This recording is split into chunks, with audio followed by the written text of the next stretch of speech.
Halløj, halløj. Cool, det ser ud til at ikke.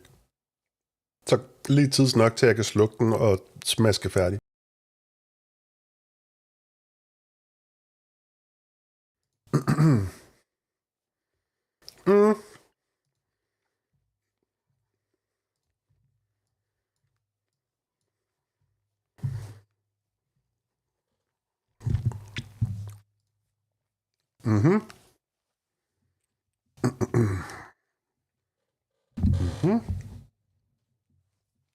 Det vil sige bare.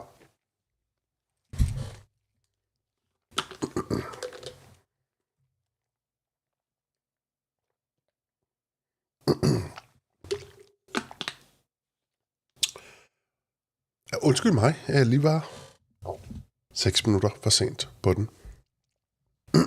Jeg sad lige med nallerne dybt i noget klippearbejde.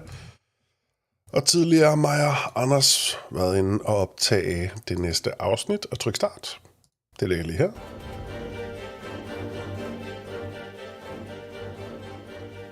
Hvad så, Anders? Er det godt? Ja, den vil bare ikke gå væk. Nej. Det er sådan... Så hvad filen? Kan du ikke se tryk til, vi spiller multitrack editor. Det er dagens stream. Multitrack editor af tryk start afsnit. Action-evnen, tyr, stealth.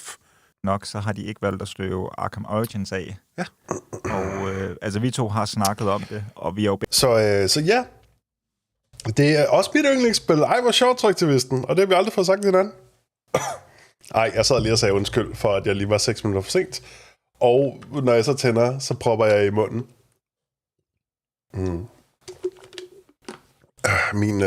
Min datingprofil. Action-evnen. Tyr. Så ja, på et eller andet tidspunkt, så kan det være, at der er nogen, der er interesseret nok i at høre, hey Thomas, hvordan kan det være, at du stacker så mange kompressorer oven på hinanden, og så runder af med endnu flere kompressorer, og hvad hedder det, loudmaxing, stereo expanding og mastering. Det kan være, vi kommer til det på et tidspunkt. Lige under Arkham Asylum og City. Men jeg synes, det er sådan en sjov beslutning. Efter hændelserne, anyway, den er blevet eksporteret. Det var reelt sagt ikke det, vi skulle spille i dag. Det var bare min undskyldning.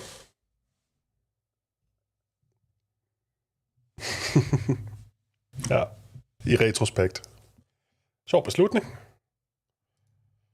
Der var vi. Lad os lige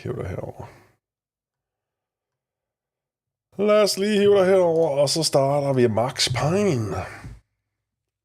Hvad så, Trygge? Har du haft en fin dag?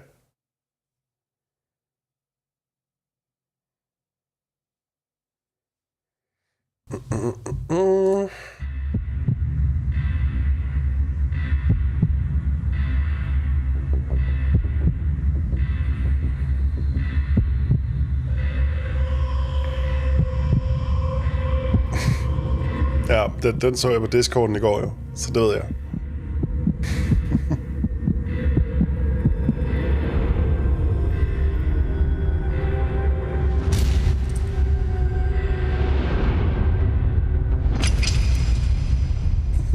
Jeg forstår ikke hentydning, men det kan være, der er nogle andre, der gør. Det vigtigste er jo, at det betyder noget for dig, ikke? Nå, så jeg var ikke tidligt op, men jeg var tidligt ude af døren for at optage i formiddags. Og så hjem, og så klippe et afsnit skram, som jeg klipper, og så klippe et afsnit tryk start, som jeg også klipper. Og så var der sådan 45 minutter tilbage til stream, og jeg var både sulten og en lille smule træt, så jeg endte med at ligge mig chill. Det lød bare sjovt i mit hoved her. I'd have to play hide and seek with them.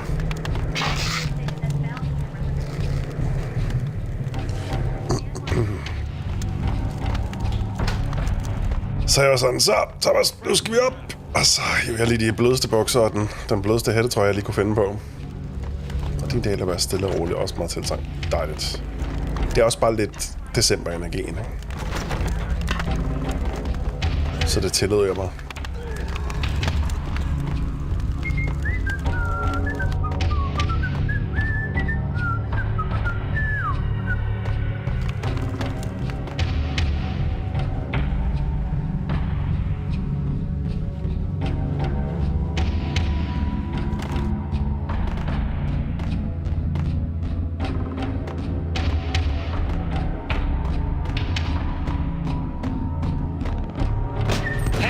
Okay, hej. Okay. Sæsonens energi, ADHD, andre bogstaver, uden en hel dag til at koble fra i år nu, er den også rough. Det er nemlig, så tager man fat, Frankie's men. I'd have to play hide and seek with them. Det er ikke sluttårnet, nej. Vi er lige nået del 2 af, hvad jeg mener er 3 dele. Så i starten af midten. It's Frankie's turn. We'll take care of it.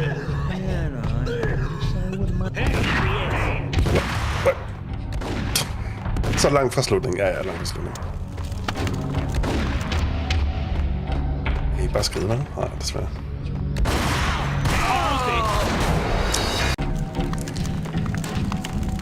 Without a gun, Altså, Easter Man. no match for Frankie's men. I'd have to play hide and seek with them. We'll take care of it. Har du haft en fin dag? Hold it. What? Undskyld, hvordan opdager I mig? There he is. Okay. Jeg var mega hurtig til Mass Effect og Arkham City. Dem har jeg spillet mere for nylig end Max Payne. To play hide and seek with them.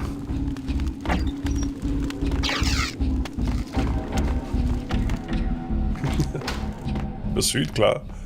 It's Jeg venter Frankie's på turn. nummer 2 her. We'll take care of it. More like Ass Effect. Ja, desværre fjernede I jo nogle af vores butt shots fra Mass Effect 2. Kunsthadere.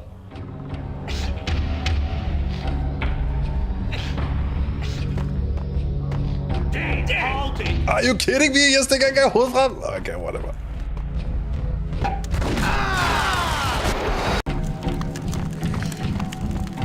Without a gun, I'd be no match for Frankie's men. I'd have to play hide and seek with them.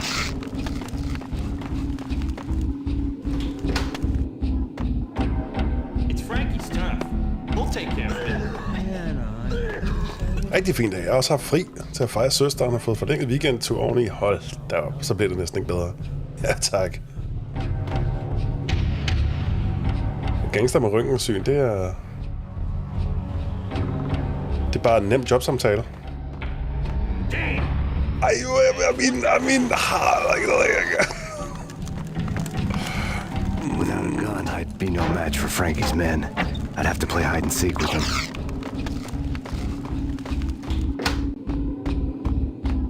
It's Frankie's. Hold it.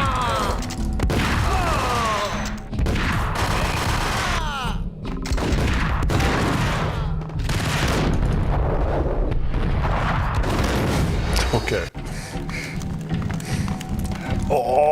Ja, det ved du ikke, Easter, jeg kan tåle så mange I'd have to komplimenter. play hide and seek with them. Hvem er der begyndt at streame? Er Dr. Disrespect på nu? Det er da så uheldigt. Timing. It's Frankie's turn. We'll take care of it. I wouldn't mind having a go at him. It's Frankie's turn. Yeah, I know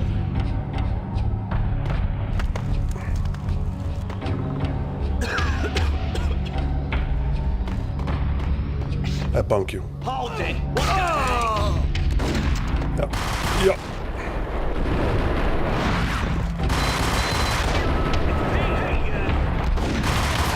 Wow. Could you die? Or like... Okay. Without a gun, I'd be no match for Frankie's men. Så er det faktisk bedre at tage de 2 første. De havde nogle mere ordentlige våben. It's Frankie's turn. What the? Han skød sin ven. Så skød han mig. Fadak. Without a gun, I'd be no match for Frankie's men. I'd have to play hide and seek with them.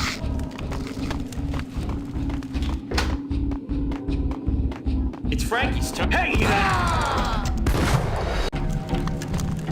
Max, hvorfor slår du en gang, og så stopper? I'd be no match for Frankie's men. I'd have to play hide and seek with them. Enig om, du bliver ven, når man bare svinger, ikke? Ja, okay.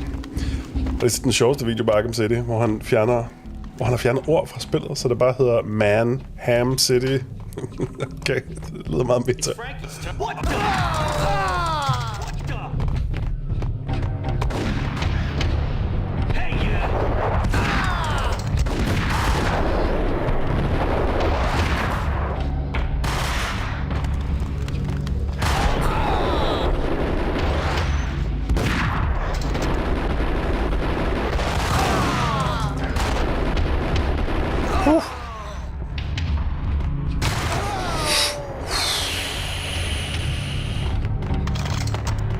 Jeg ved ikke, om der kommer flere rundt om hjørnet, men I'll be gone by then.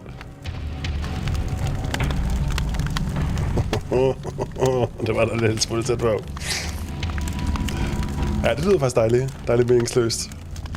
Sjovt, som sådan nogle ting kan fange en nogle gange. Ja.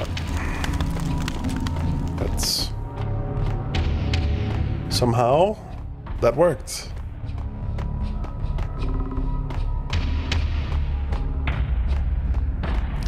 Den overdimensionerede brændeovn, ja, bare min, det er det vel. Der er også... Jeg kunne kalde det en kedel, men det er vel måske lidt kedeligt. Kedeligt. De utilsigtede er altid det bedste.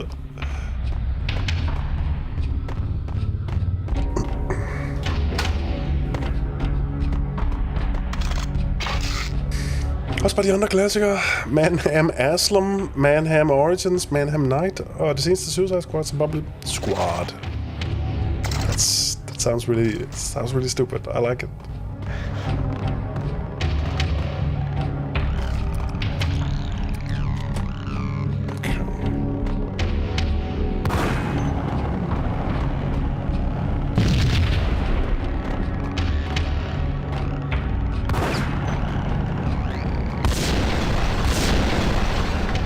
Whoa! Would you look at that?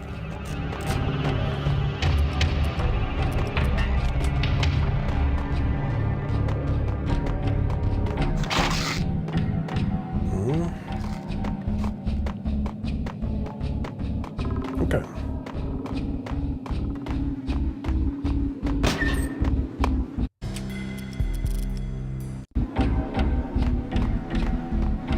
Payne!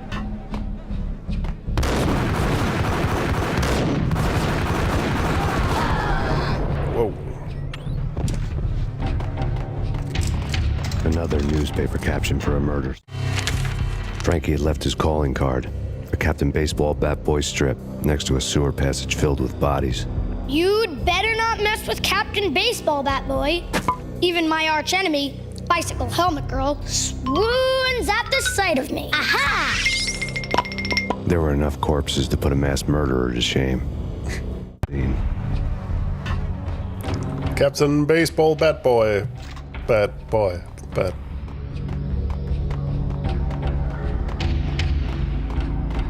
Ja, jeg synes det der, hey, det har jeg hørt lidt for mange gange, lige inden jeg døde. Jeg får sådan en tik, når jeg hører det. Okay. Så en elevator, og der er ikke mere ved det. Godt, elevator.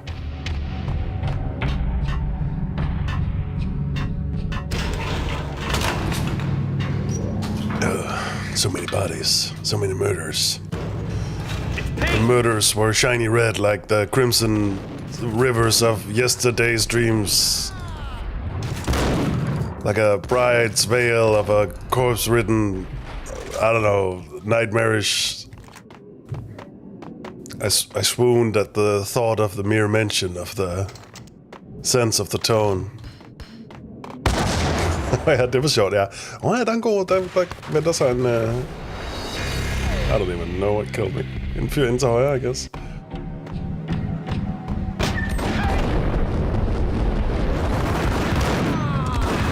Ja, der venter sig et godt Max Payne-bit. Et godt 30 sekunders Max Payne-bit. Max Payne, men han er dårlig til Metafor. Men prøver rigtig hårdt alligevel. Another newspaper caption for a murder. Frankie had left. Yes, I know. Frankie had left his calling card, I might a Captain quit. Baseball Bat Boy strip, next to a sewer passage filled with bodies. You'd better not mess with Captain Baseball Bat Boy. Even my arch enemy, Bicycle Helmet Girl, swoons at the sight of me. Aha! Jeg er ikke sikker på, at jeg forstår det der sidste panel. Murderer to shame. Scene. Hun har en hjelm på, der ligner sådan en badering. Og så, like, jeg forstår ikke, hvad der sker. Så, maybe I'm just a bad art appreciator.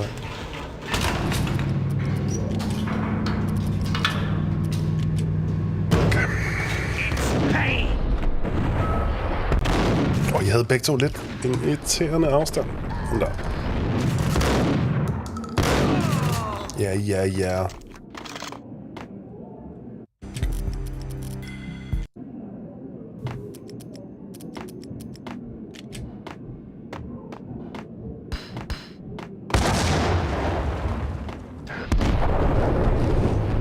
over i to.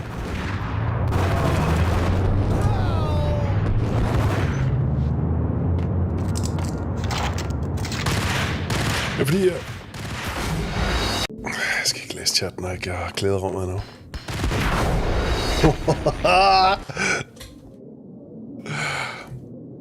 Nej, virkelig aldrig kigge væk. Det er fordi, at Captain Baseball Bad Boy siger, Bicycle Helmet Girl svimler, når hun ser ham, men det er om, men falsk selvtillid, ja, okay. Så det er sådan en upålidelig narrator. My god, Sam Lake, du har gjort det igen. Han er stadig der, okay. Det falder bare ikke.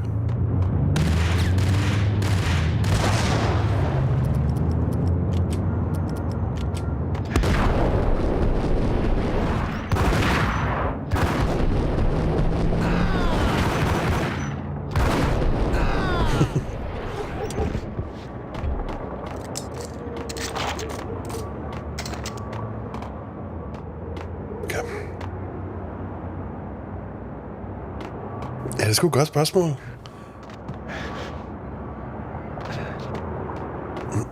Det må være Sam Lake himself. Jeg er overbevist om, det sidste Remedy-projekt bliver, at man vågner op som Sam Lake i Remedy-kontorerne, og så er der sket et eller andet underligt. Man skal finde ud af, hvorfor man har løbet tør for kaffe eller et eller andet.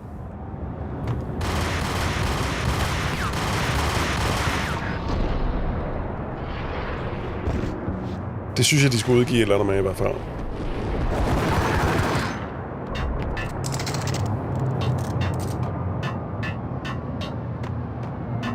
Der er sgu lufttørret grafik.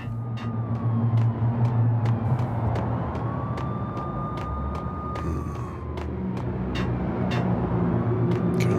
Frank had left the calling card, smeared in blood, like some sort of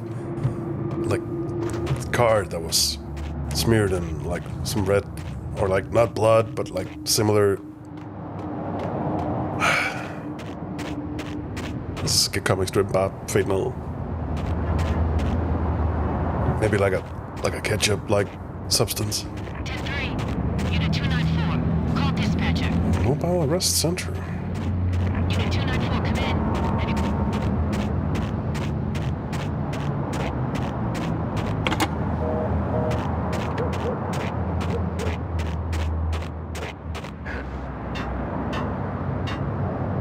Things were fast going from bad to worse. Indeed.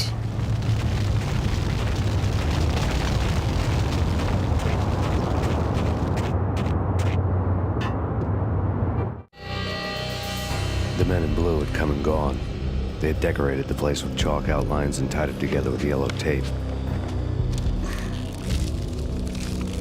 The cops who had stayed behind were dead.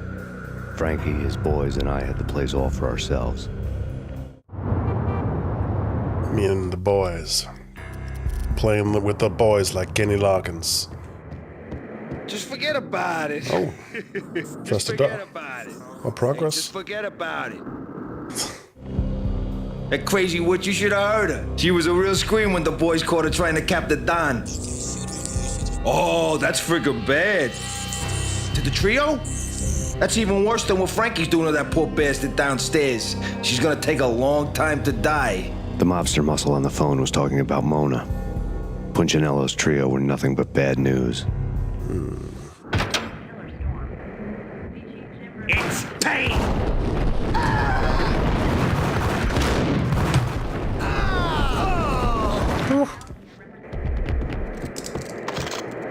More evidence that Punchinello didn't like me much. Forget about it. The fact remains that all the victims so far identified in the Ragnarok shooting have been known criminals, many of whom had large doses of V in their blood. Reliable sources say that Max Payne was also among those killed, although no body has been recovered at this time. Reliable sources. That meant somebody thought the Mafia had me, didn't want the cops snooping around anymore. The body would be delivered to them barely recognizable. Case closed. Don Punchinello had the power to be that reliable source, which was no news. But his news was old news. Framing me hadn't been enough. Don Punchinello had put a hit on me. He wanted me dead. and it had been important enough for him to give written instructions to Frankie about it. Max Payne should die like a dog for the trouble he's caused. Frankie, I know I can trust you to give this matter the dedication it needs.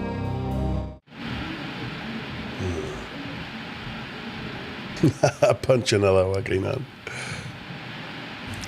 Men de har haft flere sådan nogle navn, så var kind of whack, but awesome. Det er sådan hele spillet. It's a little whack, but freaking awesome. Eksempel. Det var den gate-lyd, de valgte.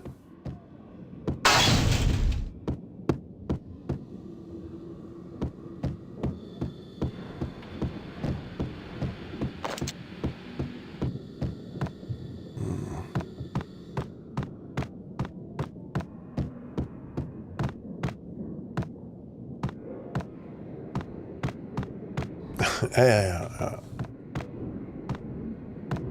Jeg tror, Max Payne-spillet her, det balancerer på linjen, hvor det ikke er rigtig dybt, men det kan godt blive komplekst.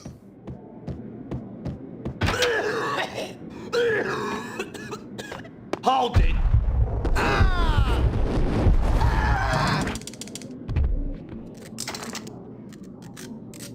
Hvad har vi her?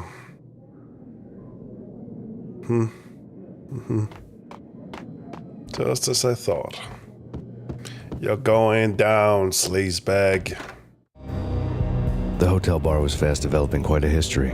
True to his words, Frankie was there, having a beer. Jesus Christ. How the hell did you get loose? Got bored waiting. Thought, what the hell, we could just as well finish this here.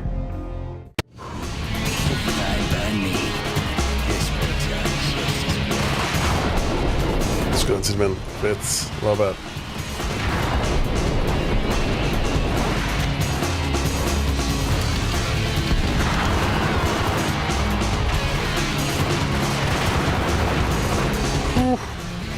Du har haft mere. Hvad så? Har den god dag? Det gik stærkt. Okay. Ja, jeg skal ikke stå stille der. Nu med at loppe granater ind. Forget about it. Just forget about it. Ja, Rema 1000 Matrix soundtrack. Klar, hvad et soundtrack koster? That crazy what you Den vil virkelig ikke have, at jeg skipper comics i dag. She was a real scream when the boys caught her trying to cap the Don.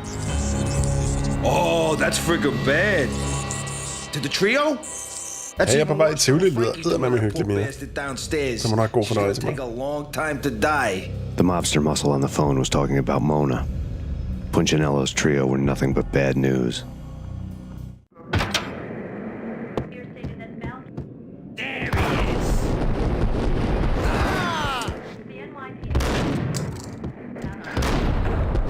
Nej, her i går, der kodeordet for at komme ind ad en dør var John Woo. Han var også cute as well.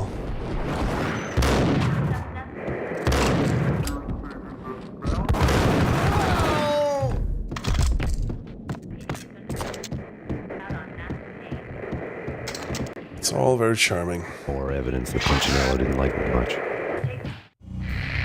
The fact remains that all the victims... No? The fact remains that all the victims so far identified in the Ragnarok shooting have been known criminals, 100%. many of whom had large doses of V in their blood.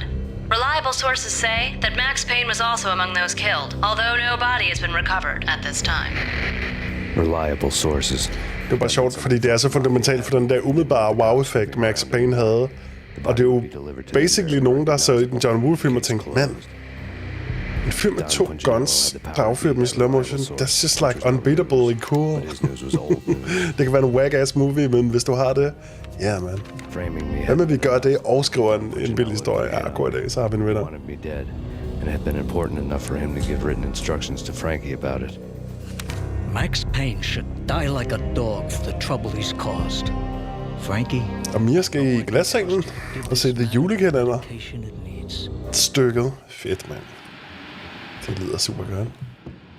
Okay, så lad os lige gemme, så vi ikke behøver at gå igennem det igen. Det er ekstremt slut 90'erne. Jeg tror, det er 2000, 2001. Så det er lige der, hvor det føles allerbedst. Jeg så også et... Welcome to New York var der også tidligere, så det var også faktisk yes, let's go. Welcome to New York indeed. The hotel bar was fast developing quite a history. True to his words, Frankie was there, having a beer. Ja, og det er selvfølgelig blevet udviklet i årene op til. How the hell did you get loose? Got bored waiting. Thought, what the hell, we could just as well finish this here. Dying by me. This one's not just.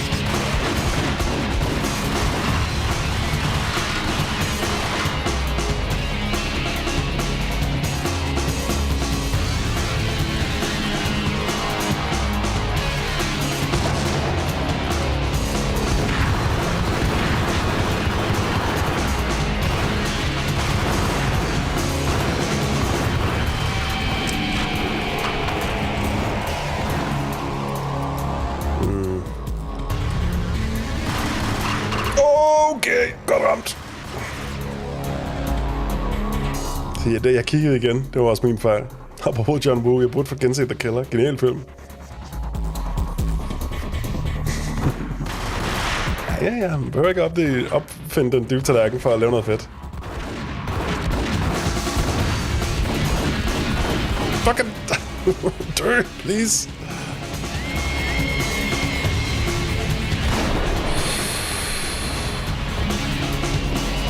Det her spiller jo John Woo, Matrix, Noir. Okay. Med Twin Peaks moments. Det er jo basically alle de ting, Sam Lake bare synes var mega dope i forvejen. Og så er du løbet tilbage.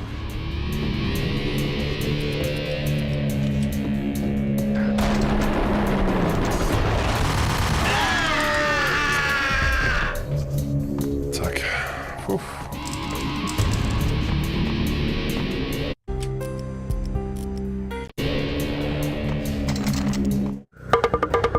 Thank you. You've been a lovely iron. Had enough? I don't play with girls anyway. Unfair! I spotted the tail as soon as I left the hotel. A big black Mercedes. I had seen the car before. That time it had heralded impressive explosions. Vladimir was back. Bang! You're dead, Max Payne. I might have laughed if I remembered how. What's this supposed to be? Cops and robbers? Look, you want something with me? Get in line. Peace, man. Relax. You know you are a real news item. Armed and dangerous. I am going to make you an offer you can't refuse. I've always wanted to say that. It's a bum rap. I've been framed. Well, that's a moot point. Whatever you did or did not do, I'm sure you had good reason for doing it. Kunne godt have lidt mere sjov med det for ham til at sige. That is how you say moot point. Det er sjovt. Jeg troede, han skulle være en led russisk gangster, men han lød bare som sådan en chill slovener eller noget. But that's not all. There is this guy, Boris Time, used to pull jobs for me. He's the captain of the cargo ship Charon. Now the bastard turncoat has gone over to the other side, Punchinello's. The ship's loaded with high-res hardware, guns, my business. If Punchinello gets hold of that cargo, he's won and I have lost. And you'll have your work cut out for you. Simple now. If you want to get to Punchinello, you will need heavy-duty persuaders. I am just the man to get them for you.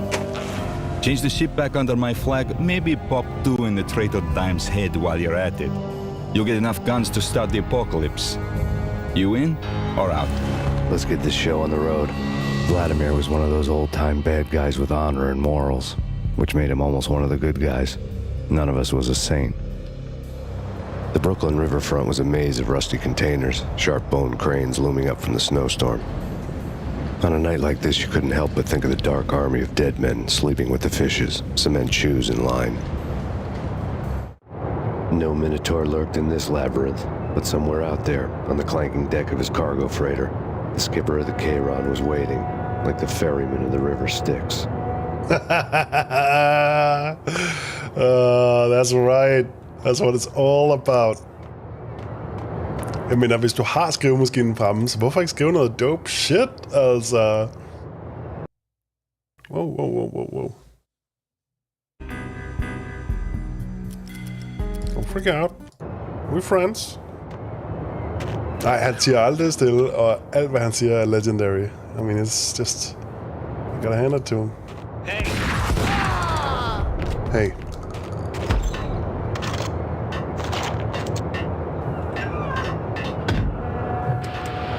Det er lang tid siden, vi har set et afsnit Lords and Ladies. Det er lidt ked ved.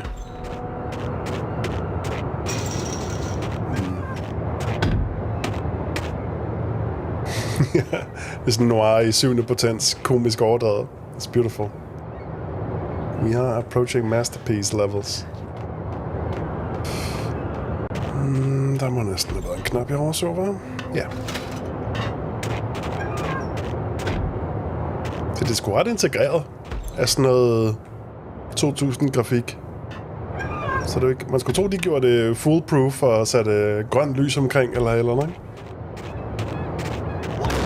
For senere, vi fik lige der. Wow, okay.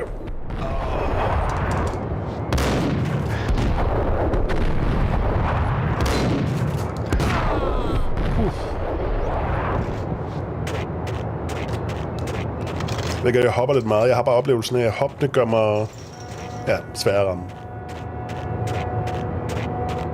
Det er efter Half-Life 1, ja. Men ikke langt efter Half-Life 1. Og Half-Life 1, det er sådan 97-98. Og det her, det er 2000, I believe. Transcend.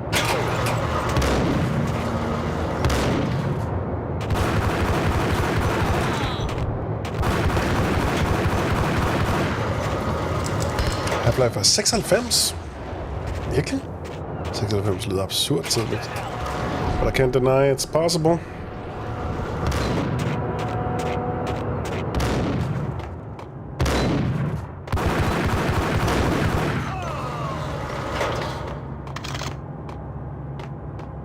Slut 98, ja okay, fair nok. 96 lyder godt nok også tidligt. De var tidligt på den, men 3D skulle også lige blive til noget.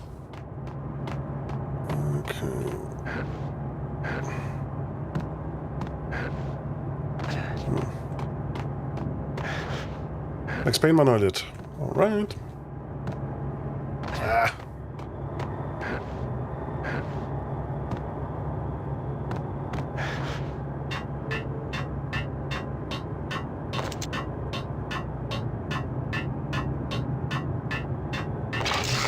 Thank you. Det er ikke meget, men det er uærligt arbejde.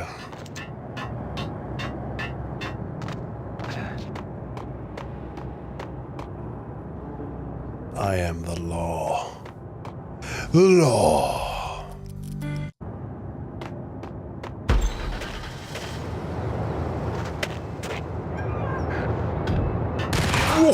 Halløj, menneske. Jeg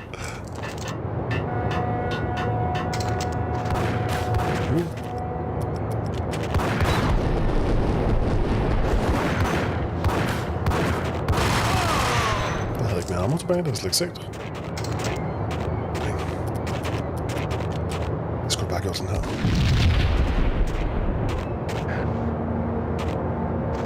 Mest vanvittigt er nok, at Half-Life 2 var 2004, kun 3 år efter det her. Half-Life 2 er også crazy. Actually insane game, som jeg også har installeret og tænkt, det smider vi på et eller andet tidspunkt. Men lad os lige tage den først. Det har jeg også.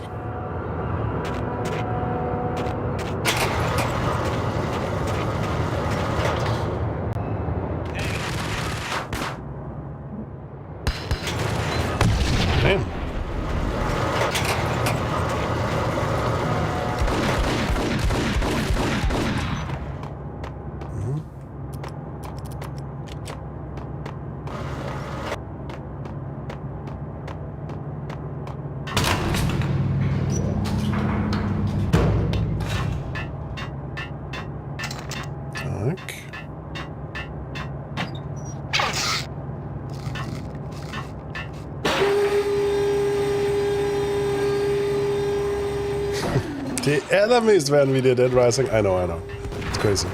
Shit's insane. The peak, så at sige.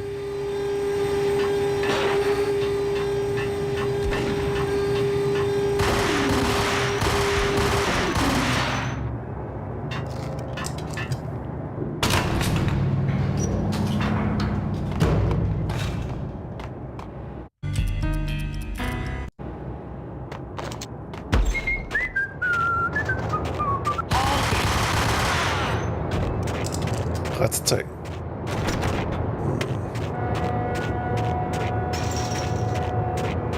Ja, Noir Tetris.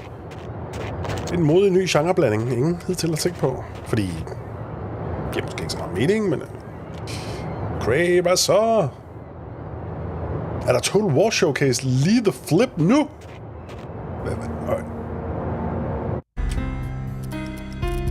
Så er du lige linket.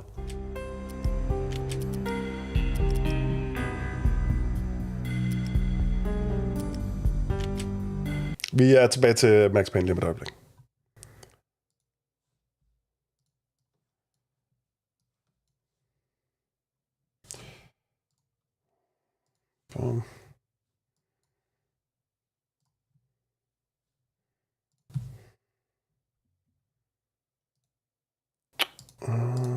Twitch only.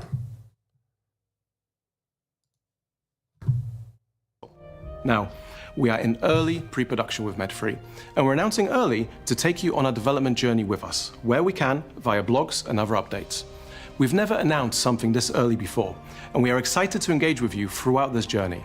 We have started to build the foundation for Medieval 3, and over time, we will be able to share more about the game as it comes to life. There's a lot more to come. Sig det lige alle sammen igen. So let's dive in and meet some of the team. Okay, jeg troede lige, han skulle til at runde af. Hi, I'm Cody Bonds, and I'm excited to be here today with the team making Total War Medieval 3. I've been covering Total War on YouTube for a number of years now. I have a degree in archaeology from media, and I can't wait to meet you guys. So can you introduce yourselves? Hey Cody, my name is Leif. I'm the creative director on Total War Medieval 3. Hi Leif. And I'm Luke. I'm a senior game designer on Total War Medieval 3. Hey Luke. People have been asking for Medieval 3 since probably the day after Medieval 2 released. Du ser Cody slips, før du ser ham. Announce this game that people have been looking forward to for so long. Drip though. My man's looking tight. It's super exciting. Also a bit intimidating, but really exciting. And in fact, this is really the game that a lot of us came to join CA to really be part of. I was dreaming about making this game one day. I remember when I joined in 2016 first, I was crossing my fingers and hoping that this would be, please let it be Med 3. So this is it, right? This is our magnum opus. Over the years, of course, we toyed with the idea of making this game, but it really feels like now is the right time for it. Lige før det, jeg snakkede, the graphics overhaul, det kommer til at se fresh as hell ud. Jeg kan godt se, hvis baggrunden her overworld, så... Now of Total War games, 20 years since, where we learned a lot about making Total War games, and we're really excited to carry this into Medieval 3. So expectations are high. Expectations are really high for us as developers, for us as fans of the series as well, right? And the expectations are high in the community out there. And that was actually one of the main inspirations of announcing this earlier than we've ever done, to bring the community on this journey with us, to speak to our fans what this game is all about. We're all really hyped about making the game. As Leif said, we're all fans. But like, why though? Years. I have a background in medieval history, so for me it's true. Fangirl. And I think that's true for most of the people on the project for all different reasons. So there's loads of excitement in the studio at the moment.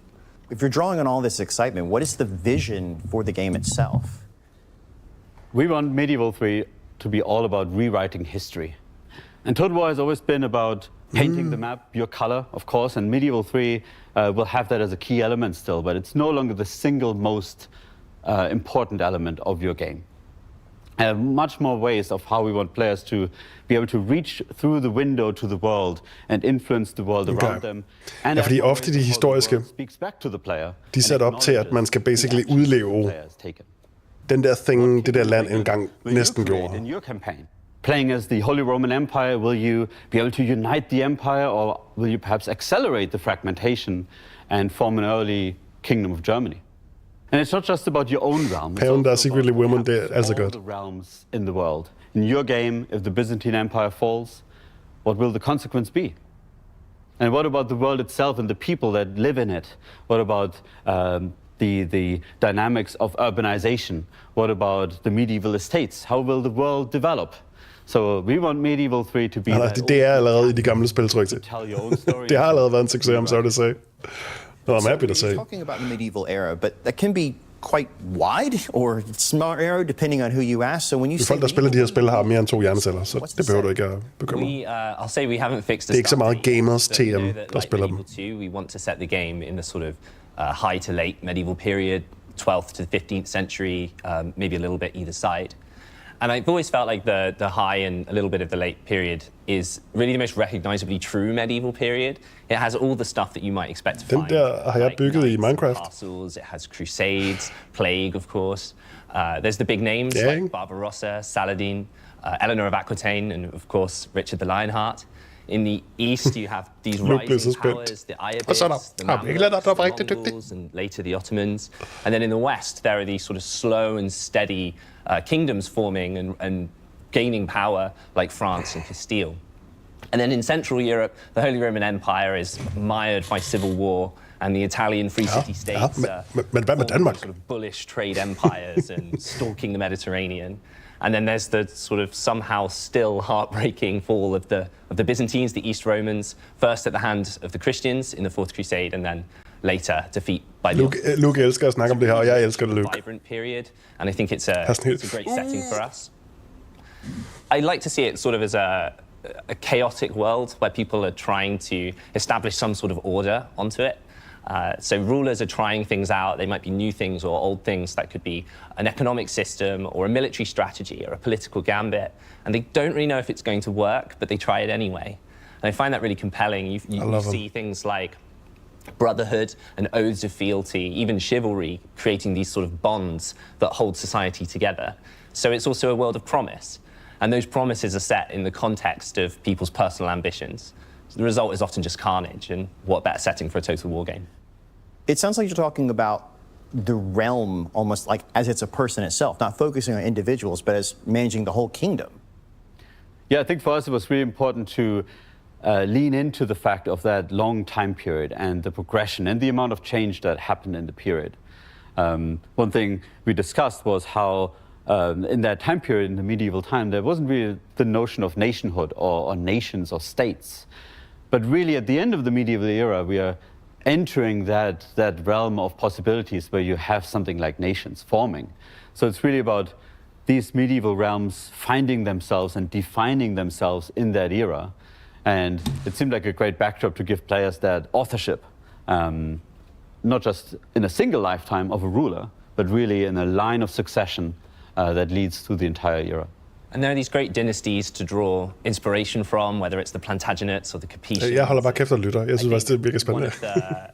Sorry, hvis det er kedeligt. About this project is going back to total wars that run across decades and centuries rather than a smaller or shorter period of time. It gives us a lot of space to talk about these grand, sort of slow-moving historical processes, as well as the really sort of spiky moments, the drama and the excitement of the events that happen. One thing we sometimes talk about is how we want the game ultimately to feel very different in the early parts of your game versus the end. You know, we want to create an experience where 150 years in, bold the achievements and maybe failures and tragic moments and traumatic turn of events as part of your game, how the world has changed, partially under your feather, but also partially just through the events of the sandbox, which is really compelling for a total war game. You gentlemen have both obviously done a tremendous amount of research for this game and can draw upon that at will. But how will that history help inform the gameplay experience? I'll go bold here and say I don't think there is gameplay without history. Whether you're making a fantasy game or a sci-fi game or historical, chances are that part of that draws a parallel to the past. So that might be a cool weapon or a unit or a whole feature set, but it probably is inspired from history. And I think that's what makes those gameplay features feel really fun to play. It's satisfying. They feel believable, they're grounded, they're real, even if they're a little bit fantastical. I think one of the cool things about working on a medieval game is that we have access to all these great sources, these manuscripts, these treaties and agreements, pipe rolls, artifacts, or the work of other historians that we Jeg synes, noget var vildt spændende. Lige fra jeg spillede goes into the content of the game, so that might be the weapons or the armor. Civilization 1, 2. We all love Nogle af it Total when War-spillene. a TV show or a game gets the details just right. And I think we also De første mange gange, jeg har spillet dem, der er altid... I'm that guy. Jeg sætter kommentatorspor på DVD'en eller Blu-ray'en. Jeg sidder og læser unit-beskrivelsen. And that means going beyond the content. It's also about looking at historical relationships. So when you play our game, we want you to feel like you're in medieval shoes, that the problems that you're facing are the problems medieval people faced, and that the tools you have to solve those problems are the same tools that they had as well. So we look at the core systems of the game, like the economy or the recruitment or characters, buildings, and we think, okay, why did these work in the way that they did in the medieval period? Taking recruitment as an example, when you raise an army in our game, we want it to feel truly medieval. And where did medieval armies come from? Well, there aren't really standing armies, like in the modern day at least. It's probably more from oaths of fealty, from vassals to their lords. So we want you to feel like you're raising your banners, like you're mustering your forces or summoning the prince electors. Okay, så det bliver knap så meget bare... It's not a PhD thesis, it's a game, and the fun definitely comes first. But if we can inspire people to look into history because of our game and maybe learn a thing or two, I think that would be great. Altså kontekstuelt, sådan realistisk giver det også mere mening, at det er svært at bygge sådan en doomstack. Men den her lille stat har bare 2.000 af elitetropper. The simulation of the medieval world is really important, and like Luke was saying, the representation of the forces and dynamics, that's really key. It's absolutely det skal også være sjovt at spille. The armor, and the details on the helmet, but really capturing the forces and dynamics that move the world Crusaders! And making sure the player feels them. Kolossalt OP, hvis man gør det tidligt in-game. På Medieval 1 og 2. For nogle Crusader troops, så de bare, damn, er sygt meget bedre end alt det, du kan få. And looking at them in completely new ways. But what's the one key element you're really looking at to focus on here for your team? I think that's a really interesting one to pin down, because there's so much excitement and passion in the studio and team for Medieval 3. There's a great anecdote where we were sharing some concept art with the wider Total War team, and a concept art was presenting some ideas around the upgrades of armor and how better techniques and more expertise in armor creation could be represented visually. And I got this huge message from someone not actually working on the game, explaining to me the details of blackening and how it was done and what the benefits of it were. So a lot of passion in the wider Total War team that we want to draw from. But if it comes down to one thing, I think it would be to create that sandbox, to really bring the medieval world to life, to give you the option to interact with this world, feel the forces that were at play at the time, and really feel like this is truly a medieval game where you get to rewrite. Spiller de ham off the stage, som om det er the Oscars? And that's Total War Medieval 3. Thank you to the development team for coming out today and revealing this truly astounding game that I think we're all excited to see be developed in the future. Obviously, it's early days, but we can look forward to news updates as they come out and hopefully play a game where you can truly rewrite history. Misser jeg noget, eller hvorfor var det, de vil annoncere det nu, så fans kan være med på rejsen, men hvorfor? De virkede ikke til at åbne døren for, at man så kan komme med feedback, eller sige noget om det. Så går vi begge til på et eller andet tidspunkt, og så kan I komme med os. An experience. It's different every day. It's never boring. Challenging. Ja, så okay, men så er det bare medieval er sweet. So like, I don't know. I know about that.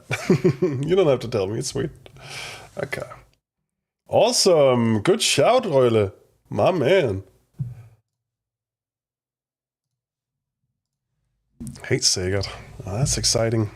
Men ikke nogen timeframe på det. Det var bare, de vil sige det nu, tidligere end de nogensinde har gjort før, og så kan man være med på rejsen, hvad end det betyder. Så kan vi begynde at snakke om det. Så lad os snakke om det. De Elder Scrolls, og det håber jeg da ikke, at det bliver lige så langt ude. Langtrukken.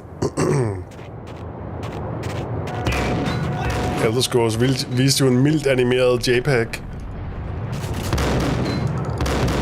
Sådan.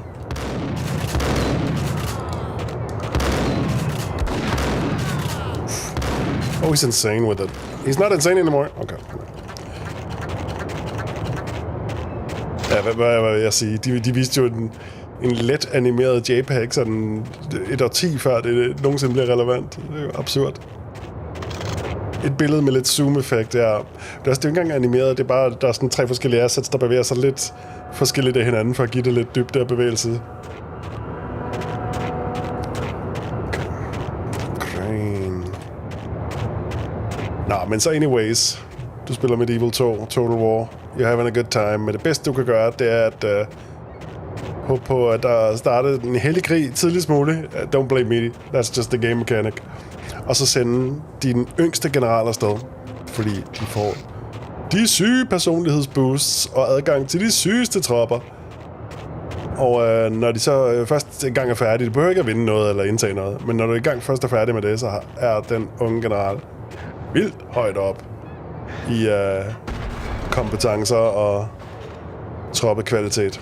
Og så skal de bare hjem og sparke noget. Wow. Hallo.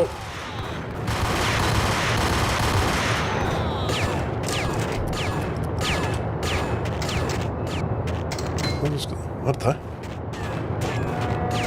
Tak, Cray. Nå, man. Du ved, du kender dit publikum. Fra klokken 17, my man. Ja, og normalt så streamer jeg jo så ikke om fredagen, men det gør jeg i morgen. Kig ind. Jeg tænker, vi spiller Max Payne, men det kan også godt være, at jeg bare spiller noget Empire Total War på. Jeg har jo gang i en stream af en gennemspilning af overtage verdensherredømmer til. Vi stopper ikke før det danske flag er i Indien og Sydafrika. Sydamerika var det, jeg vil sige. Jeg ønsker, at have opmærksomhed til den slags spil som Total War SF, men er helt åbenlyst årsager, så ja. It's a little tricky. Men det er sådan en god send state at komme ind i. Det føles bare godt. Det klør min hjerne de gode steder.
Bare ramme ingenting.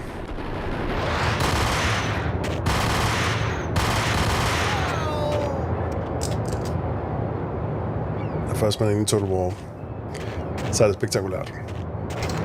Ja, og når man først er kommet forbi det der med, at man skal læse unit-beskrivelser og sådan noget, fordi man har gennemført, lavet et par gennemspilninger, så kan man jo bare play the game, præcis som Rølle siger. Kør noget YouTube på den anden side. Så er det det kan hjælpe lidt på fokuset. Sprede det lidt ud over noget. Det ved man bedst selv.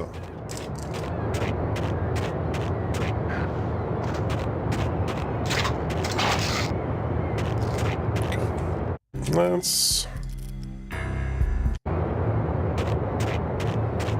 Ja, it's good. It's good. Og det er også lidt sjovt med Medieval, fordi hvis du rent faktisk spiller som Danmark, så starter du med Viking Raiders, fordi spilletiden starter i sådan 1100 eller noget. That's funny. Det har en fed moral, masser af godt angreb, men skød panser kan ikke rigtig stå imod noget, men de er med gode til at bryde igennem.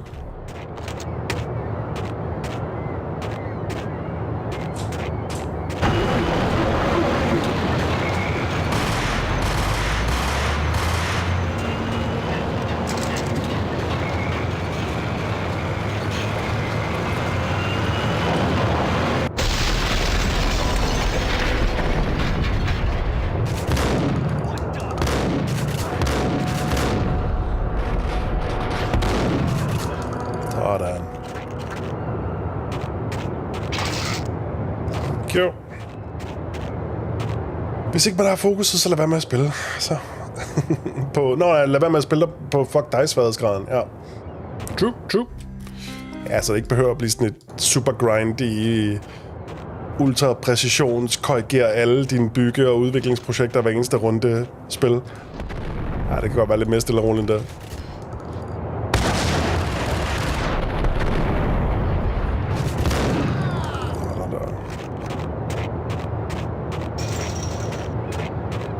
Ja, det slipper man ikke for i sådan noget som Civilization, men Total War kan godt skrues ned på, så det basically er sådan en grænsende til arcade strategioplevelse.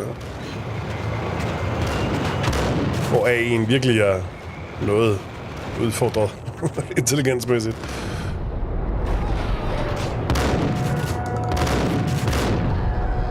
Altså, hvis man begynder at kede sig på det, så kan man altid skrue den op igen.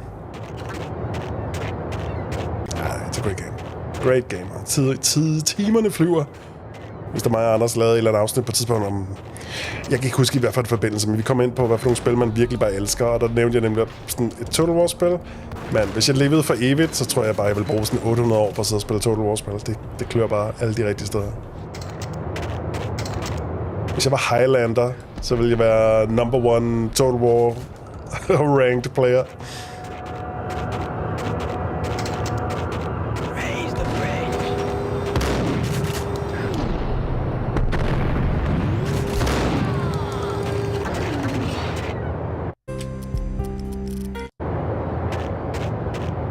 There can only be one.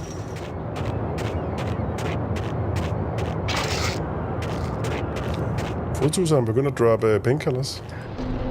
I don't mind it.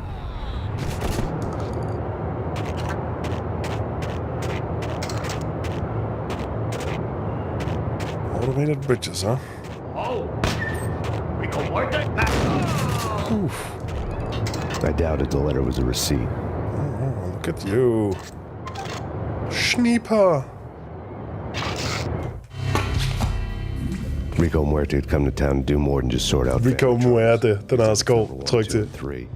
Briefcase of money, a sniper rifle, and an envelope with one word neatly printed on a folded piece of expensive paper. Mayor. It didn't sound like a mafia contract at all. It was too cold and too to the point. De bedste fantasier, de starter med, hvis man var Highlander. I'd say. Rico Muerte. Næsten så godt som Rico Suave.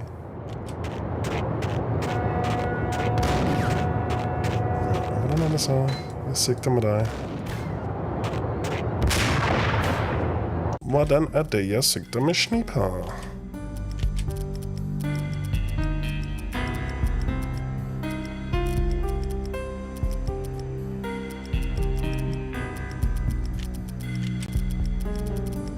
Sniper zoom på E. Det er en lidt spøjs knap, jeg skulle zoome på, men okay.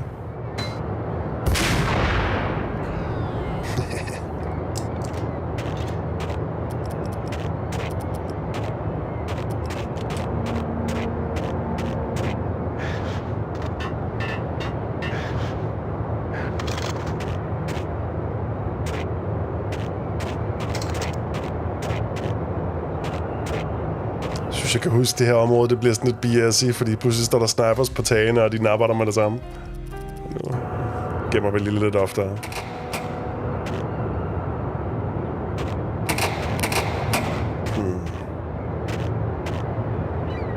I see. You're subtle.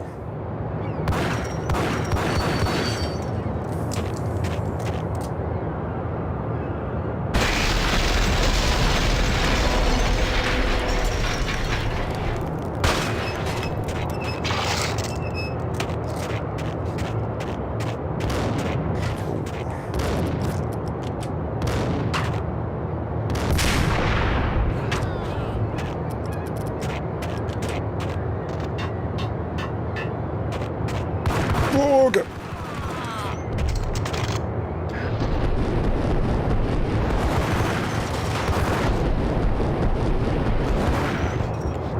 That was close. Okay.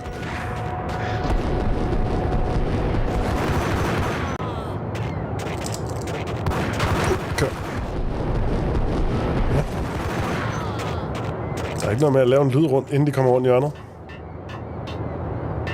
None of that.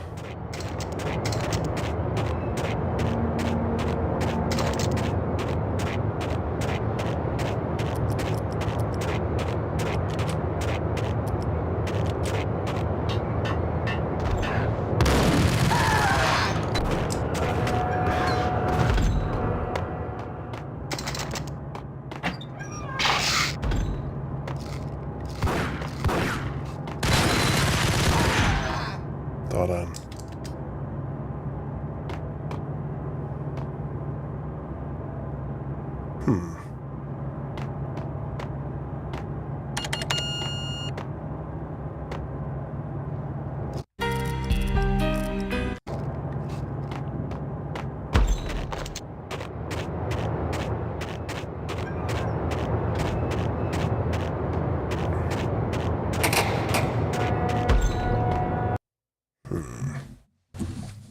With rats and oily water.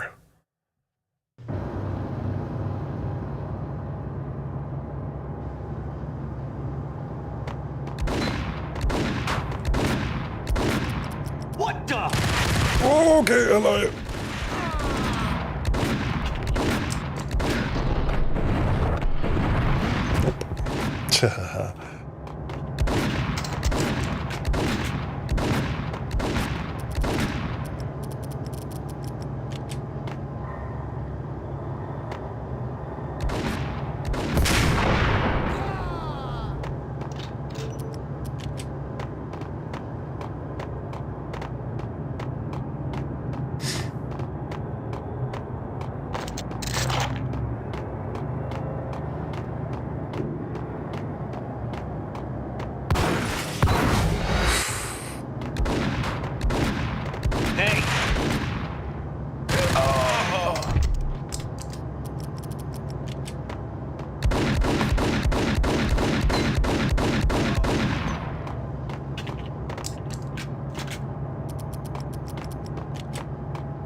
Ah, Jesus.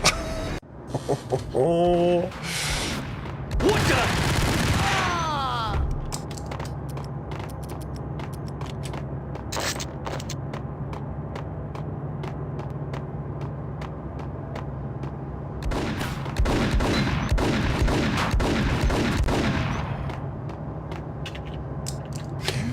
Jeg er i øvrigt hyped. Jeg har lige fundet ud af, at her tidligere i dag, jeg var for nogle måneder siden blevet bedt om at lave en pilot-demo-udsendelse af sådan en to værter, som i forvejen har en udsendelsesrække, hvor de fortæller skumle spøgelseshistorier, overnaturlige fænomener og den slags. Og så har de vel lavet et nyt koncept, hvor der er lidt mere sådan knald på lyddesignet. Du ved, når de fortæller historien, så sker det ude i lyden og sådan noget, ikke? Og det havde jeg lavet et bud på. Og så har jeg lige fået at vide i dag, at flot, at det vil de gerne producere. Så de har bestilt 10 afsnit af dem, som jeg skal lave. Betaling selvfølgelig. Så det er vi bare sagt omkring. Det er money. Ja, exactly. It's paid work, it's creative. Jeg har lavet piloten og formet udsendelsen, og I mean, it's big. Ja, det er da en god månedsløn i, når først vi får lavet de 10 afsnit.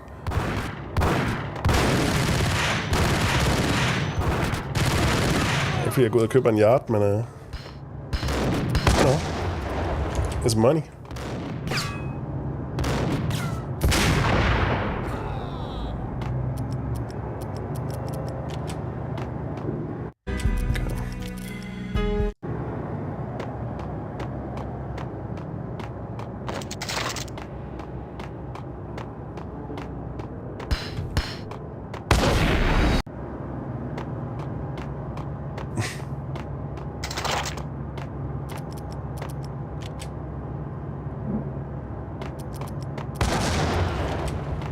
Fik ham? Nej, det gør jeg ikke. Hvem kaster så granaten? Okay, der er flere.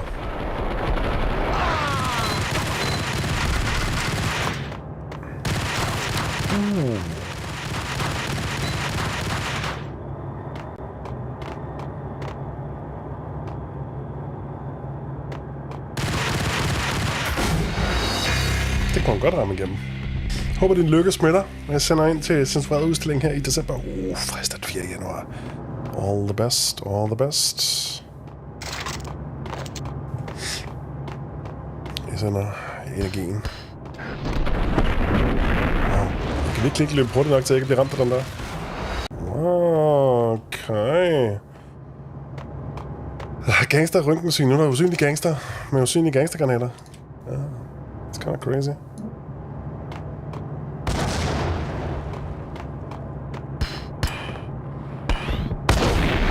Hvad var det?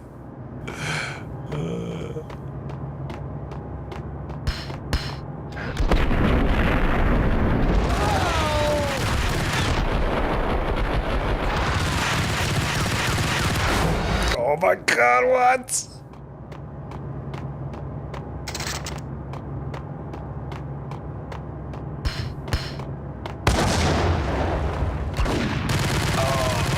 Not today.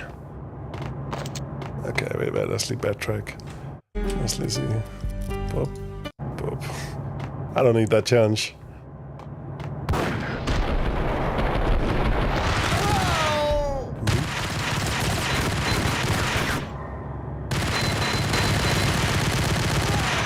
Yeah.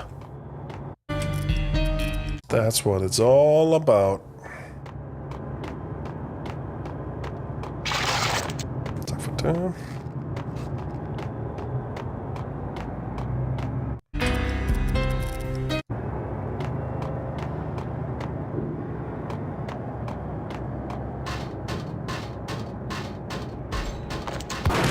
Okay.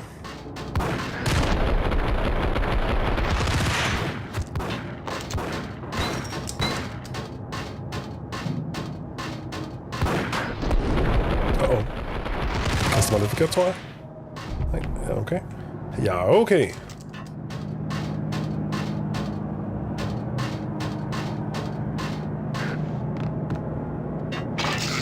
Ja, tak.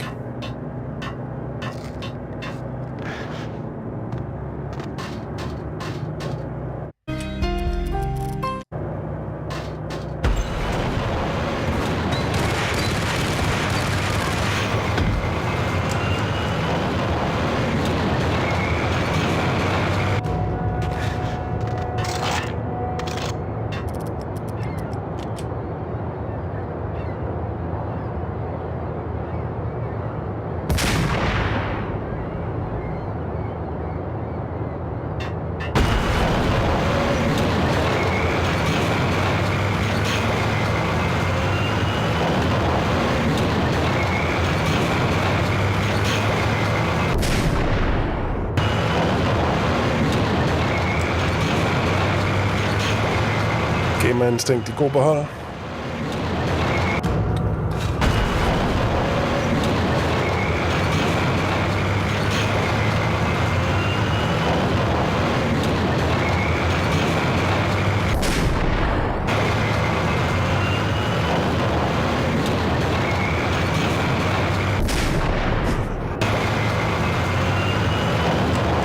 He's absolutely crazy with it.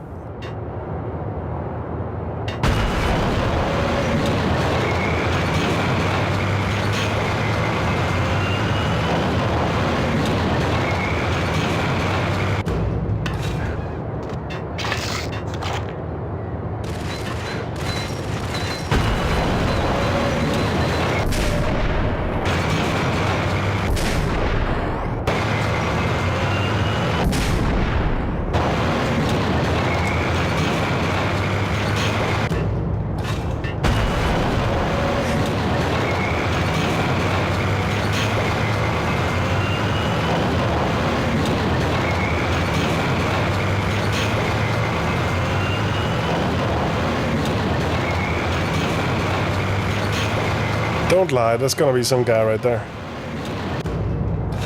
Can't trick me.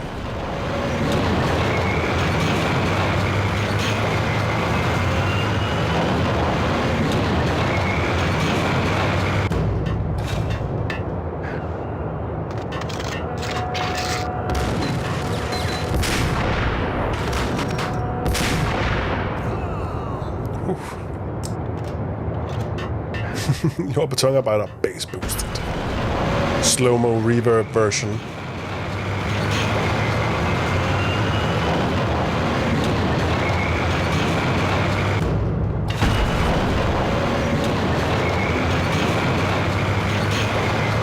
Okay. Stille og roligt. Er det stadig i tempo?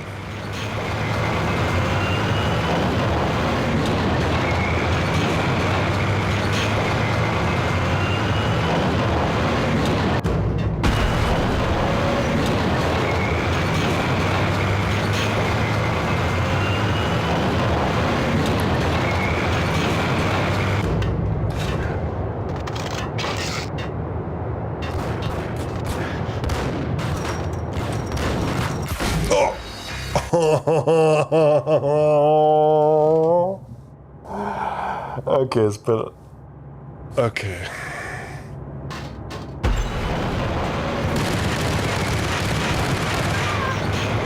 Oh my god.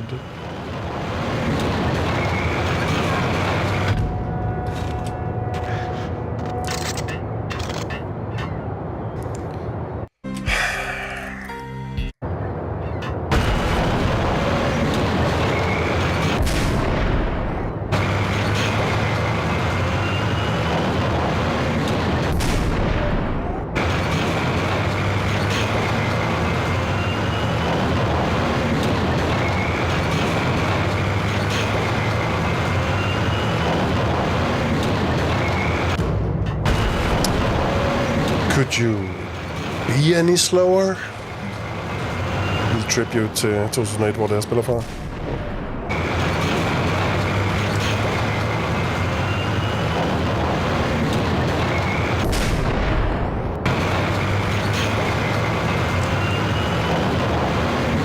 Hvad med, at vi bare kører direkte til målet?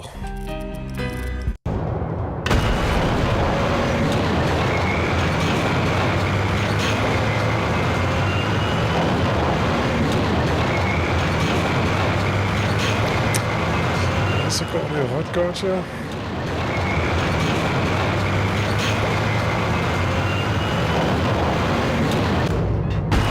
Jamen, så det var rigtig sjovt at lave den der demo der, fordi det er meget noget med... sådan, ideen er at give noget mere ramme omkring det her med at fortælle de skumle historier. Så de er kommet på sådan ideen om, at men de bliver faktisk låst nede i en kælder med besked om, at alle de her mange skumle historier, de har fået tilsat på bånd af en eller anden grund, dem skal de altså have arkiveret nu, fordi de fylder hele kælderen. Og folk siger, at der sker skumle ting nede i kælderen, siden de begynder at fylde dem op med optagelser fra dem. Så det skal de altså lige til at gøre noget ved. Så bliver døren låst, og de bliver tvunget til at...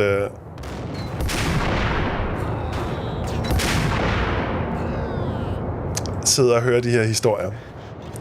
Jeg sidder sådan genfortæller dem, mens den anden tager noter-agtigt, ikke? Men hele ideen er, at det er alt sammen på gammelt sådan noget analog-digital kombi-udstyr. Så det er sådan noget med bånd, der bliver hævet ud af kassetter og lagt i æsker, og bliver indsat i sådan nogle gamle båndmaskiner, der sådan snurrer op, og der er sådan et spil med... Det er bare sådan noget gammelt... Ja, det er sådan VHS møder 90'er computerteknologi, lydlandskab, samtidig med, at de er nede i den her fugtige kælder, hvor der er skumle vibes. Og når de så fortæller historierne, så går vi ind i den virkelighed, så der er sådan en skummel drone, der ligger ned under det. Men så hører vi også den der ulv, der åbenbart gemmer sig i mørket, måske ikke. Og lyden af børn, der leger i en skolegård. Ekoer langt væk i rumklangen og sådan noget, ikke? Så ja, det var super sjovt at sidde og lave. Der er meget mere ved det, end så mange af de andre opgaver, jeg får. Og jeg fik totalt frit bare lov at sige... han snakkede endda med mig med, hvad tror du vil være en god idé med manusen, så vi kan være lidt effektive med at producere det? Så, jeg tror, det vil være en god idé, hvis de tænker lidt over, hvad for nogle lyde vil vi egentlig gerne fremhæve som en del af det her. Også fordi så tænker jeg lægger lidt en lille smule det kreative ansvar for mig, fra mig, så det er ikke bare sådan, jeg kan ikke lide de beslutninger, Thomas har taget. Det er sådan, men det er en beslutning, I har taget, som jeg så bare realiserer. Plus, så får de også mere realistiske forventninger til, hvad kan jeg nå at lave. Du ved, det er bare en god idé lige at sætte sig lidt i stedet på de folk, der skal lave. Okay, I vil bare ikke dø, det er det helt vildt. Men udover det, så er jeg helt sådan frit lov til at vælge, hvad jeg synes vil være fedt, og hvordan det skal lyde, og hvor meget knald der skal være på musikken og alt det der, ikke? Så det har været super sjovt.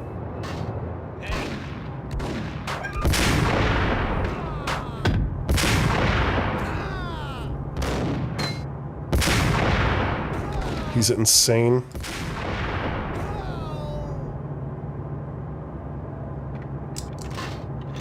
Er der flere? Så det er sjovt, jeg gav den fuld knald. Det er sådan, det er næsten ikke for dramatisk, men der er virkelig knald på. Jeg har virkelig fyret den af. Og har bare fået tommelfinger op af. Så det var cool.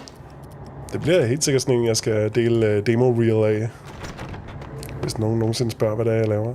Så nogle gange, så er det bare sådan noget, der er folk, der snakker, og så får det til at lyde fint. Men andre gange, så er det sådan noget her. Så er der virkelig knald på, og man er inde i et miljø, og tingene drypper sådan i venstre og højre kanaler og sådan noget. Super sjovt. Det er nemlig...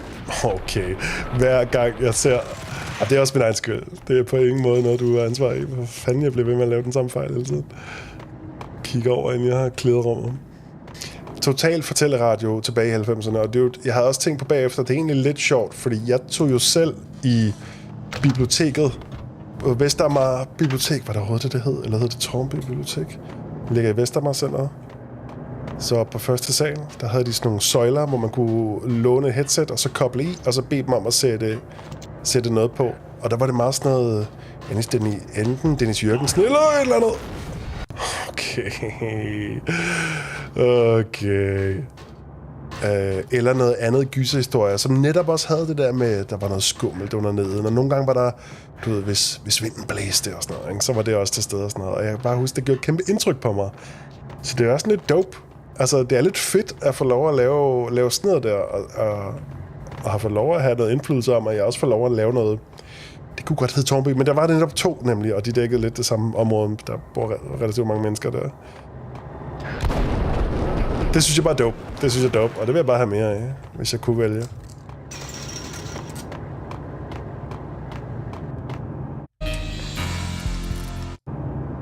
Jeg kan også Rune til at give det lørdag morgen på radio og læse det middelalder fantasy op. Elsker det. Jeg elsker sådan noget. En god stemme. Fin historie. Altså bare... Okay.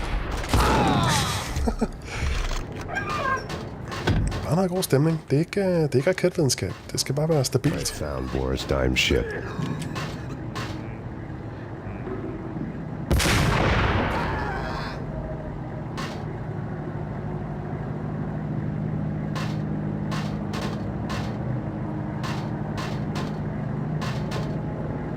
Ja, så det er faktisk lidt sagt omkring, og det fandt jeg så først ud af i dag, at det var blevet bekræftet. Det er et stykke tid siden, jeg har afleveret dem, og så har jeg bare fået at vide, at den ene vært kunne rigtig godt lide det, og så har vi virkelig kommet videre.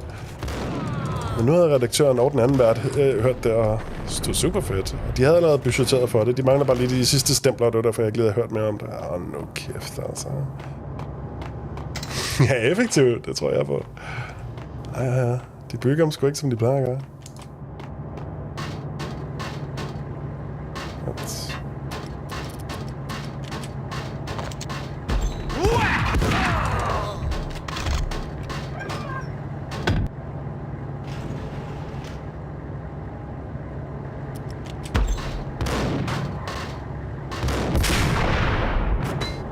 Oh no! Så rammer han mig. Okay. I found Boris Dime's ship.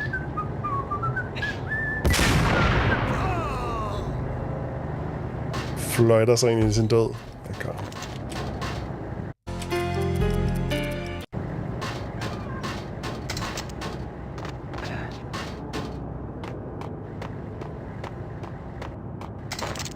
Så. Give me some damn loot.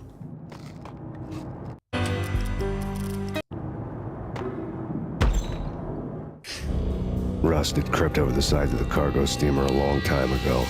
Boris Dime would be on board. I'd have to smoke half of his crew to even get near the gangplank. Guns were probably being kept in the hold, buried amidst the rats and oily water. Gangplanke.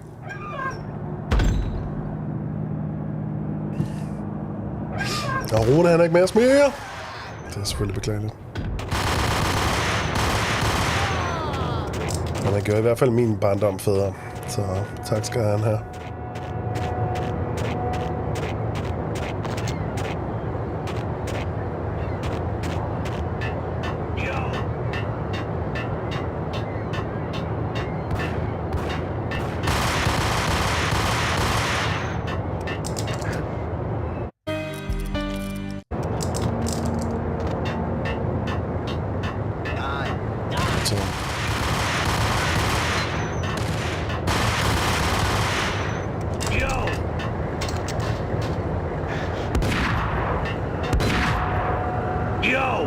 Yo. What the hell? Okay. Jump scare.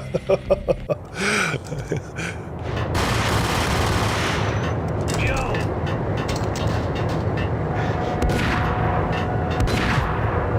Yo. Yo. What the hell? Okay. Jump.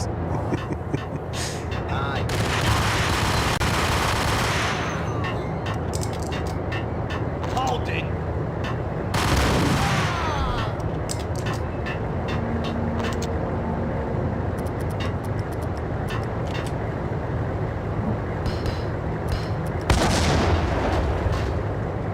What the?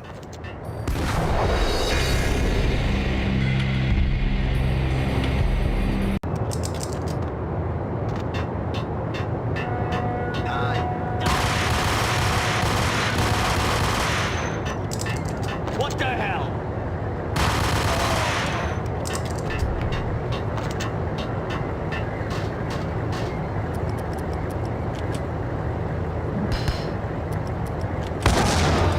Tak.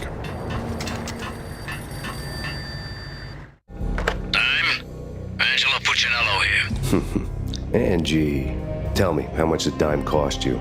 I bet it was more than his name. Max Payne. Right the first time. You're dead, punk. You sure you're not confusing me with Boris here? But you are right, of course.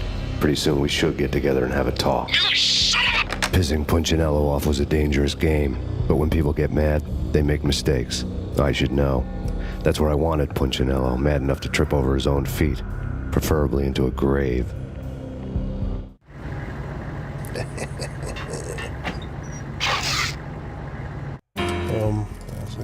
Punchinello.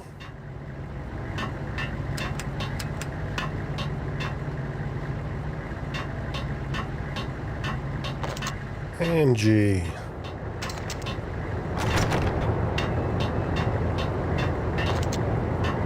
Where am I going?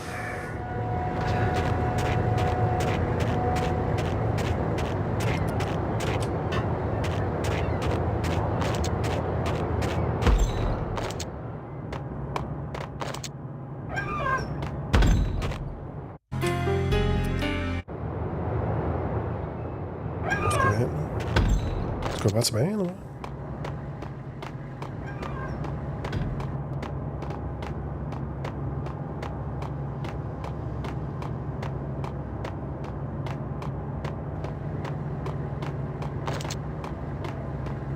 Jeg troede, at banen ville slutte der.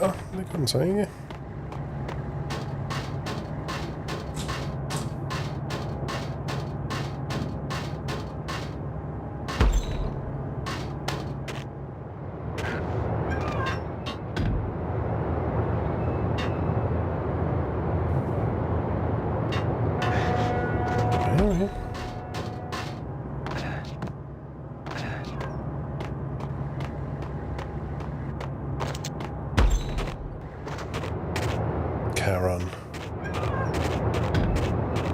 Jo, der var en telefon i siden, men det var jo det, vi snakkede med gangstergutten på.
Okay.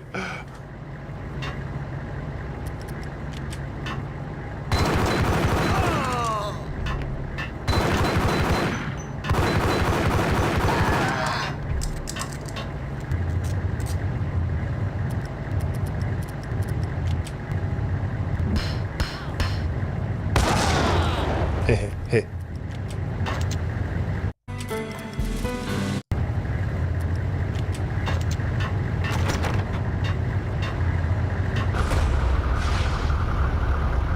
Tell the devil that Dime sent you.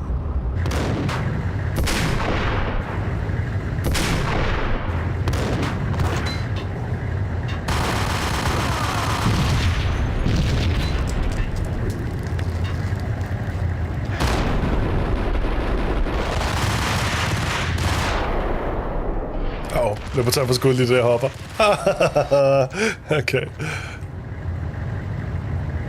Er der godt nok mange baddies, der lige pludselig dukker op rundt om hjørnet med en shotgun? Det har du fandme ret i.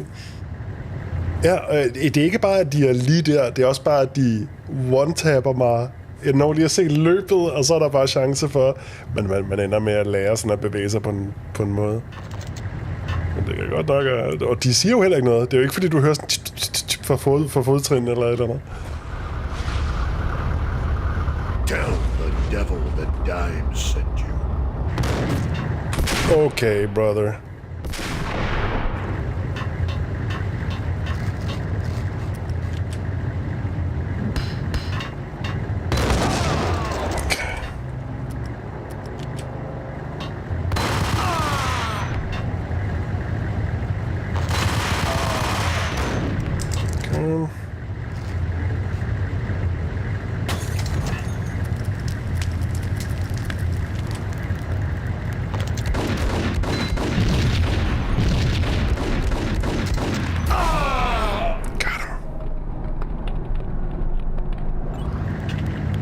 Du er stadig overbevist om teorien med, at det er bundet på billedhastigheden. Jamen, det mener jeg også, det er.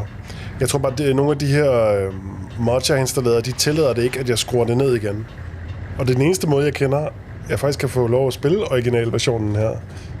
Ikke fordi der findes andre, ikke endnu. Men på en moderne maskine, ikke? Så, take the good with the bad. The game works fundamentally, og det er sådan det vigtige.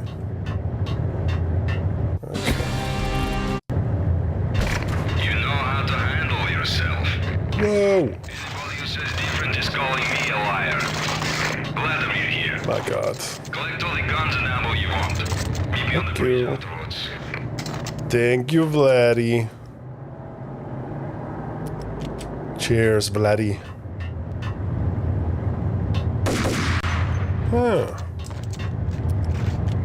20 bønner til sniperriflen, 7 granater. Max ammo til alt. You love to see it.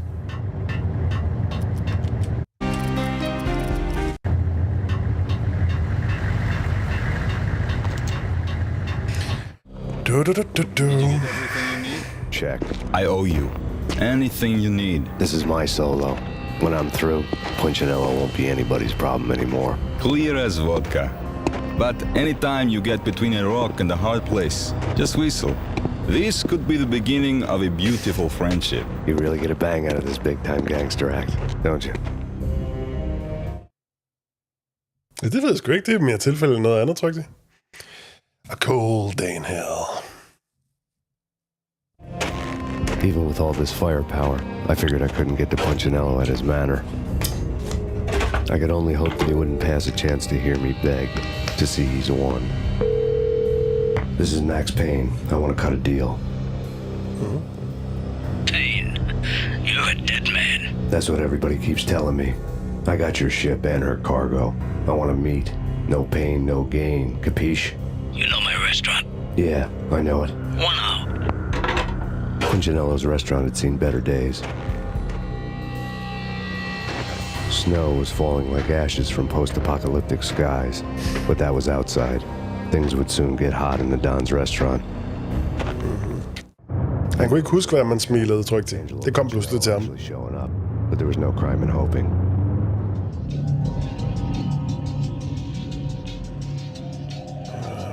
My, what a lovely place. Wow. Uh-oh.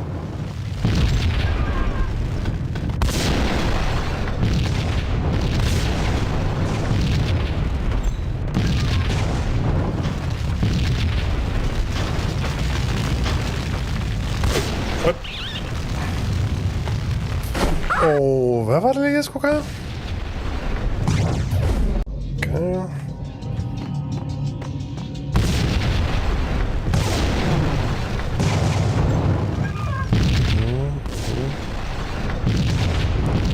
Logo.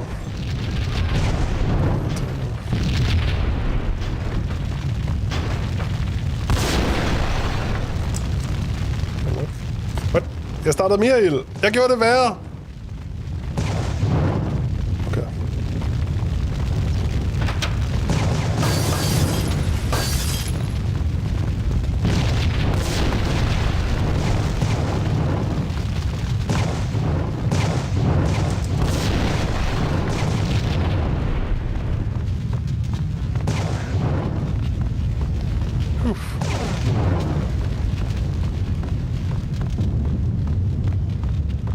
Eller virkelig sin egen lækre restaurant her. Kan du ikke bare skudt mig? Kan jeg snakke? Wow. Okay. Wow.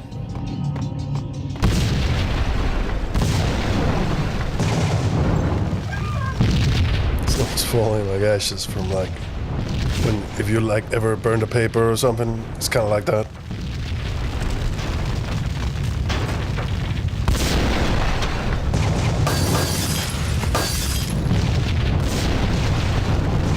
Hele mænd.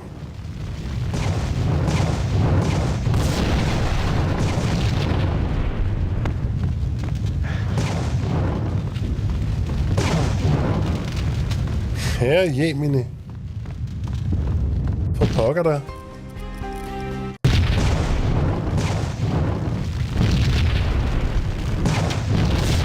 det sådan en Indiana Jones situation, hvor jeg skal gemme mig i køleskabet eller noget?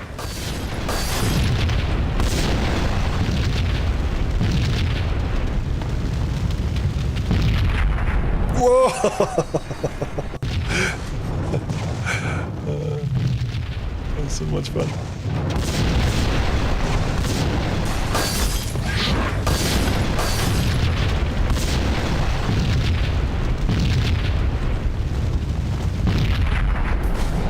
Så hopper jeg lidt for flammerne. Okay.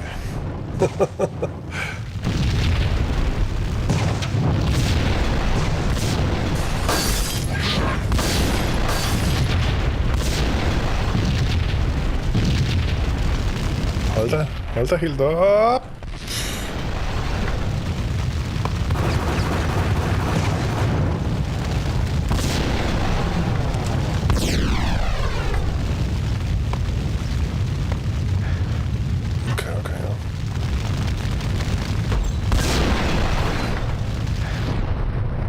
Punchinella was burning to get me. The feeling was mutual. He was trying to put out my flames with gasoline. Tried to put out my fire with gasoline. What he didn't know was that actually makes the fire worse. I guess he never went to school.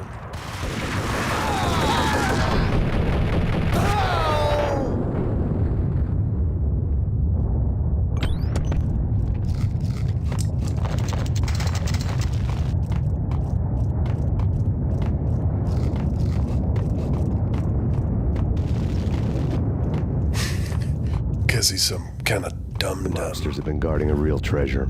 The way out of this disco inferno.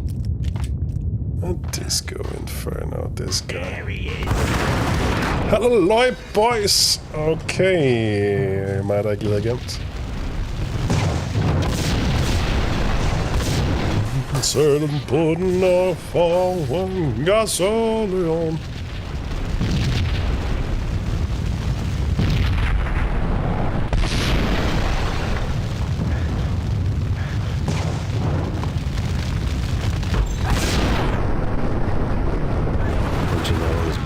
Get me. The feeling was mutual. He was trying to put out my flames with gasoline.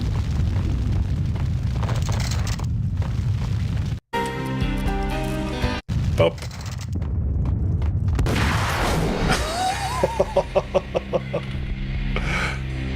Ja, gutten med Matrix SS-officers læderfrakken her, den er vildt nok.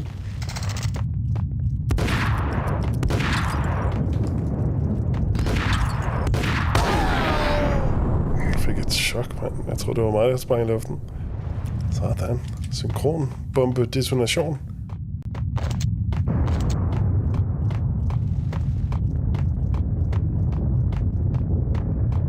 The mobsters have been guarding a real treasure. The way out of this disco inferno. Now, why is it a disco inferno? It's Payne!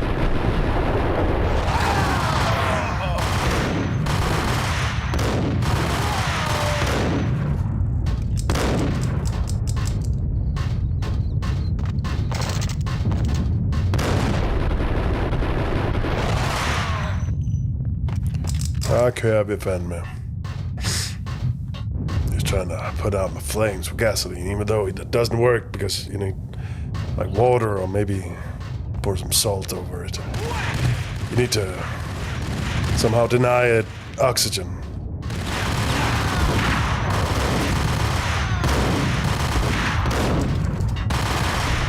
Whoops, whoops, whoops, holy.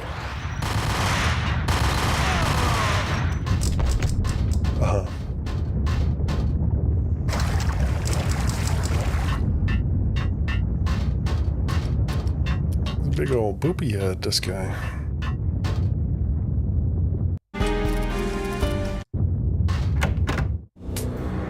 Vlad had seen my smoke signals. The Mercedes was revving to go, almost drowning out the Banshee wail of the sirens. You coming? We'll drop you off at the Punchinello Manor. Sounds good to me. When this is over, look me up. I could use a professional like you. I'll keep that in mind.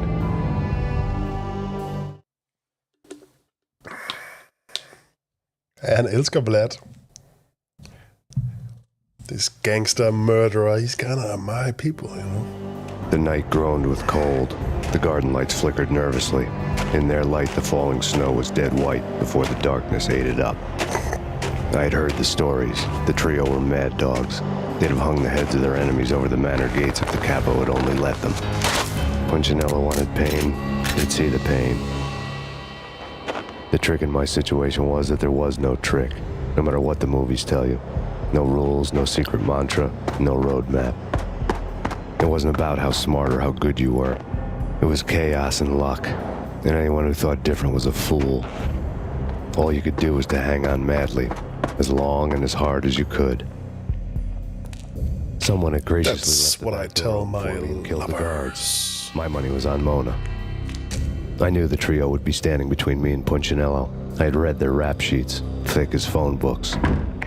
No one would be walking out of here alive. The numbing cold of the broken night had followed me in. Upstairs, the trio tangoed down the manor halls to the silent rhythm of their murderous hearts. The blood of their victims rust on their lips. Vince Mugnano, Pilot Providence, a.k.a. Big Brother, and Joe Deadpan Salem. The pistol was a frozen lump in my hand, piercing the skin, gnawing me to the bone.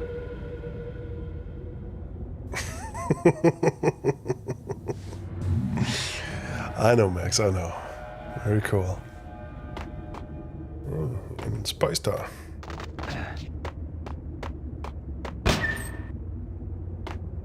In death, the thug had been promoted to messenger. Soon. Someone hadn't enjoyed the Don's hospitality. Someone with a flair for the dramatic. Someone who had let herself out of a locked cell and past a couple of armed guards.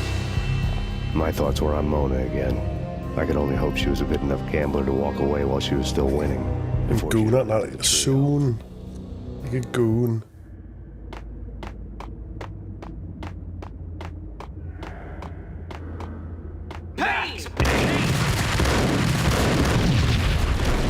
Okay. Can't hit anything.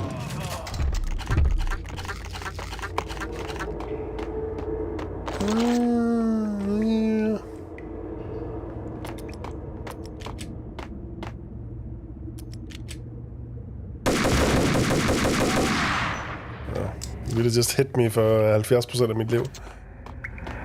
Okay, halløj.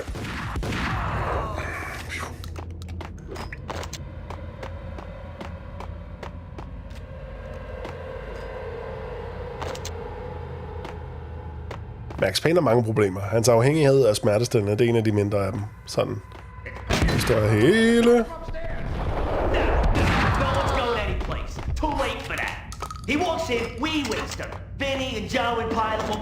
Du ved jo, at han har offret sin menneskelighed. Han har puttet sin menneskelighed for vægten, så det kan vejes op med den retfærdighed, han søger. Jumpscare, insta-death. In death, the thug had been promoted to messenger. Someone hadn't enjoyed the Don's hospitality. Someone with a flair for the dramatic. Someone who had let herself out of a locked cell and passed a couple of... Det er derfor, han snakker sådan her. Han er da mega skæv, altså. That's where I'm Mona again. I could only hope she was a good enough gambler to walk away while she was still winning. Det er også et narrativt greb, de kunne gøre brug af. Det her, det er hvordan hans indre tanker, hvordan han opfatter sig selv. Og så på ydersiden, når vi hører om snak, så er det bare sådan noget snøvlet. Fordi han bare er på smertestillende og hvidvin. Hey, there he is.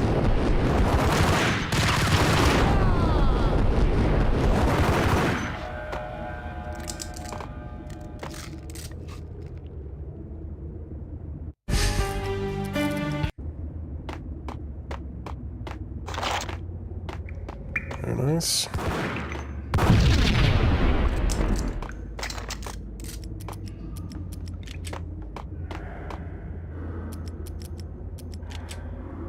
It's Payne.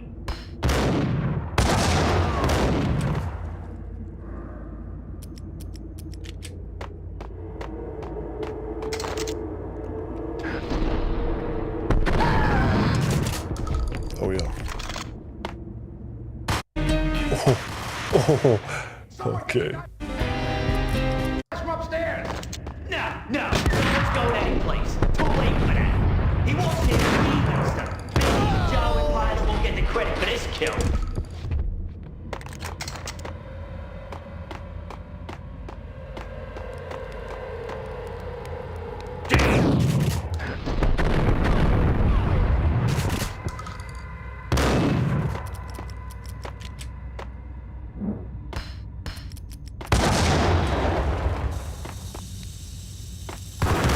Okay.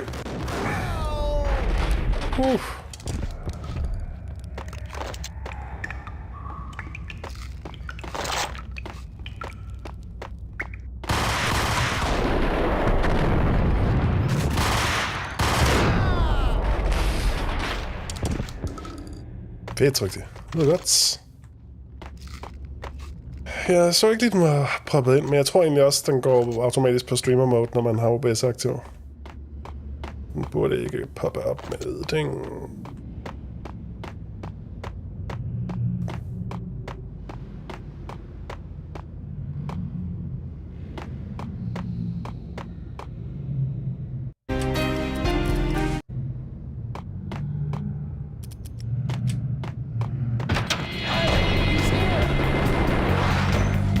It didn't take me long to run into the trio.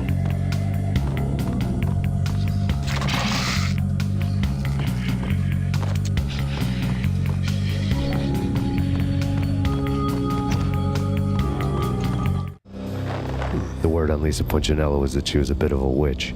The tarot cards on the kitchen table fit the picture. They weren't my kind of cards, but I was willing to take a crack at the hand Mrs. Punchinello had dealt. The first card was the Tower. Maybe that was supposed to be the manor. It got easy after that. The devil was the master of the house, and death was me, coming for him. Jeg vidste ikke, at han var til det alternativ.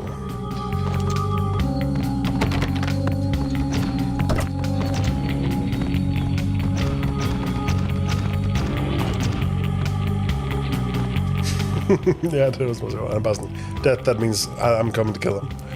Nej, det er faktisk, når noget slutter, og så er noget nyt. That means I'm gonna murder this guy. Wow, okay, det var lidt overilet. I get that now. I see that now.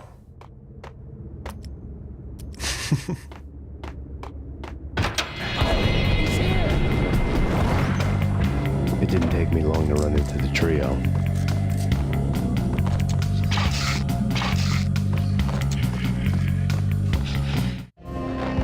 The word on Lisa Punchinello was that she was a bit of a witch.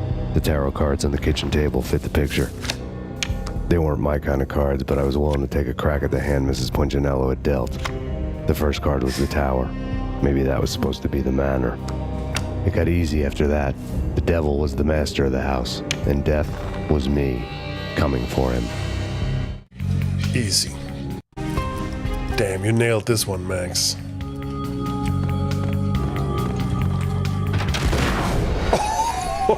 Okay. Og jeg synes, jeg var hurtig.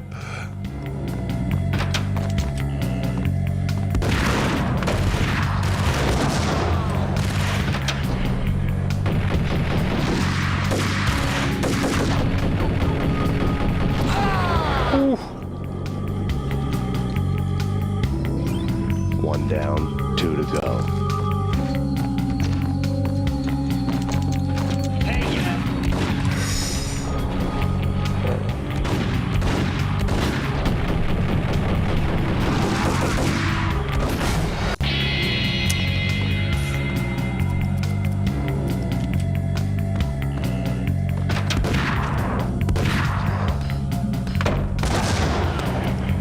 Ja, musikken er groove.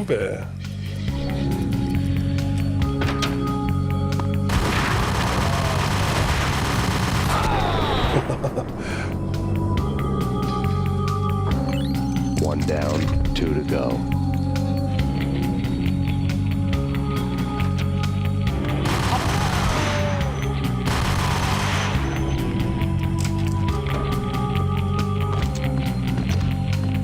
Groovy her. Max Payne, ligesom rytmen, will get you.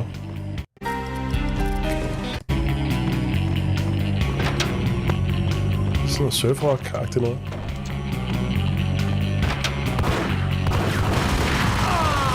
Han prøvede at lave et John Woo-hop, som om. That's my thing, that's not your thing.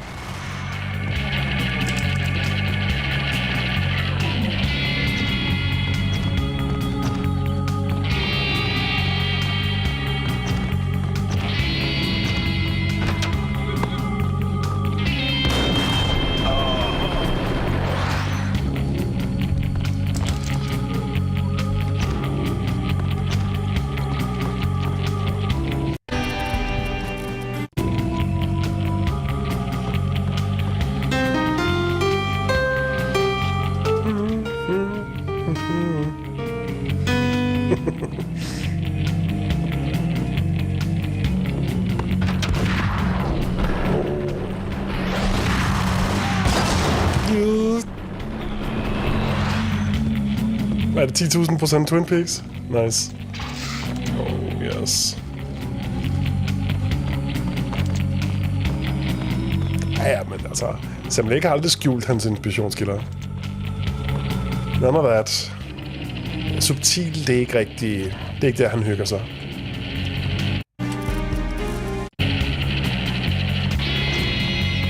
Jeg kan nok respekt instinktet om at få de der sådan lidt mere umiddelbare ting lidt overstået.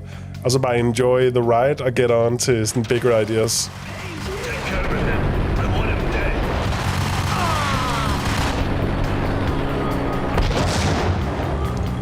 Fungerer inden for en sjov spilvirkelighed i hvert fald, ikke?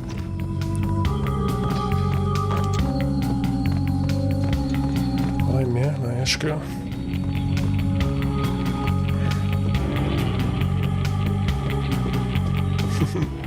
Jeg tager lidt ord for det.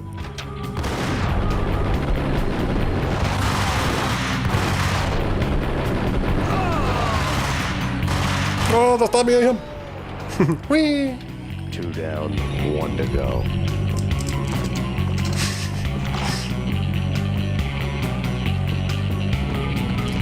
Jeg tror på dig, jeg tror på dig.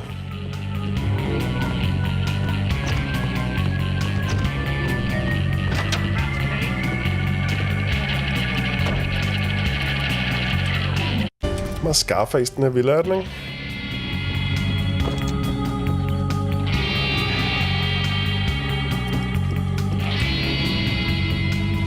Don't stop at him! This will stop anything. Take cover.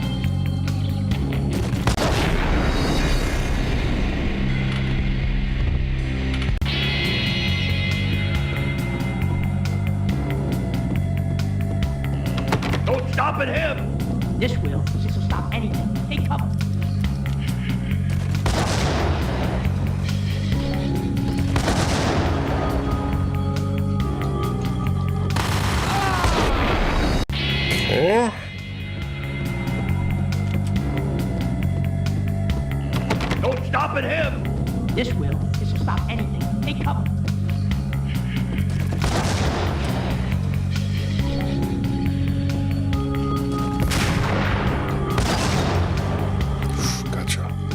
Got your ass.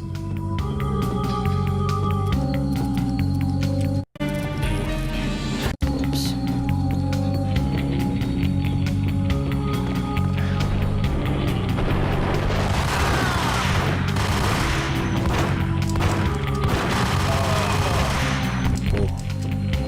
Jeg springer mig alting i luften hele tiden. Brænder sin egen restaurant.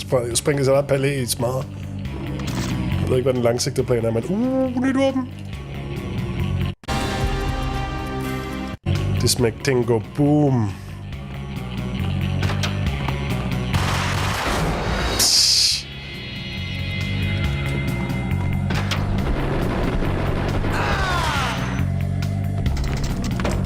Nice, very nice. Oj! Godt ramt i øvrigt.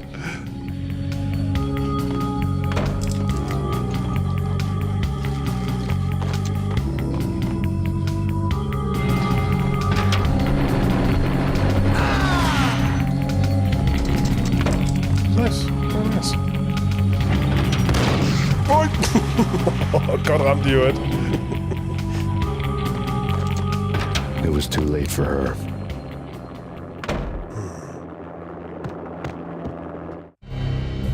You're a real angel, Max. I couldn't tell whether it was Mona or her sister. The body was a mess. The sick bastard had really gotten a kick out of it. Seeing her lying there got me thinking about another woman's body on another bed. Got me thinking about a fallen cradle.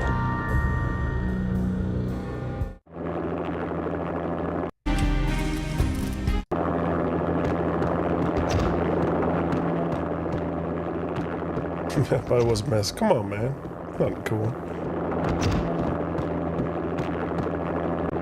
Just looks like a normal person med et lille blodstænk ved siden af.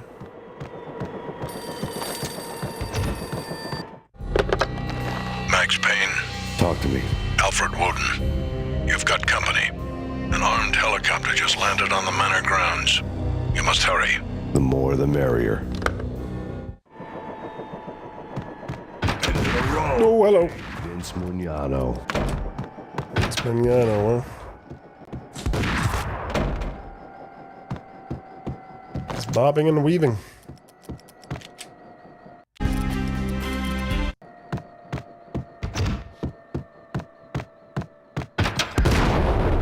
Oh, hi boys. What's up?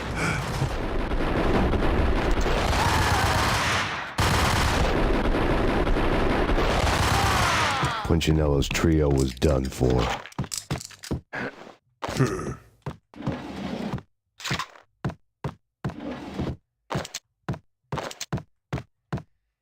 Punchinello's trio was done. Well done, like beef. Not done like sunny side up eggs on a Sunday morning. Outside my door. Hurry. He's coming for me. You gotta hurry. Please. I could hear Punchinello on the phone begging for help. He should have been saying his goodbyes. Punchinello was a pushover. The moment I stepped into the room, he folded like a deuce before a royal flush. No, wait. I was just doing what I was told. I couldn't refuse. She's someone high up. Government, maybe. I don't know. He was trying to buy more sand for his hourglass. I wasn't selling any. Ooh, main theme. I told them not to.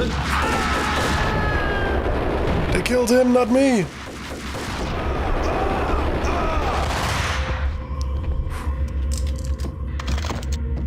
They came strapped. They came strapped like a dominatrix on Saturday evening.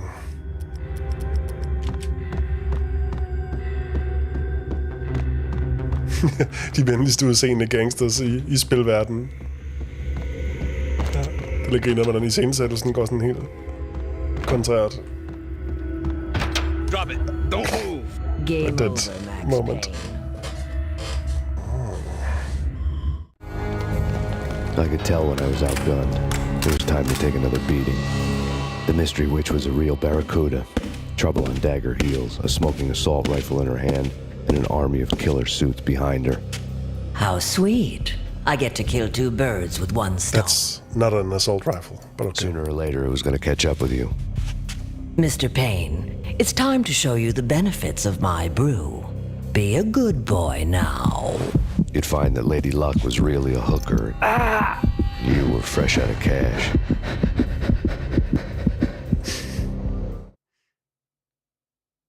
There's no way to talk around your mother. A bit closer to heaven. Part 3, mine damer og herrer. Ja, det fungerer bedre, hvis ikke du tænker for meget over det, tror jeg. She had just given me an OD of Valkyr. I could feel green fire eating my brains. They turned to steam. They did a fade on me. I'd never had a chance. The witch had got me just as sure as if she put a gun to my head and pulled the trigger. The shadows rushed me, bruised mugshot faces hungry for revenge. They knew my weak spots and closed in for the kill. The floor turned into a vortex of green blood. I fell. The flesh of fallen angels. You're an angel, Max.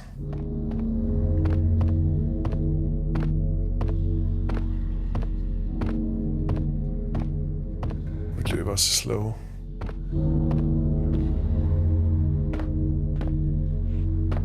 Who's there? Max?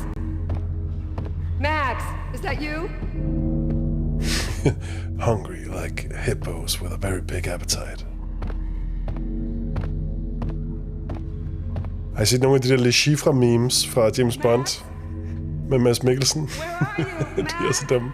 It would appear your hippo is not as hungry, as famished as you claim, Mr. Bond. Good stuff. Og så Mads Mikkelsen der sådan,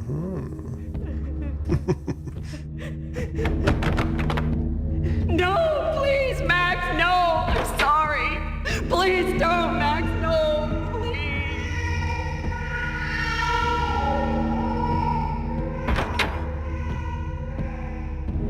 Max?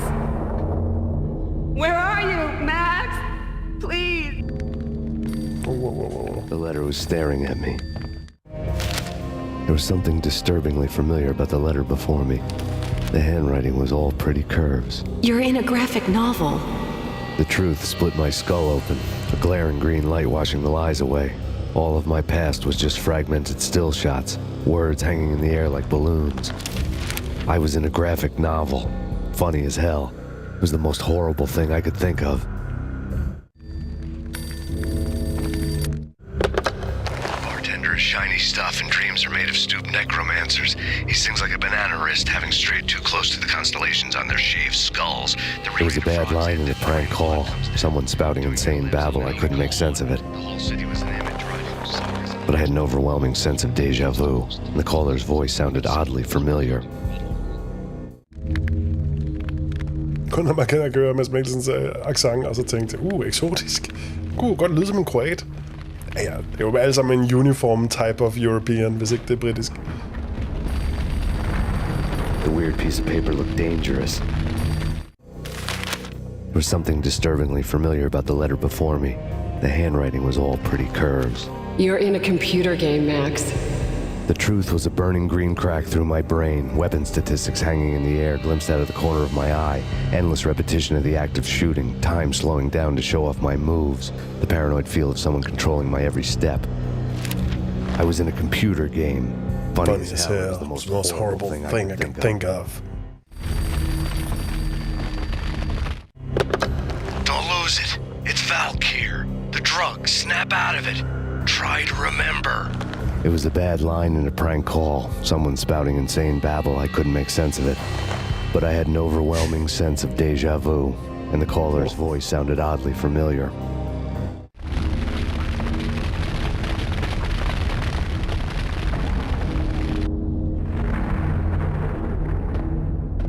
I was being controlled by a gamer. Funny as hell. It's the most horrifying thing you could think of.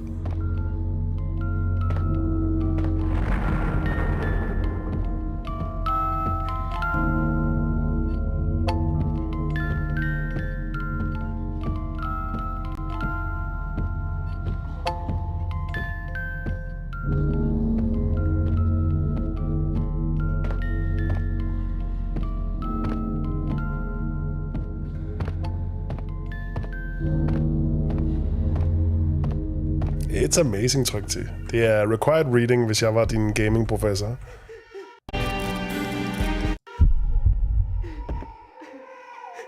Wow, okay. Okay, de ændrede lige tempoet af, hvordan man bevæger sig, og så drifter man bare helt vildt.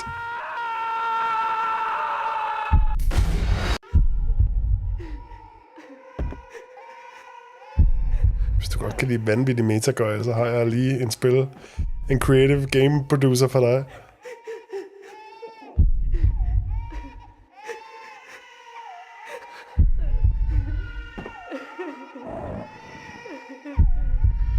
Nope, det var vist ikke langt nok. Nope.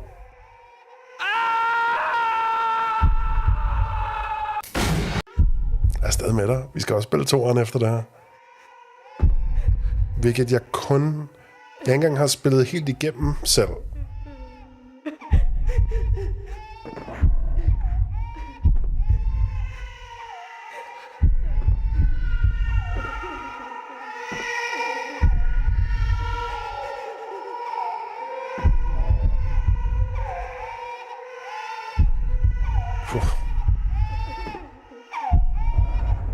Okay, ja, man mister noget momentum, når man hopper. Ja, fuck that.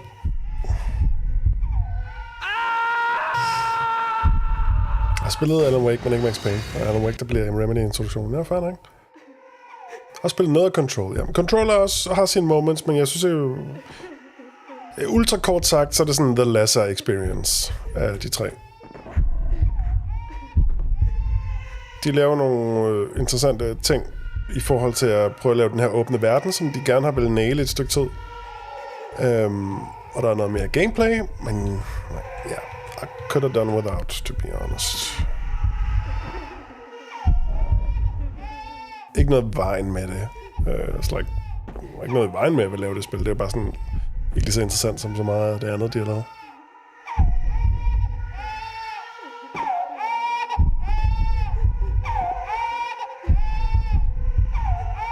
Så det er nu, Anders skal kigge ind. Ikke? Altså, vi har babygrød i. Jeg kan ikke justere. Der er ikke noget, der hedder airstrafing.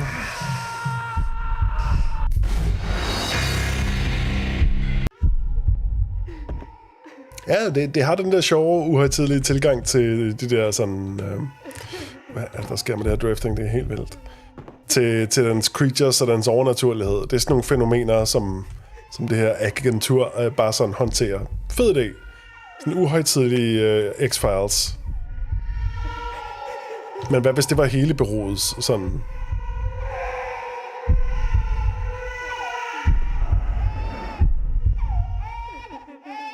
Hvad er jeg? Jeg kan ikke helt nail down, hvordan det her det bevæger sig.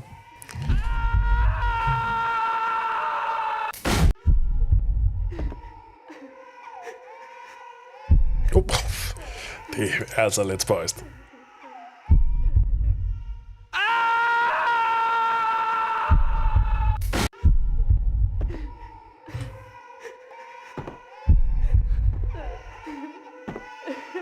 Ja, men det her det er også meget underligt. Og så det er tæt på, når man gør sådan her, så er det meget langt væk, når man trækker kameraet væk og gerne vil kigge rundt. Kommer det lidt tilbage, hvis man går langt nok ned.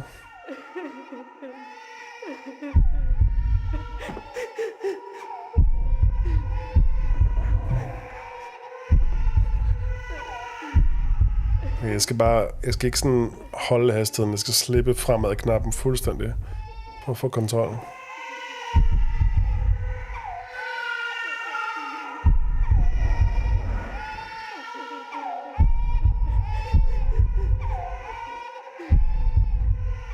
What?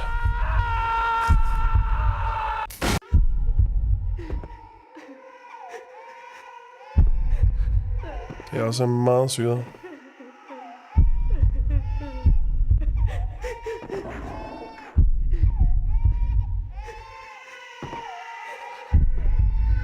Okay, bare gå lige ud. Man skal ikke det der med strafe højre og venstre. Det er noget søvns.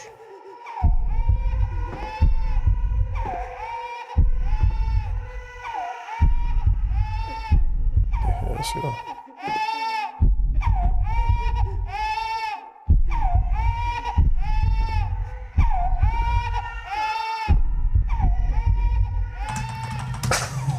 come on.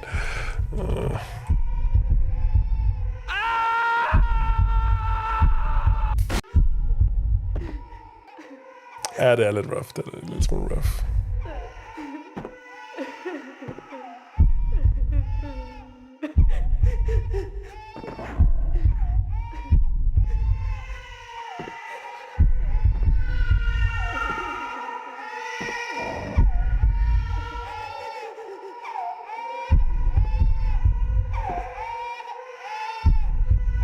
What?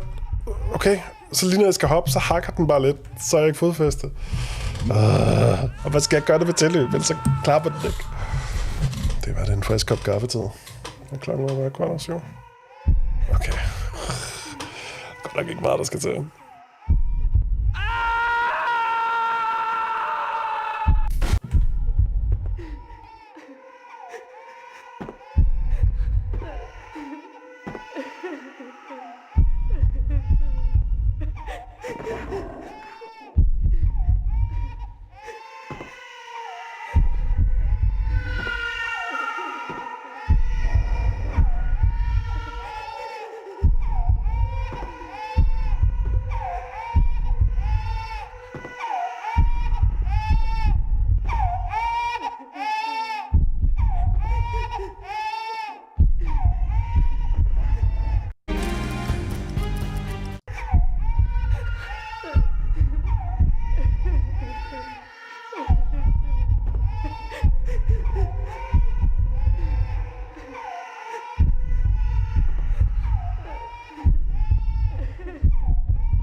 Max, something happened at the office today. A strange memo. Something about Vikings. Honey, I gotta run. You can tell me all about it this evening. Have a nice day, darling. The bullet holes were rubies on her chest, blood glowing on her ivory skin. She was so beautiful. The killer was smiling. The flesh of fallen angels. A bit closer to heaven. Ja, er det trip? Er det skyldfølelse? Nightmare faded, leaving dark stains on my soul that would never come off. I felt like flatlining. I was all shook up. I woke up in a cold sweat, sick and tired to the bone, lying in a puddle of my own puke. The hag had said take me to Cold Steel before it had all gone crazy. It was a clue, the only one I had. It took me forever to crawl back to my feet and hit the road, but when I did, I drove straight to Cold Steel Foundry outside the city. There was a whole lot of action around the place for a freezing winter night. Trucks coming and going, men running. I had the drop on the mystery witch. She thought I was dead. I was on her blind side. I was going in. The bad trip had put me in a crazy mood, adrenaline pumping through my aching veins. Staggering on the mill roof in ice and snow and wild wind, I was a ninja. My kung fu was strong. I wasn't kidding anybody. At best, I was Superman on kryptonite about to fall through a skylight, down to where it was all going down. A half-abandoned industrial area in the middle of nowhere. The factory was a perfect front for any number of illegal activities.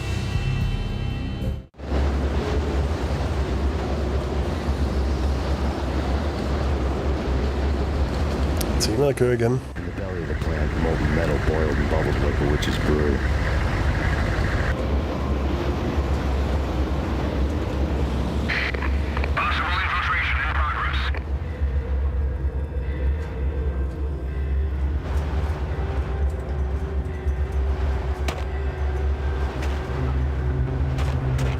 Never. It's kind of his thing.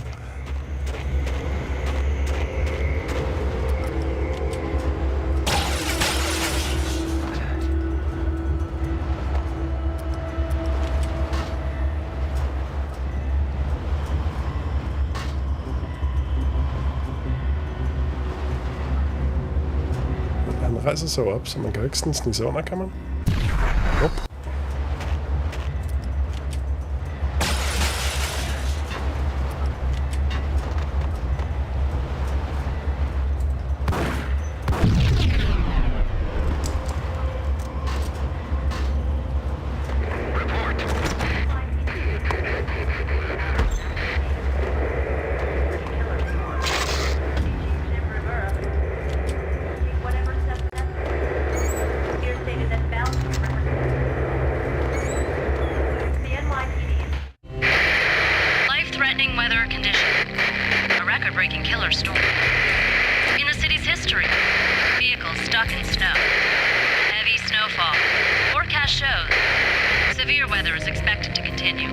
Out in the night, snow fell like confetti over the Devil's Parade. The storm was anything but over.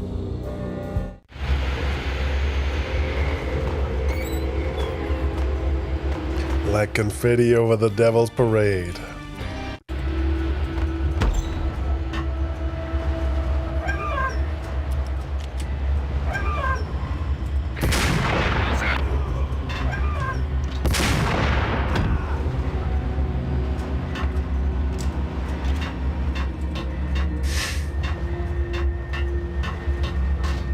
Hvad mener du, Tryk? Det er det selvindlysende. Boom. Got my cold action. I got my gun.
Scratch on me.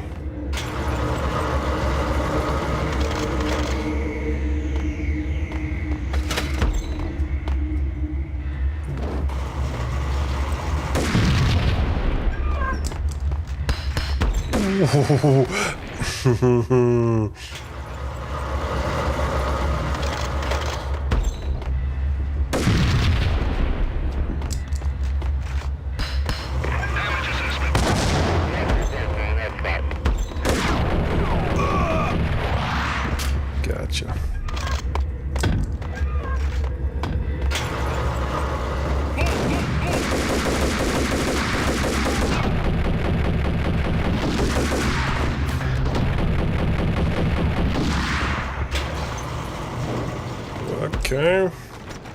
Jeg er lidt taktisk tilbagetog. Der var nogle døre, jeg ikke fik kigget i.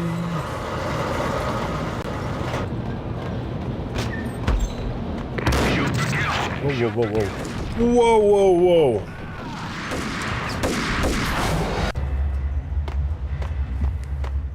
Okay. To the danger area.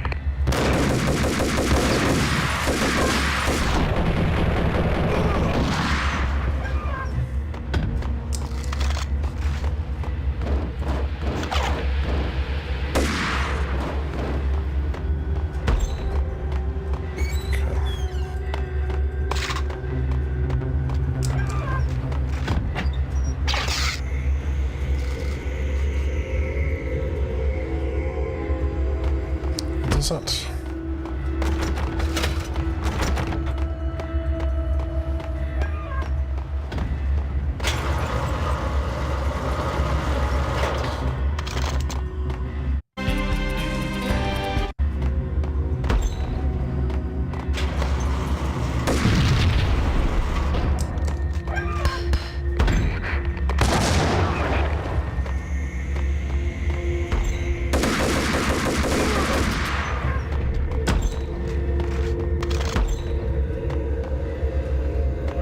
Austin.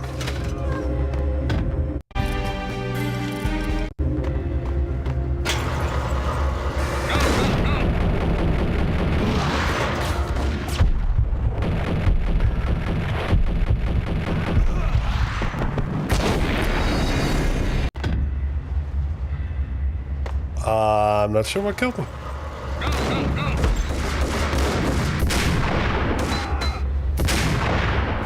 Nope.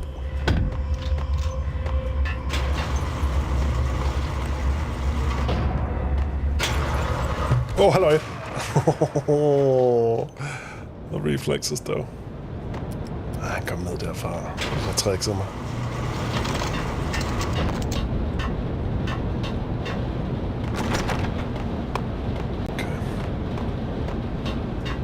Jeg er tydeligvis sprunget i luften. I mean, you got me there. Det er ikke så teknisk.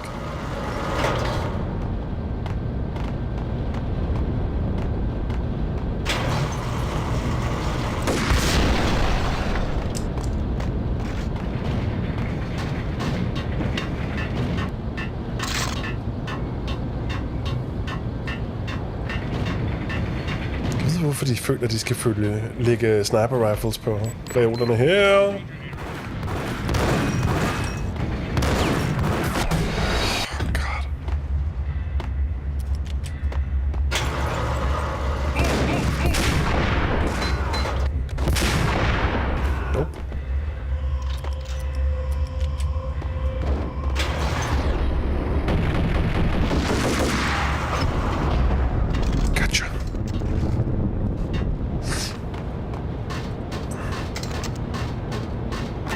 De er gået til pause. Hvad tænker du også vagterne, som egentlig brugte den rifle for et øjeblik siden? Det er muligt. Damage assessment.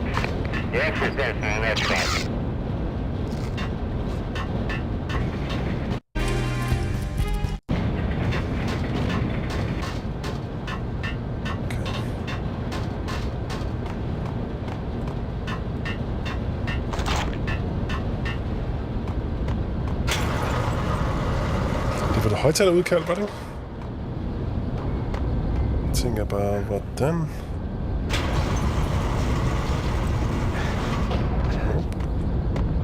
Jeg kan ikke komme igennem der. Okay, det er den. Save. Ja, damage assessment.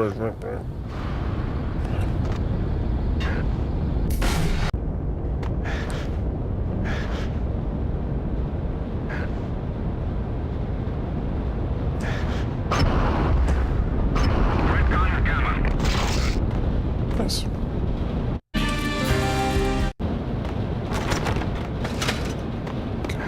Moving to the danger area.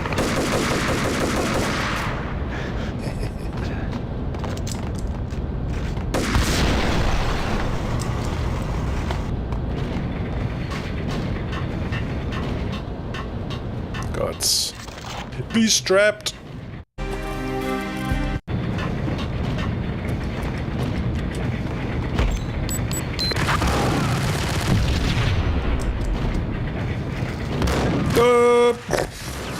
Oh, du vil lige få mig igen.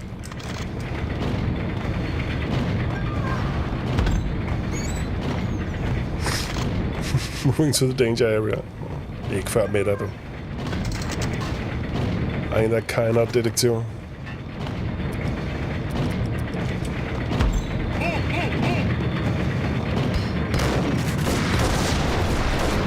det var også fjollet. Vi er i Cold Commando territory.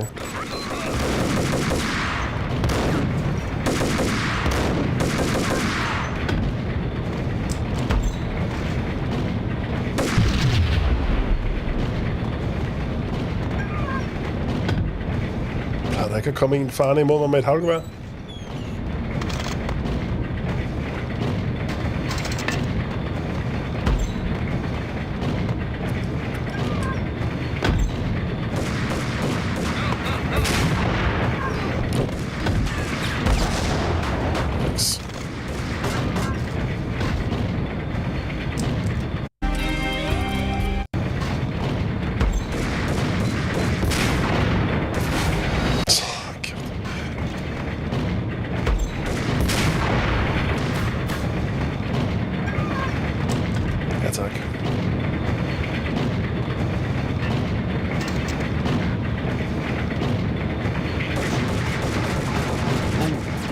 Okay.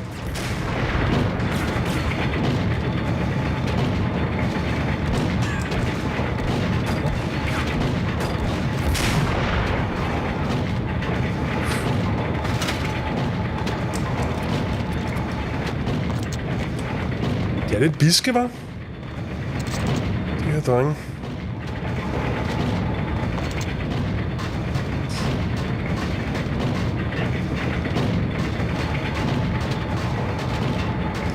Bisk som fjæsing.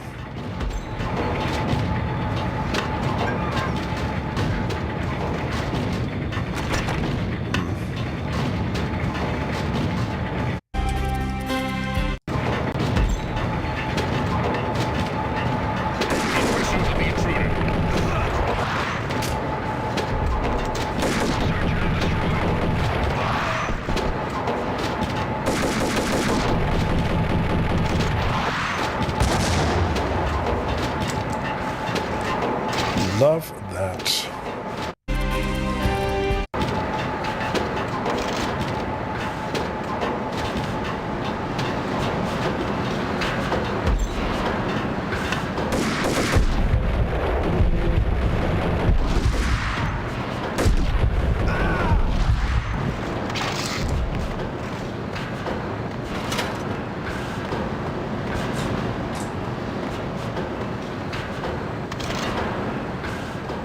Tank. Can you believe it? I bet they sleep with their rifles. I bet they've given them names. I guess. So, you don't have a name for your gun? Hello? Hell no. You do? Well, yeah, No. kind of. Hey, let's hear it. Well, I call it Dick Justice. I rest my case. Okay, hello.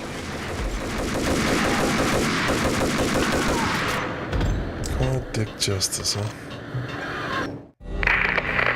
Perimeter breached.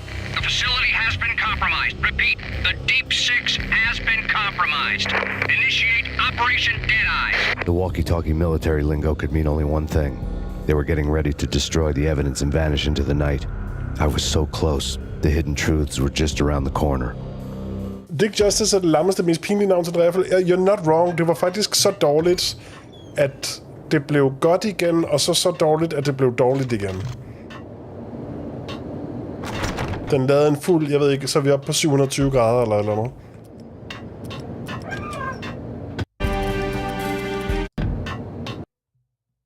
Chapter 2, Hidden Truths. Dick Justice, that was actually terrible. Det var ikke engang funny bad.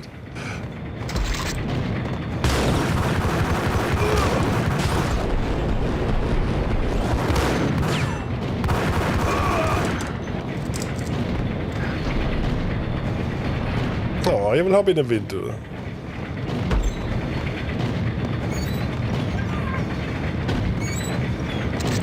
The folder on the table told a grim tale.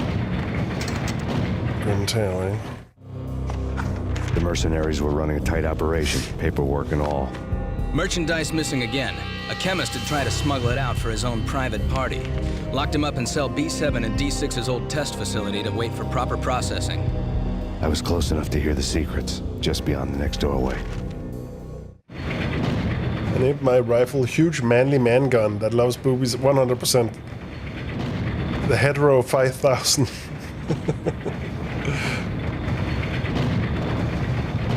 I mean, the joke was that the guy was a damn idiot, you know, so...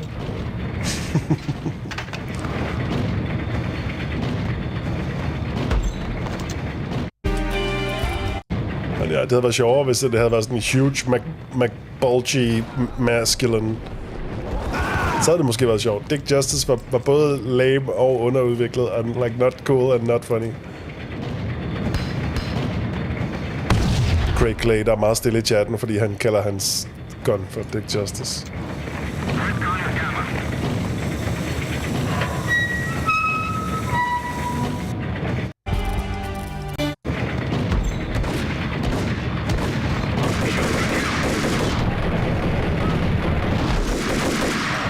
Can't hit anything.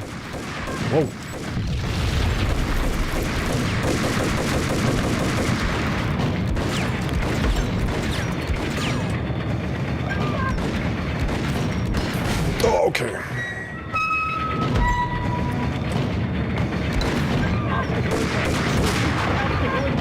Shoot, got him.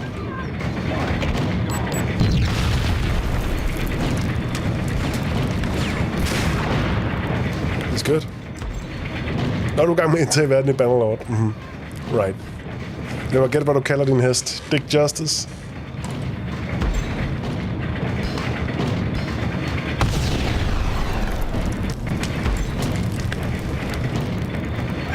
Held og lykke med verdens indtagelse. I respect it.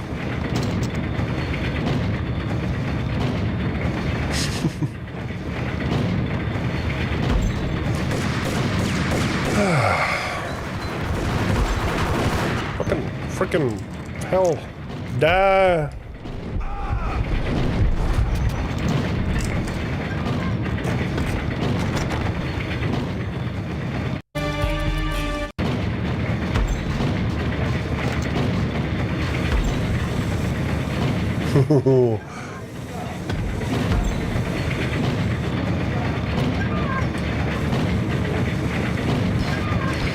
Satan's Crusades, Purger, Exorcism. I mean, there's always something. Always people trying to stand against your damn will.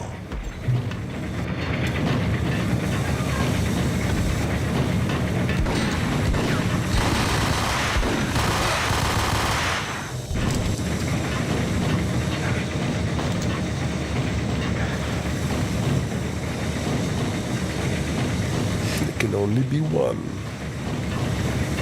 Don't I know it?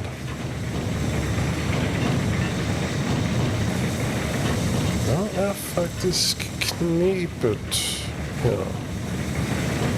Hvad skal man faktisk gøre?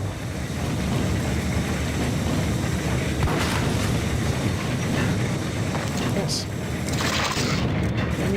Yeah. Når jeg får en masse armor og liv, så føler jeg ja.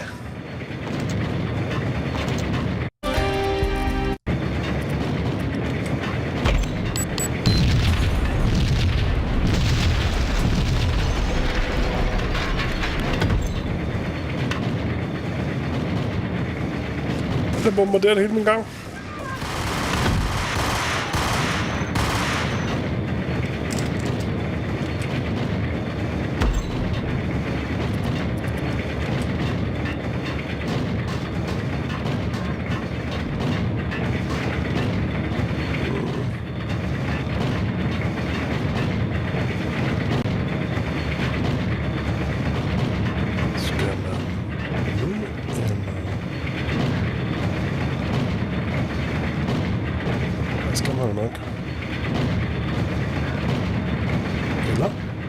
Oh, he's insane?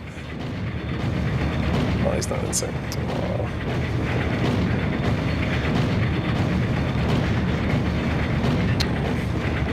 It's not that goddamn.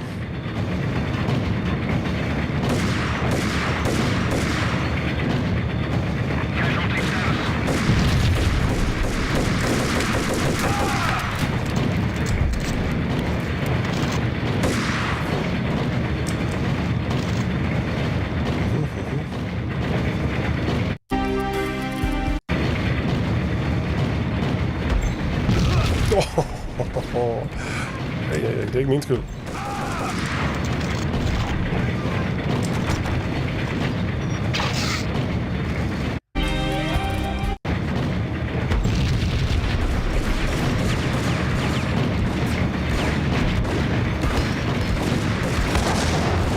Wow, godt ramt.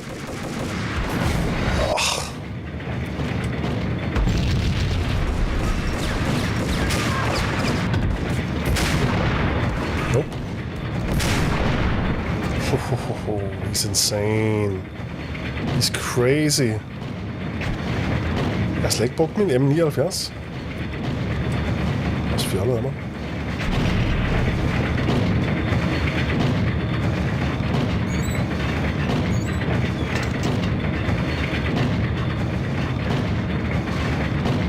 Jeg har slet ikke brugt Dick Justice. Hvad tænker jeg der på?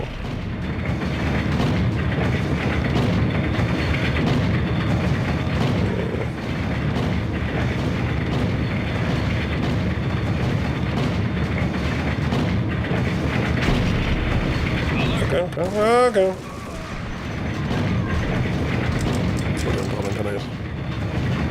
Men for me to pick up. Yeah, that wife, you know.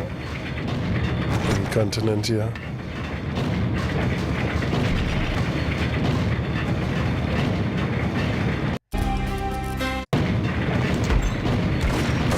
Er det incontinent her buckets? Så er det sådan her.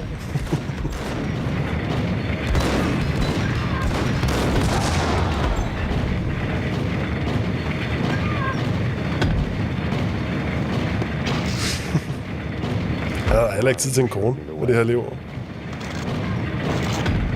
Med det her liv, som man lever, satans liv. Processing diagrams fill the control room screens, all but one.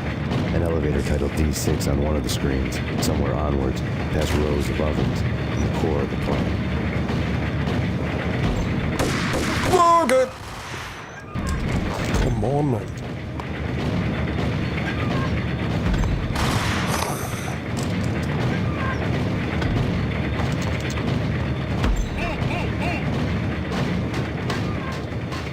Why you say this?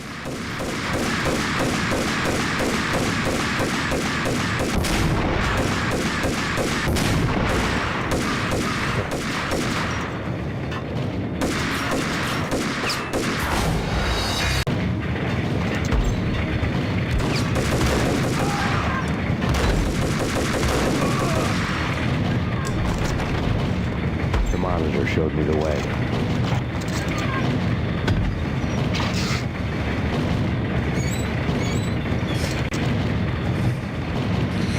Max Payne, der prøver monologer oven på det mest støjende fabrikslarm er dybt komisk. Ja. Det er også en god bit.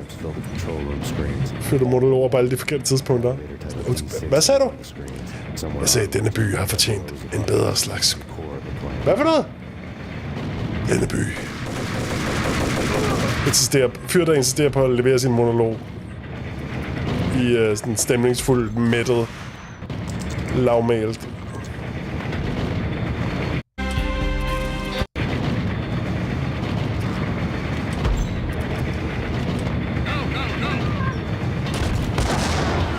Oh yeah.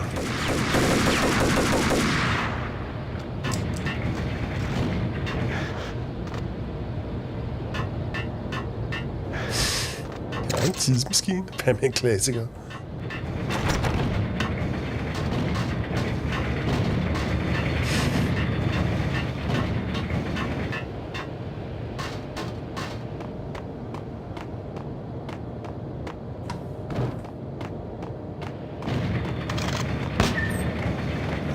Tænker ikke nok.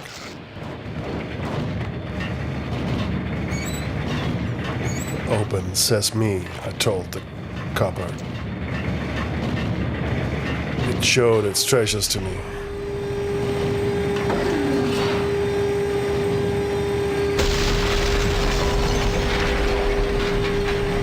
Like a hot date after 5 martinis.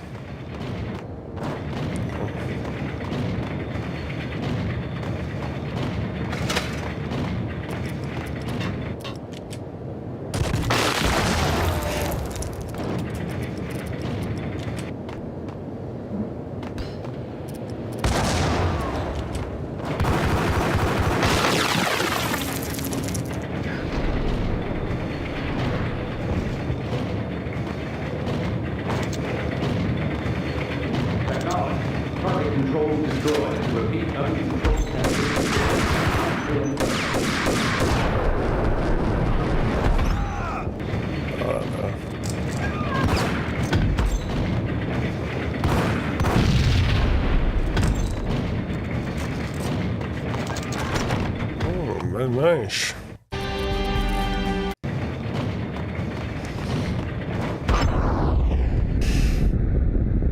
Whoa. Okay.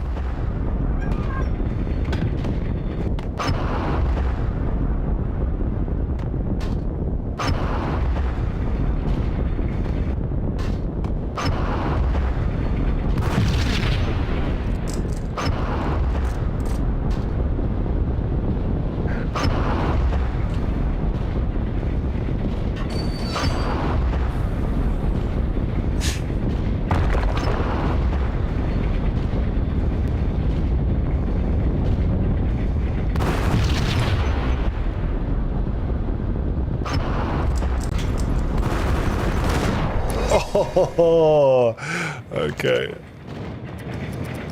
Det skal være noget lidt mere eksplosivt.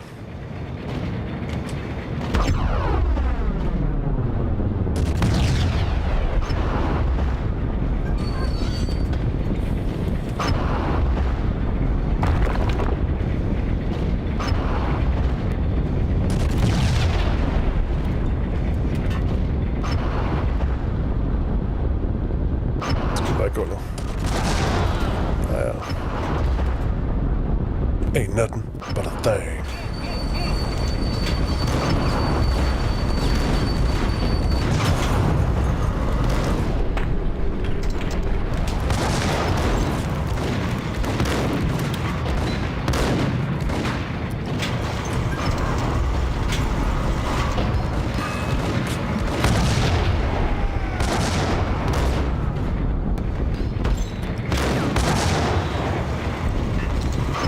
Grenade out. Beautiful. Beautiful people.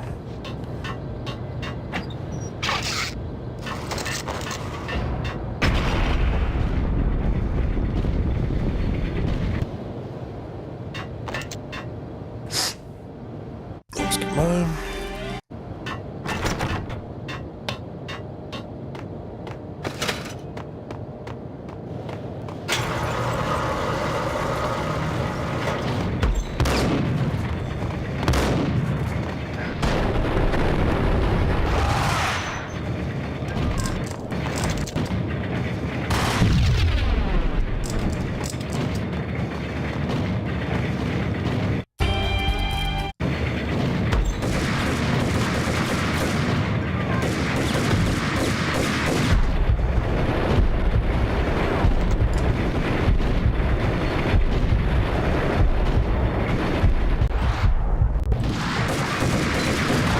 Det var helt vildt, så det ramte.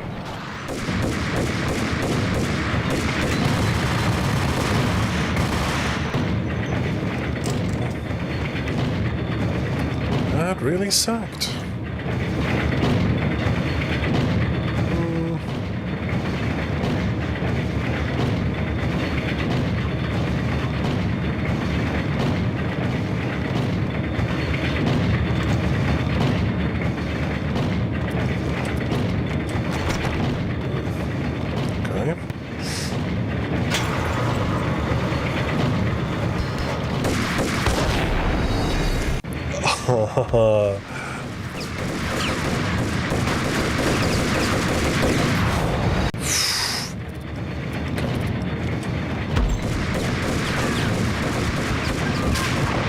Oh my goodness.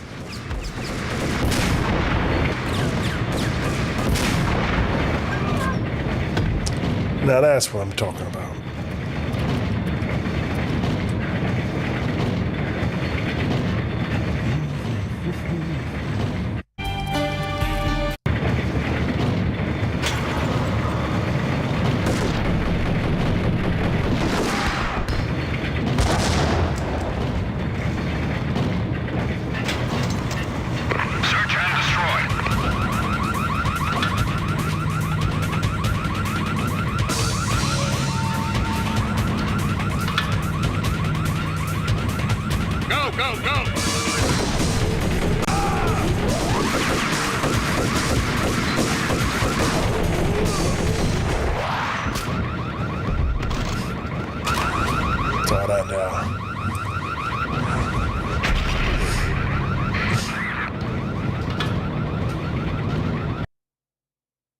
Chapter 3, The Deep Six.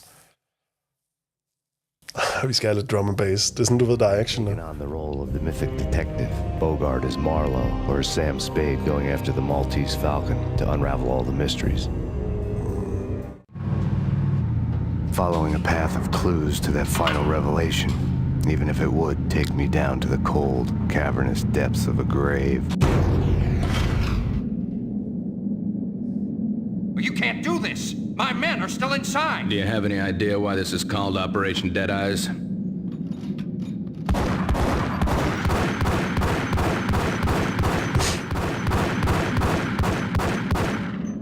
think you got him. I think he's dead already. Let's do it.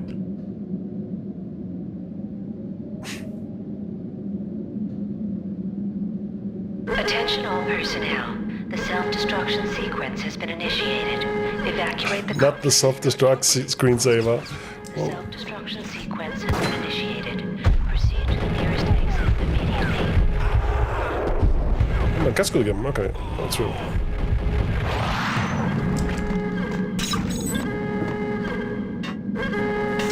Yeah, the Joker probably told you to kill me once we're done. Logo on the floor before.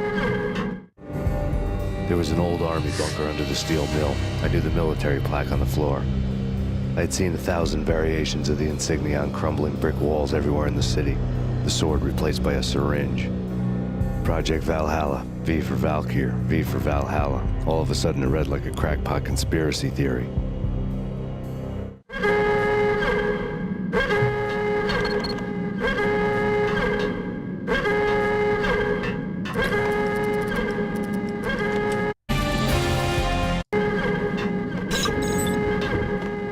Abort! The self-destruction sequence has been initiated! Go!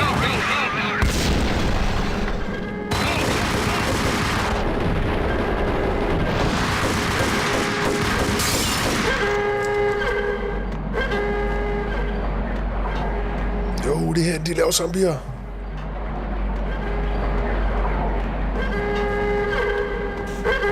Attention all personnel. The self-destruction sequence... Godt ompakker. Ja, præcis. Det her, det er Umbrella. Abort! If I'm going down, we're all going down. Abort! The self-destruction sequence has been... Go!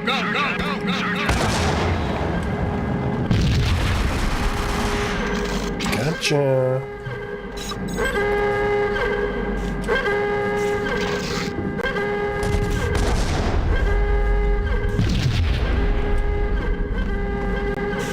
Attention all personnel. The self-destruction sequence has been initiated. Proceed to the nearest exit immediately. Oh, very bassy. Max Evil. Resident Payne. Resident Payne. I like that. That's good. Awooga Horn, a self-destruct JPEG. I love it. Like everything else in the Valkyr case, the door code was a mystery to me.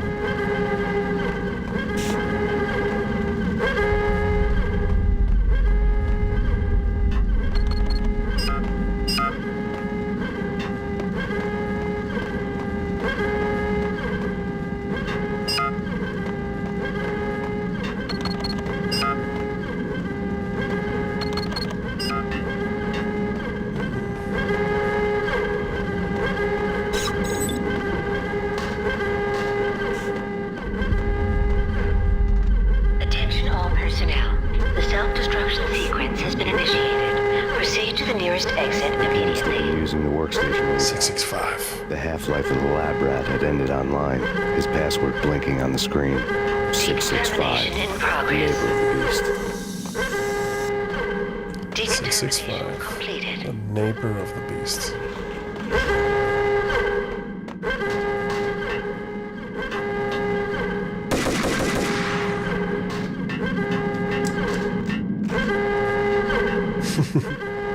Ooga.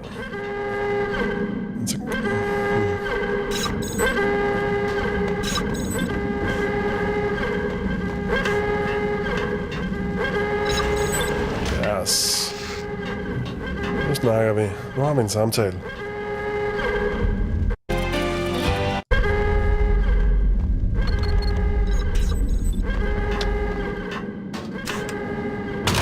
Attention all personnel. The self-destruction sequence has been initiated. Proceed to the nearest exit immediately. Okay.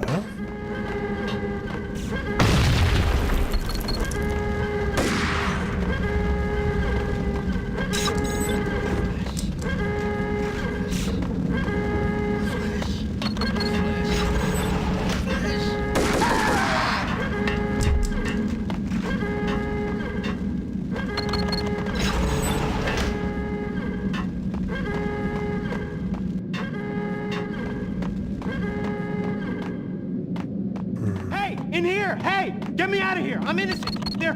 Let me out! Yeah, I hear you.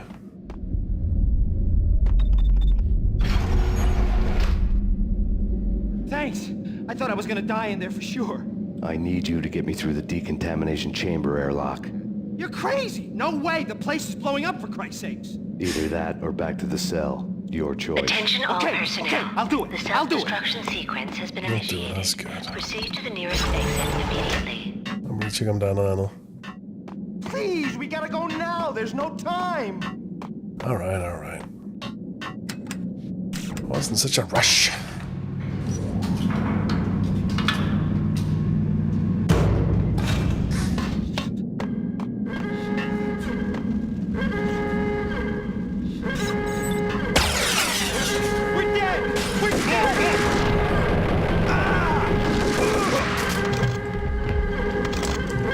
We're alive!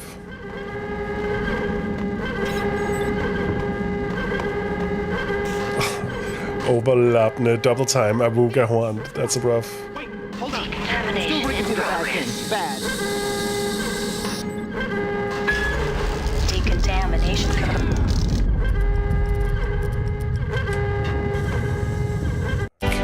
Oh man. Thank you.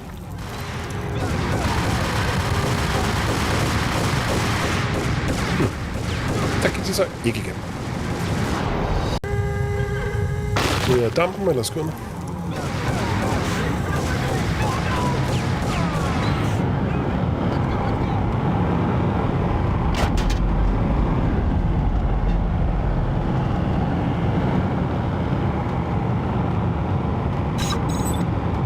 Laboratory 2. Held lykke med 5 Avuga rundt på en gang. Når den begynder at lave trioler. That was the Valkyrie case.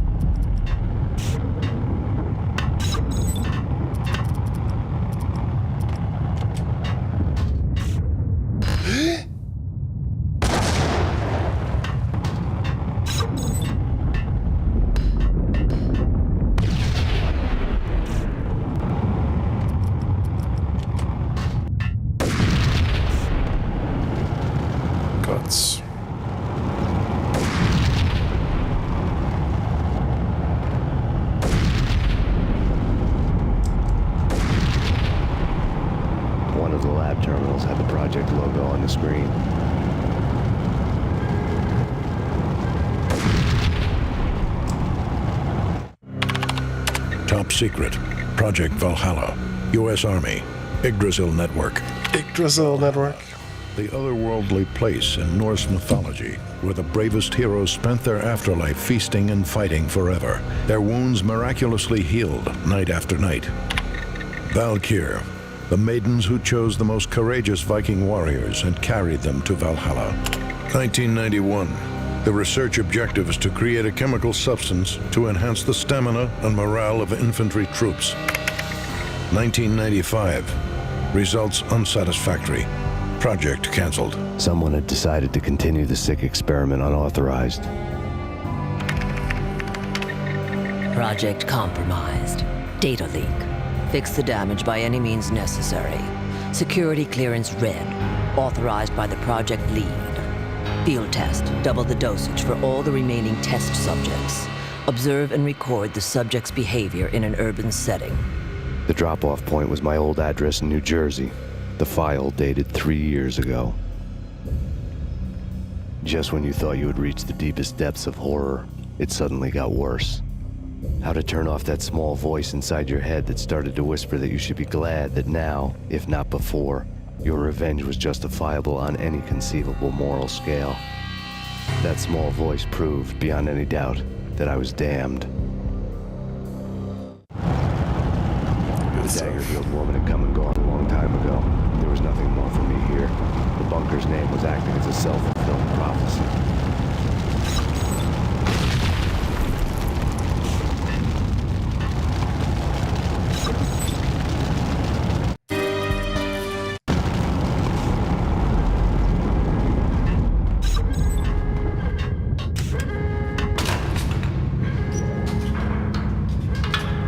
Back up.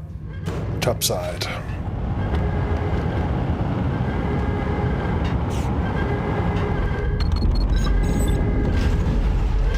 Nice. Vi sidder med et eller andet sejt. Nej, det var ham, der blev dræbt. Bare. Decontamination.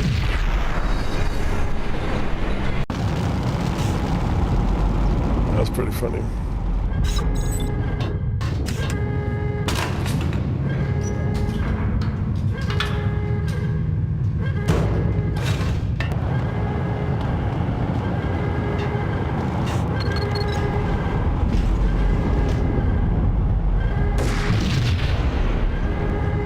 Hvad sker der, Palace Player? Hvad med en frisk kommentar at komme ind i chatten med? Self-destruction. Hvad så, my man?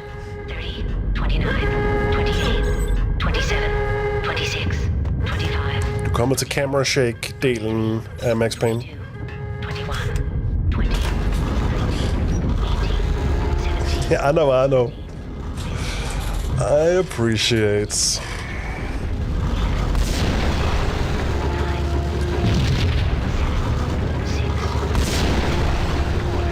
It's a big papa. Det blev færdigt med vores afsnit. Men det blev lidt sent. Det blev efter klokken 4.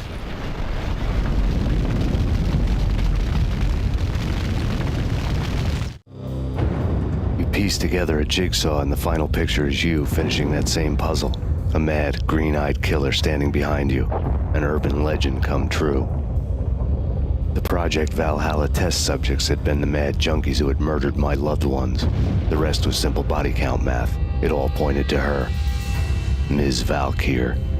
The factory went up in a fiery inferno behind me. All my leads were dead, turned to smoke and dust.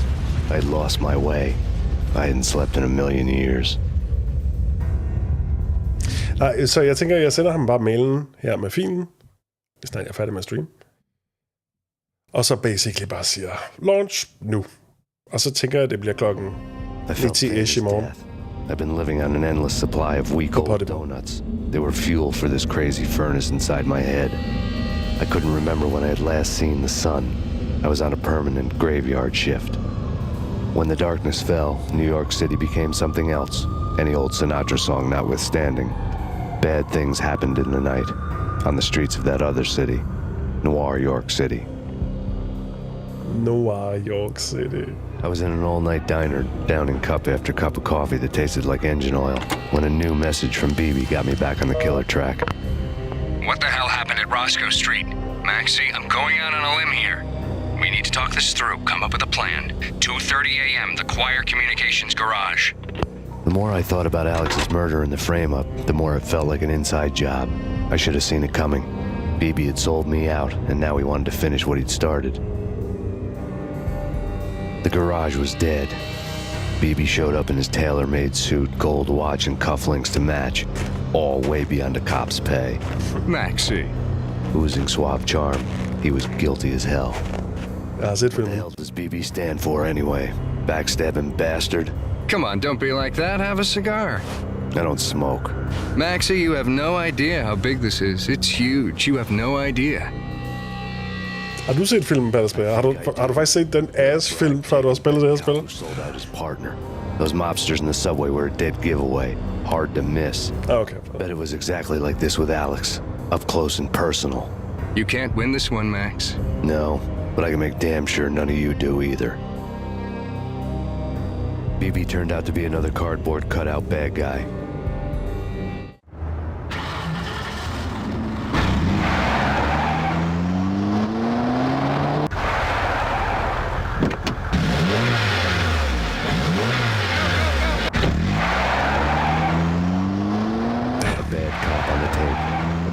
Right-hand man fleeing from the scene, leaving his paid thugs to do his dirty work. Wow, så vi ved, om man er i gang.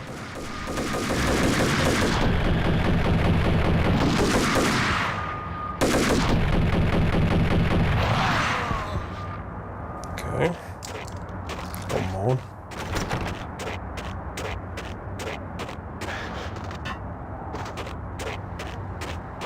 Ja, men den er ganske elendig. Jeg tror ikke, der er nogen, der holder af den.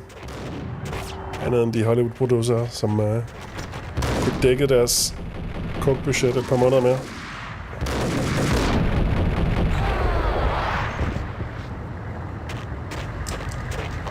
Det er nice.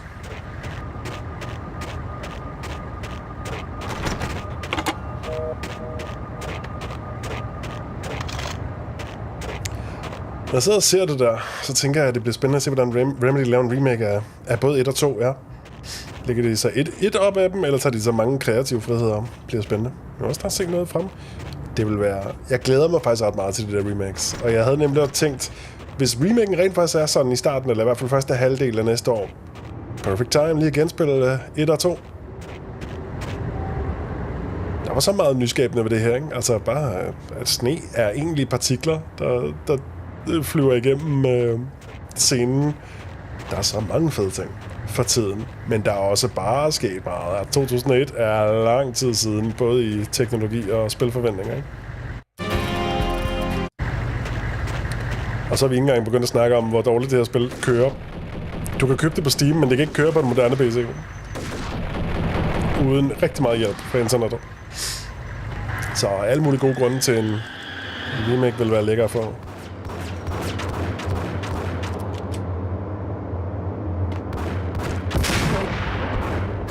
What? Tak. Gotcha. Gætter 2027 ren mavefornemmelse. Vi har bare intet set, så 2026 vil... Okay, fair nok. Jeg havde fået det indtryk. Men det er vel dybest set også baseret på vibes og ikke fakta. I don't know, der havde jeg fået det indtryk af, at det ville være starten næste år. Men det kan være, det er starten af næste år på samme måde som GTA 6 er det. Holy.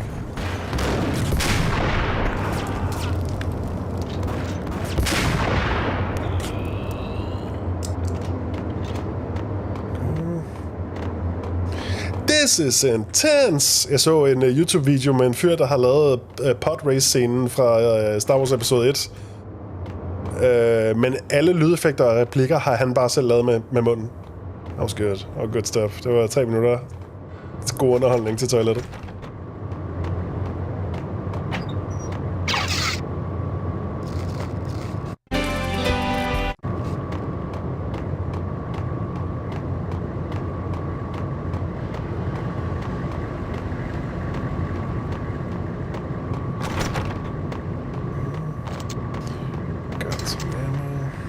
Men du kan også godt se, hvis du aldrig rigtig har set det her spil, så se, hvor meget det egentlig ligner af Alan Wake 1. Okay.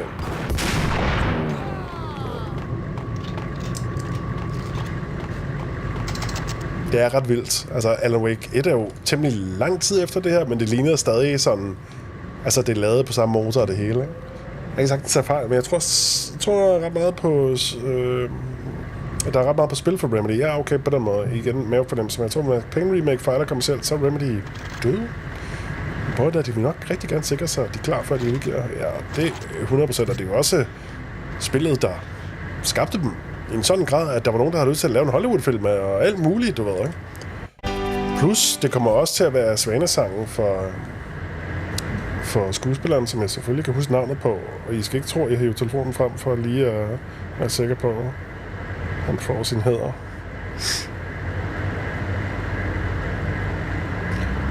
Max Payne i MDB, så finder den filmen game.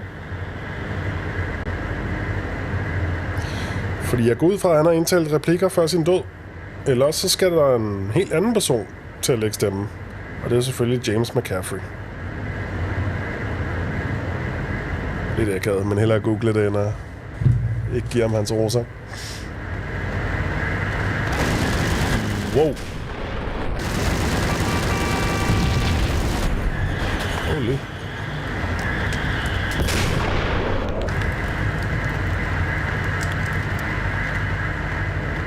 Så mange gode grunde til at gerne vil naile den her. Uden tvivl. Hvis du lægger mærke til, hvor meget jeg gemmer. Jeg håber også, de har et slags checkpoint autosave system. Okay. Det vil være dejligt. Dejlig forbedring. Så jeg er sikker på, at du også vil være sæt.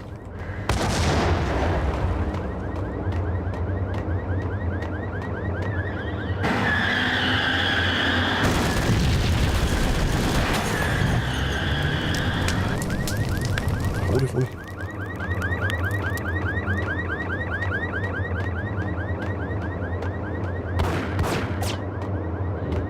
Hvorfor de også så dårlige til at tjene penge, altså Remedy, for helvede.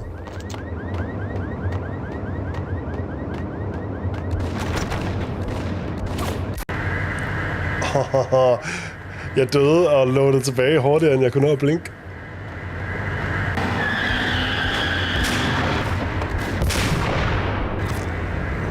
Rammer mig alligevel. I'm dead. Okay, big boom.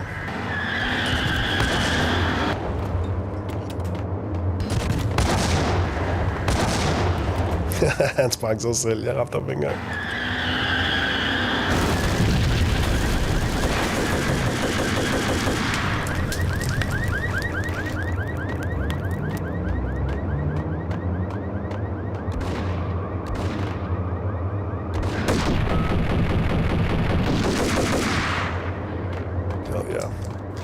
Jeg går ud fra, at de beholder historiestrukturen, og så udvider segmenterne, moderniserer dem, så det ikke er så sådan, du ved, Half-Life 1 grafik og miljøagtigt. Lægger flere lag, mere sådan detaljtæthed. Men det er også et ret stort spil, fordi de har kunne lave det ret simpelt, så har de kunne fylde det ret godt op, ikke? Noget, som du ikke helt kan genskabe, hvis du gerne også vil løfte kvaliteten på alting, og give alting bedre, flottere textures og alt det der, ikke? Så ja, det bliver interessant at se, hvad de laver. Forhåbentlig er det så sikker en sælger, at der ikke kommer mere problemer på dem. Og at selvom om det så lige er ovenud fantastisk eller ej, så kommer det til at sælge fint. Alene fordi det er The OG. Det er Max Payne.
Nice. Very nice. Hold it!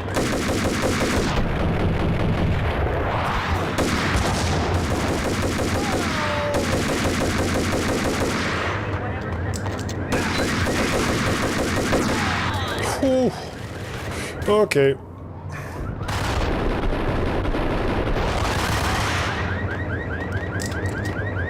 Det var tæt på.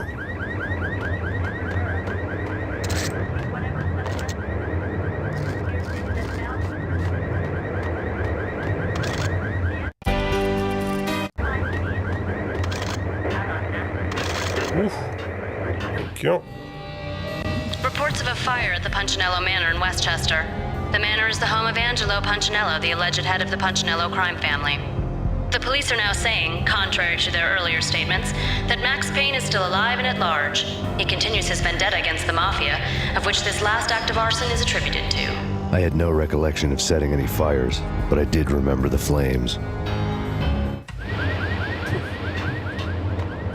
I didn't do it.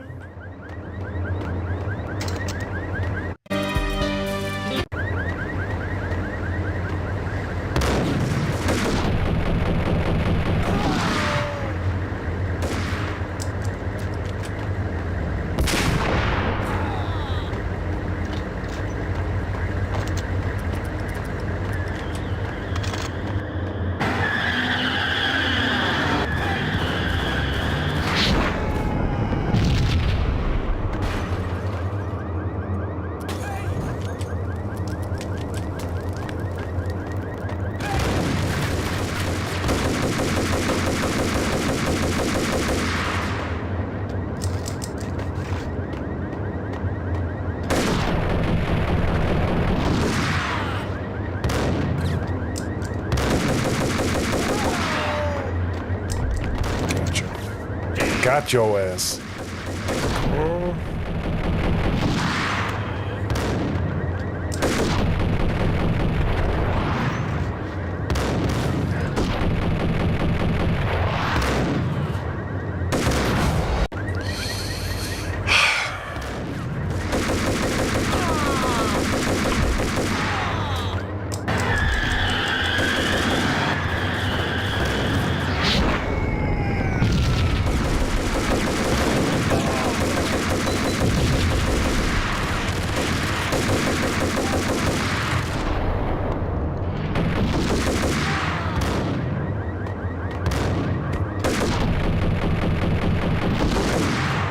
Sådan.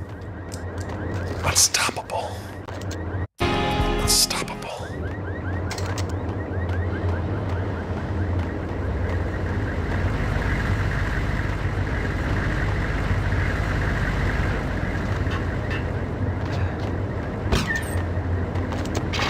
Tak for det.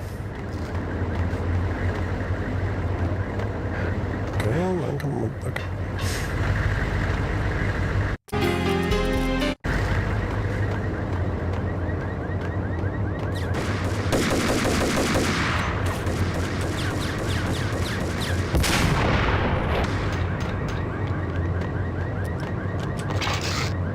Yes. Jeg tror, vi er ved at være ved enden af den her gauntlet.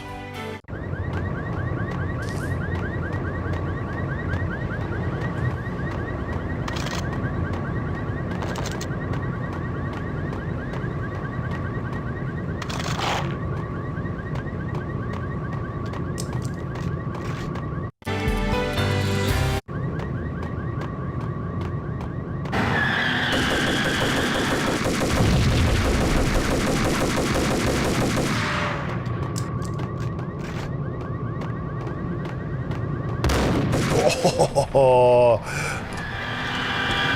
yeah, so rough.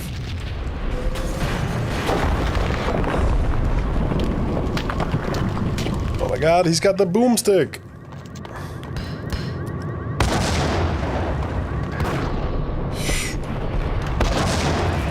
Det var lidt tæt på.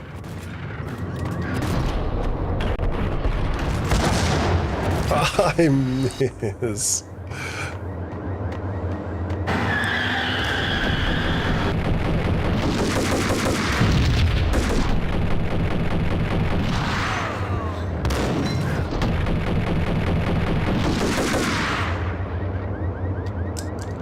Det er det, du kalder din dealer. Eller din raffle. Ja, I get it. Vi havde Dick Justice tidligere, Padders Player, hvis du stadig er her.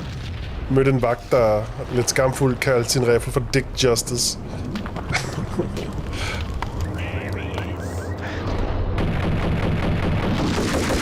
Uh-oh. That hurt. Not gonna lie, that hurt.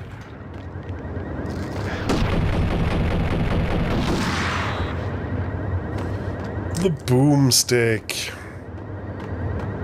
I bet you do.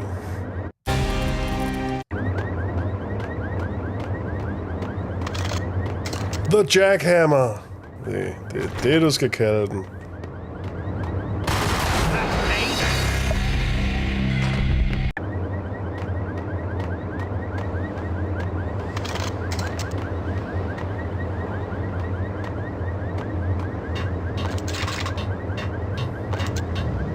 Okay.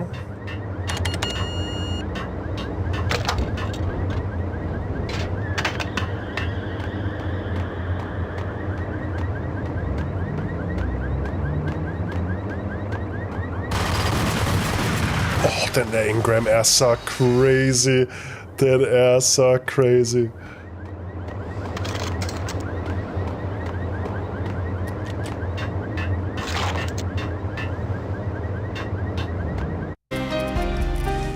That rate of fire is damned. Yep. What?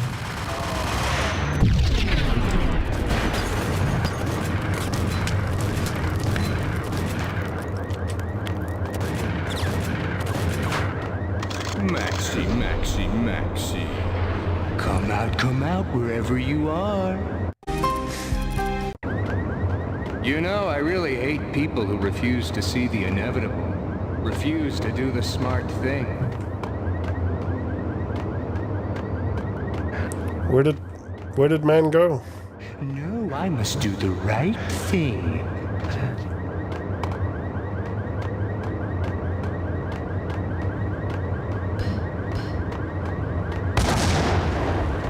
I blame you. For a smart guy, you really can be stupid. I'm jackhammering this guy. Jeg har ikke engang puttet på midter eller noget.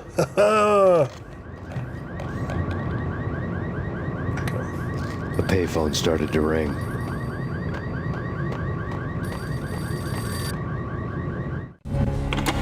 Yeah. Max Payne? Whatever does it for you. This is Alfred Woden. I can give you the name of your enemy. Come to the Asgard building presently. We are expecting you. A bit closer to heaven. Woden was waiting for me on the steps of the old building. Mr. Payne, let's go inside. The others are anxious to begin. The others? Despite the general misconception, this building actually predates the City Hall by 2 years, thus being the oldest municipal building still in use here at the foot of the Brooklyn Bridge. No kidding. The old man played tour guide as he led me through a dark domed hall. The answers I was after loomed large ahead. Mr. Payne, I would like to introduce you to my colleagues in what we call the Inner Circle. You've been watching too much X-Files. You have seen the files. No such thing. We can fill the gaps, provide you with the information missing from those files. We were all involved in the early stages of the project during the Gulf War. What's the catch? We would very much like to blow this thing wide open, but our hands are tied. Her name is Nicole Horn. She was the key figure in Project Valhalla. When the funding was discontinued, she simply refused to quit. She knew exactly what she had in her hands. Nicole Horn is the president of Acer Corporation. She has more than half the city in her pocket. This must be kept under wraps. If you try to go public with this, we will deny any knowledge. We need you to take her out. Afterwards, we can protect you. Make all the charges go away. That was the cue for the killer suits to kick in the doors and swarm inside.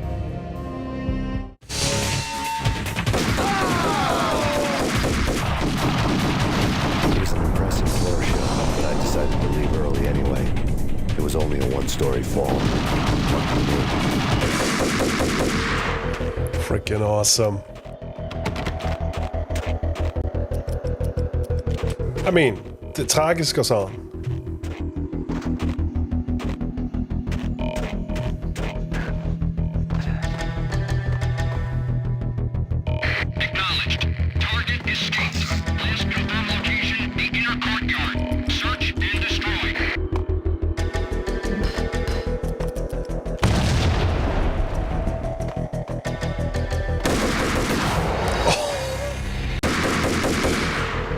Brother.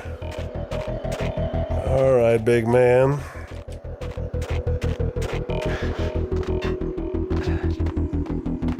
Acknowledged. Target escaped.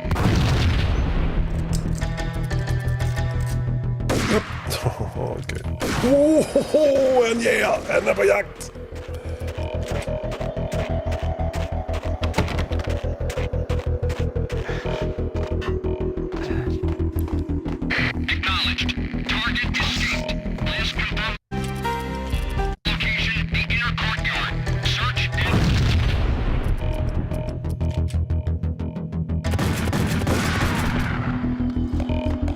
Get jacked.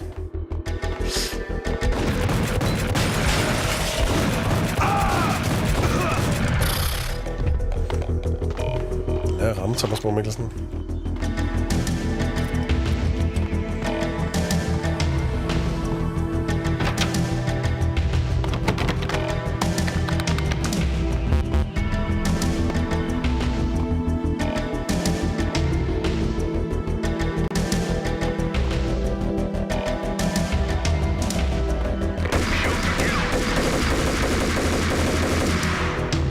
you going?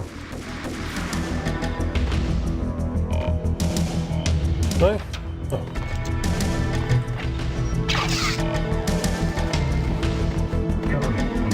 One of the monitors showed what was left of the inner circle. Okay. Okay. Search and destroy.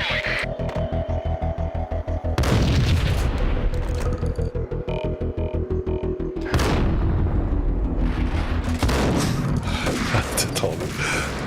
Okay, flot.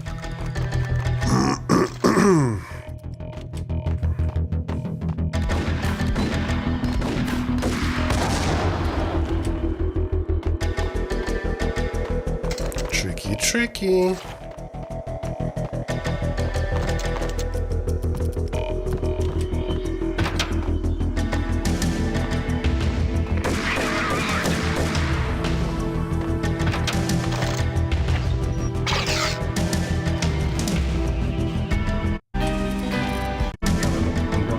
One of the monitors showed what was left of the inner circle.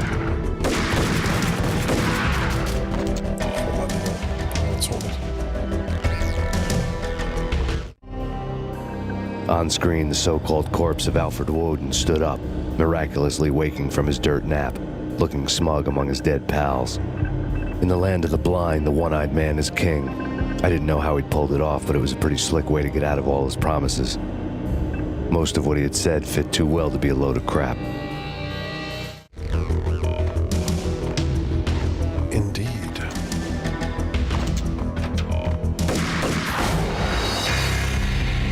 De er effektive, de her gutter.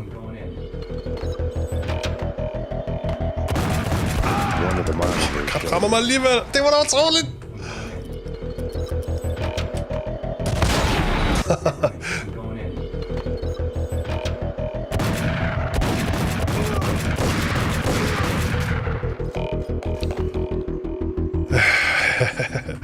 Er det ved at være der?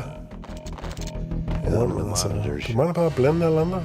On screen, the so-called corpse of Alfred Woden stood up, miraculously waking from his dirt nap, looking smug among his dead pals. In the land of the blind, the one-eyed man is king. I didn't know how he'd pulled it off, but it was a pretty slick way to get out of all his promises. Most of what he had said fit too well to be a load of crap. What was left of the inner circle? Do.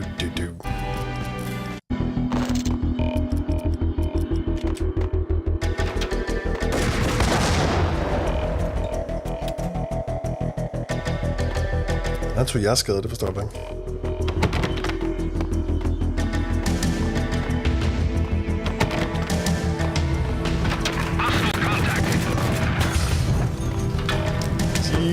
Jesus.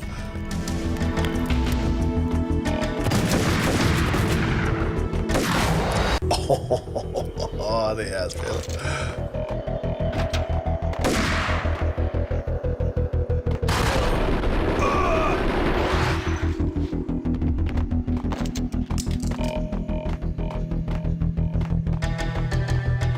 Et sweet tema, det her.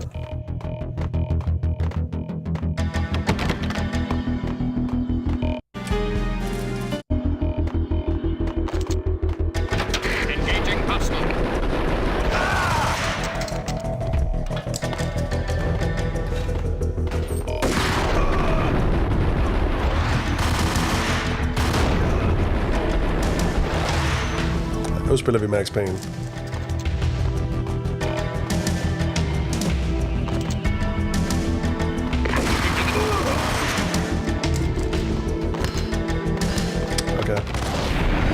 Okay.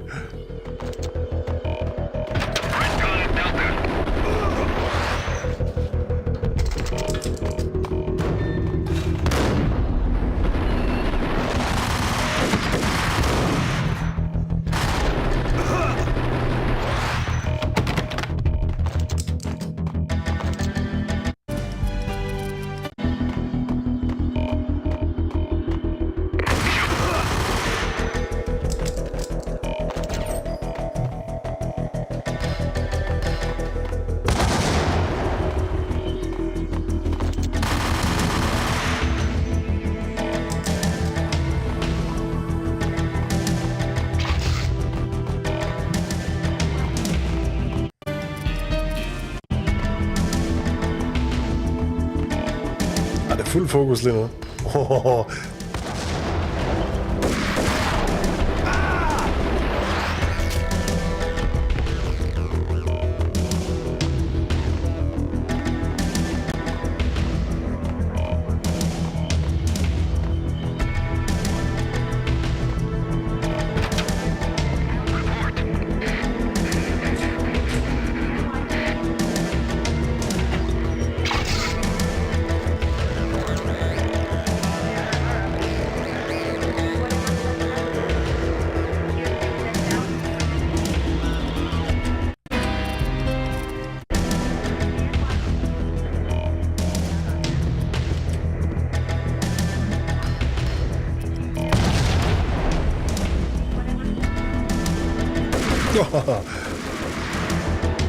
Surprise.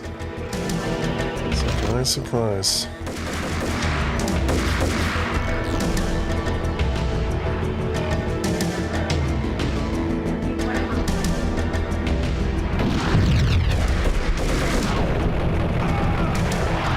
Ooh. This is intense. And what is your answer to those saying that he's actually providing a service long overdue to the city? This crusade nonsense has gone too far. He's out of control. It must stop. Så langt tror jeg ikke, det går, Palace. That was Deputy Chief Jim Rivera from the New York City Police Department.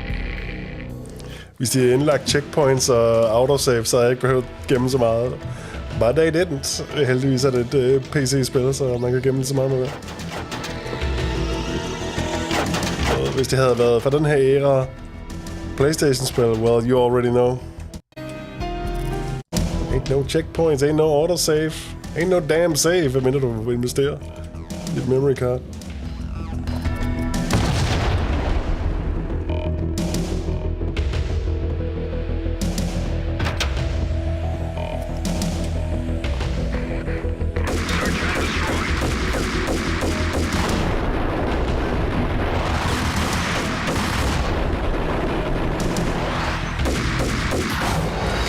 Kill Max. You need to kill him. It's not Max hug.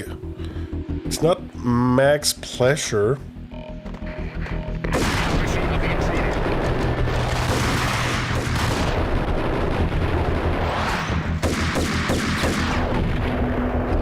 Jeg bliver skudt i en Grandma. I'm done. Sådan der. Ja, dele af væggen knækker på grund af granaten. Ja, shit's crazy. It's popping off, man. Det er Max Payne. You Max Payning up in this.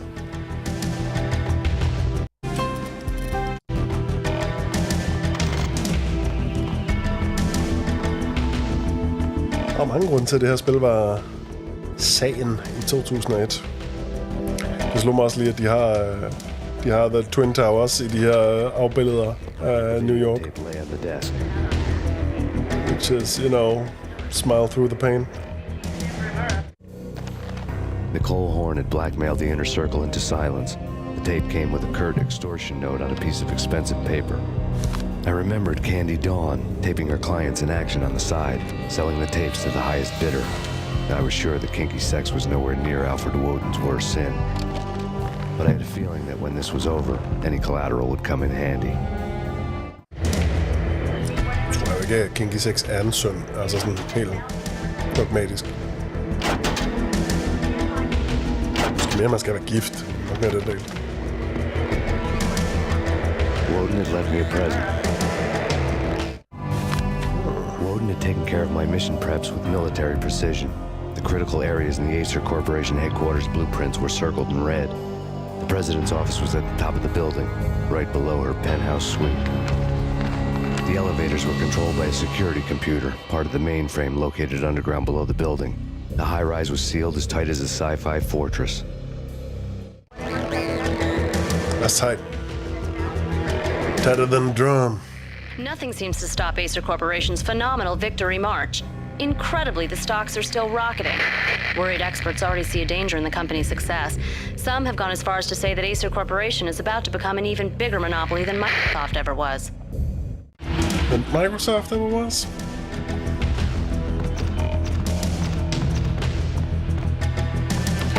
Oh, we couldn't say that, I guess.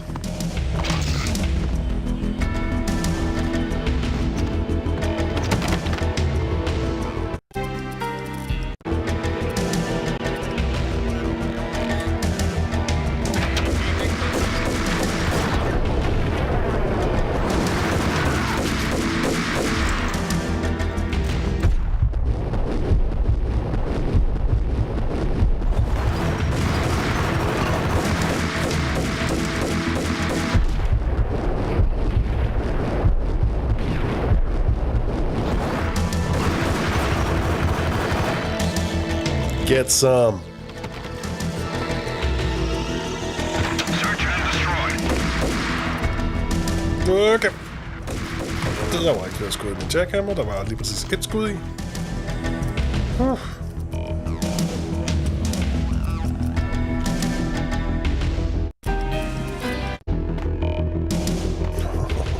Almost did it. Almost did it.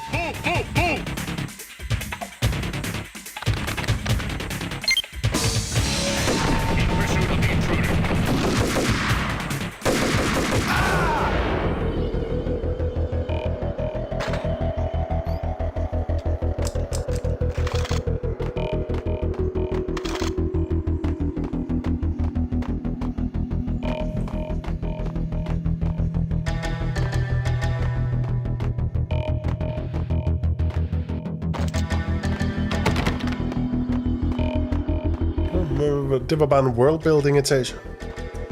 Respekt.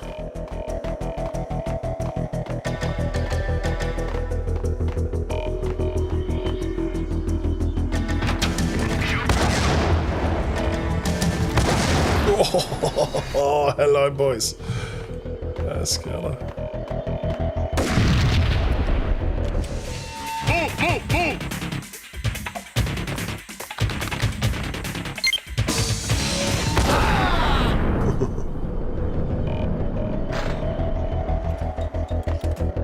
Ja, slow motion action kill cam og alt muligt. Og sat mig ikke sparet på sovsen til det her spil. Kartoflerne svømmer jo.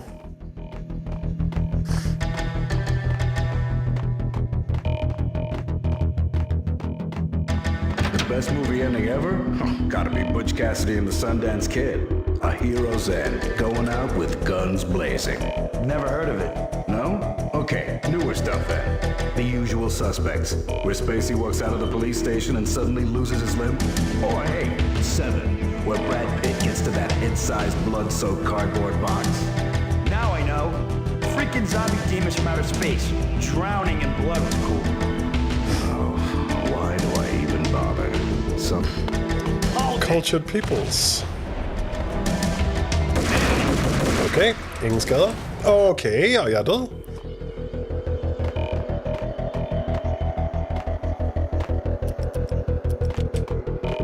The best movie ever.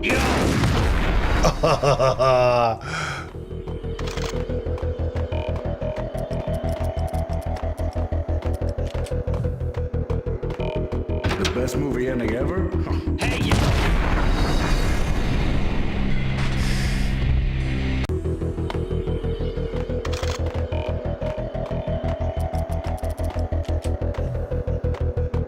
The best movie ending ever? Gotta be. Yo! What the? Den sprang ikke. What the hell? Jeg er stadig ikke sikker på, hvad der sker. What the hell?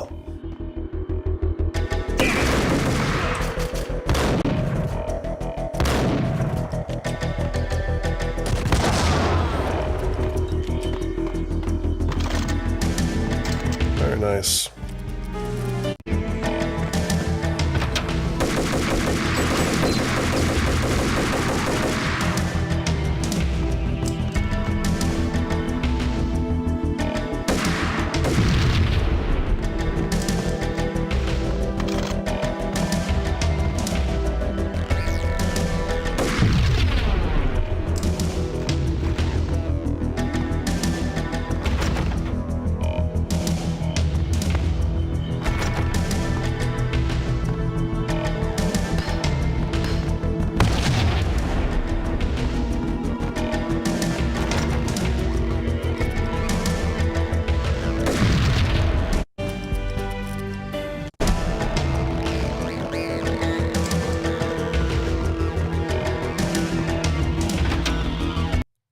Boom. Byzantine power game. I had dreamed of revenge. Those dreams were always nightmares, of coming close and then failing. Now I was close. I had a name to guide me, Nicole Horn. I had nothing to lose.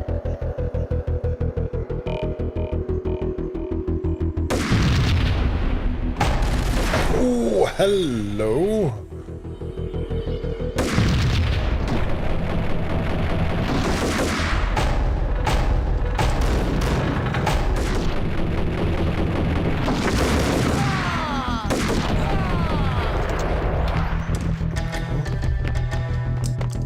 That's cool. Han springer den, og så tilter de som bogreoler. Project Valhalla had not been the only thing the Inner Circle had been involved in. There were rows of cabinets full of files. The Serpentine Secret Society went back a long way, always pulling strings from the shadows. I couldn't say I was sorry.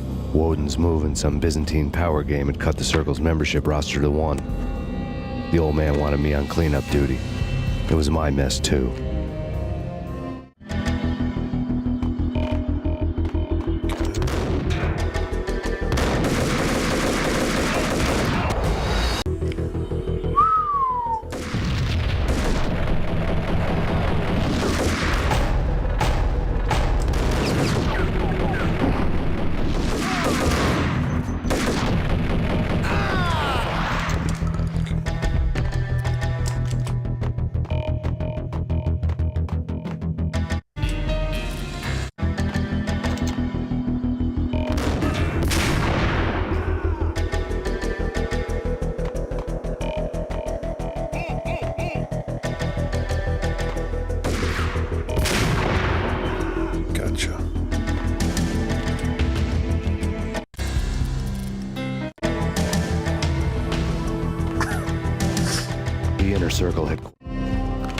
Project Valhalla had not been the only thing the Inner Circle had been involved in. There were rows of cabinets full of files. The Serpentine Secret Society went back a long way, always pulling strings from the shadows. I couldn't say I was sorry. Woden's move in some Byzantine power game had cut the Circle's membership roster to 1. The old man wanted me on cleanup duty. It was my mess, too. Quite a track record. Det slår mig også lige, at jeg kører jo ikke det her spil i 60 billeder i sekundet. Jeg kører det faktisk i min skærms højeste billedrate, 165 billeder i sekundet. Det kan være, det derfor, den bliver lidt screwy med timing af nogle af de her ting.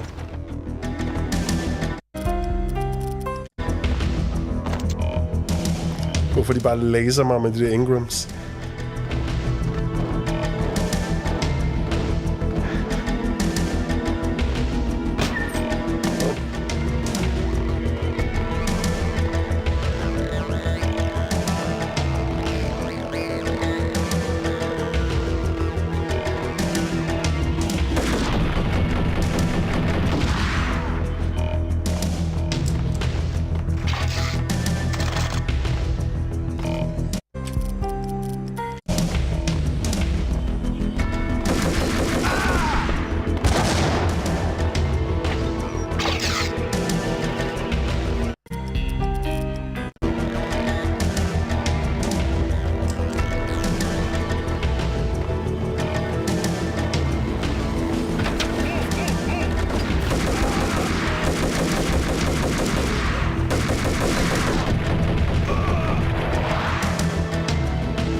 Jeg har aldrig spillet Max Payne 3. Nope. Jeg kan ikke engang helt huske toer. Fordi jeg tror, jeg sad ved siden af, mens det blev spillet. Jeg havde ikke selv en PC. Så jeg spillede etteren på en kammerats PC. Og jeg tror ikke, han købte toeren, men så havde jeg en anden bekendt, eller så var der nede i ungdomsklubben, eller et eller andet. Nogen, der spillede toeren.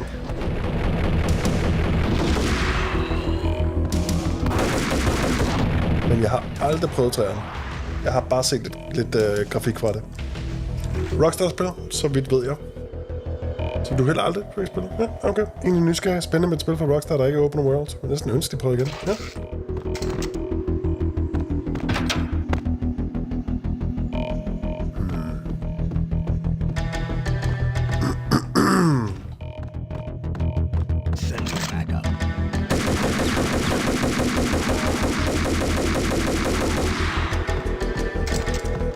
afføre de her gutter. De skal godt nok have en del klask. Jeg er ikke ved at løbe fra...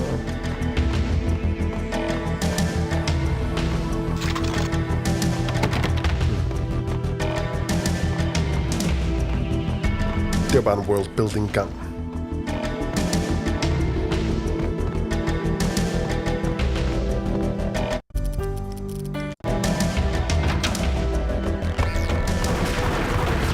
Halløj.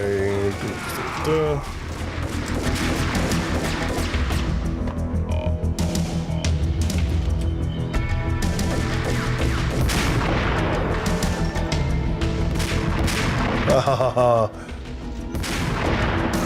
Gotcha.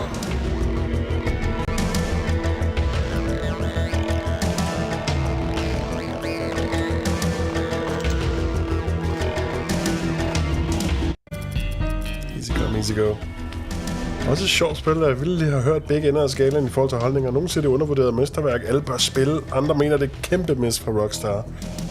Og så spiller holdninger, der kun kan være mere end nysgerrige. Ja, og så har det også den lidt underlige rolle i Remedys tidslinje, hvor det hjalp dem med at komme ud og op, men også har holdt på Max Payne-rettighederne i en sådan grad, at de må komme på sådan en pseudonym til, når de laver Alan Wake.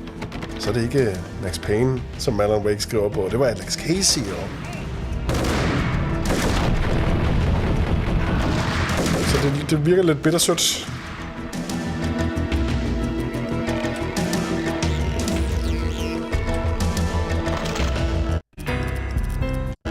Ja, det er faktisk ret interessant. Der er et oplagt spil at tage fat i, men hele Max Payne-serien burde vi jo tage fat i. Nu har du kigget lidt med her, så jeg tænker nok, du har opfattet, at... Okay! Oh, wow. I'm getting... Run through. Du venter på remaken, det må du også gerne. Men du kan jo nok opfatte, at det er noget, der også ligger vægter præsentationen og viben tungt. Højt, whatever. Så det er noget, der er noget ved, i forhold til, hvis vi skulle dække det, var med det, jeg vil sige, ikke? Hvorfor skulle Rockstar ikke holde på deres titler? Jeg tror ikke, de står desperate for penge. De har vist klaret sig okay. Ja, altså, jeg tror ikke, der er noget forretningsmæssigt. Tror jeg ikke, de har gjort noget fordækt. Jeg tror bare, det er jo mere Remedy-udviklerne her. De finske udviklere, okay, fuck mig. De blev sat i et underligt spot, fordi der var nogle andre, der havde rettighederne til Max Payne-navnet. Men kun navnet, ikke figuren. Det var bare sådan lidt spøjst. Tilfører lidt til mytologien om, hvad der skete. Okay.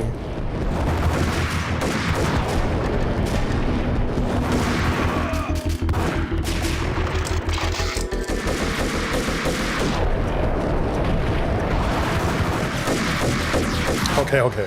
Jeg er stadig ikke død. Skal have en ordentlig rifle, mand? Jeg er vel løbet tør for ammo.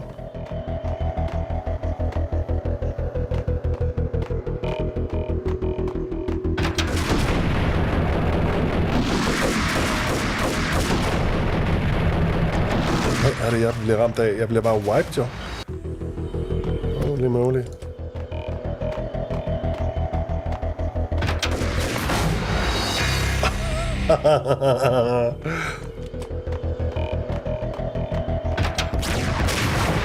Miss. Okay.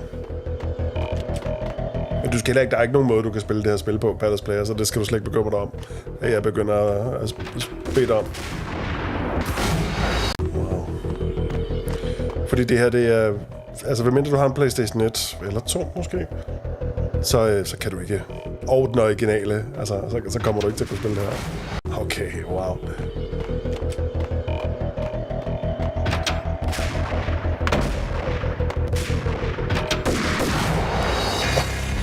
Okay.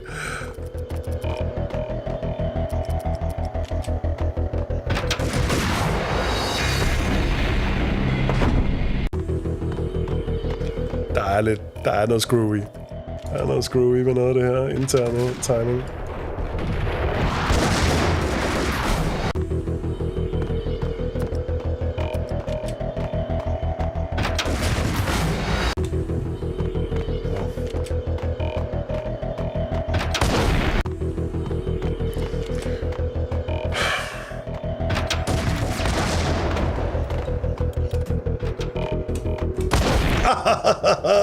Kig væk. Den er den.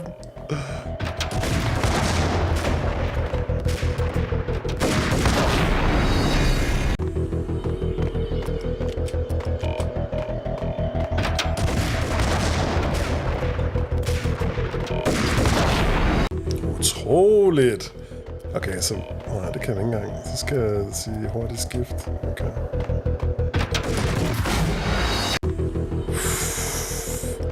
This is...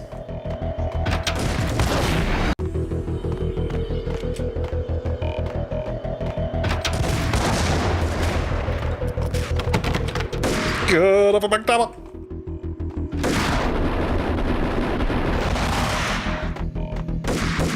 Whoa! Oh my God. Gem.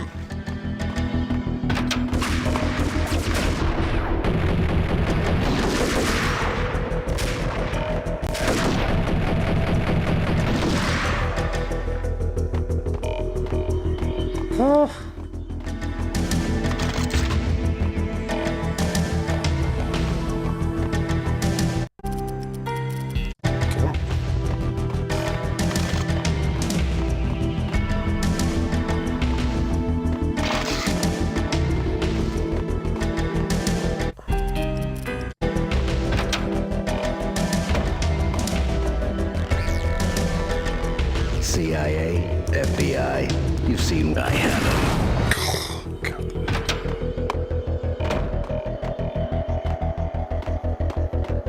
CIA, FBI, you've seen one, you've seen them all. Sure, good for a practice run.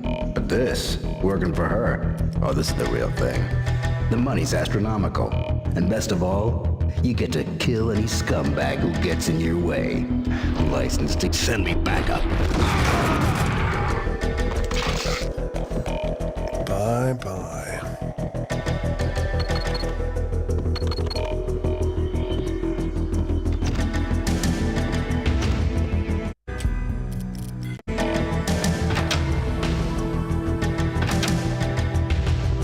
Take him down. Shoot to kill. Let's finish this.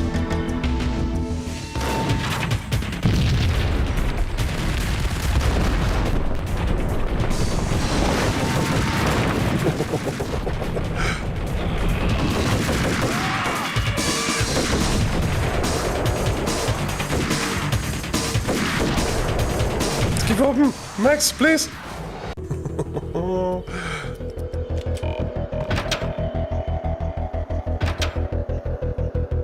Take him down. Shoot to kill. Let's finish this.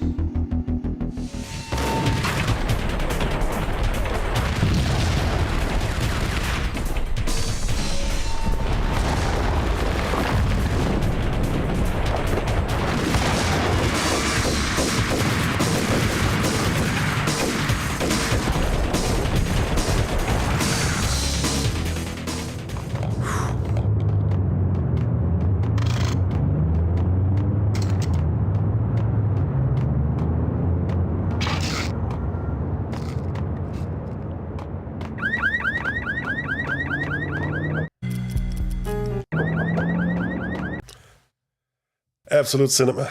Nothing to lose. Chapter 7. Mine wasn't the most original approach to the problem.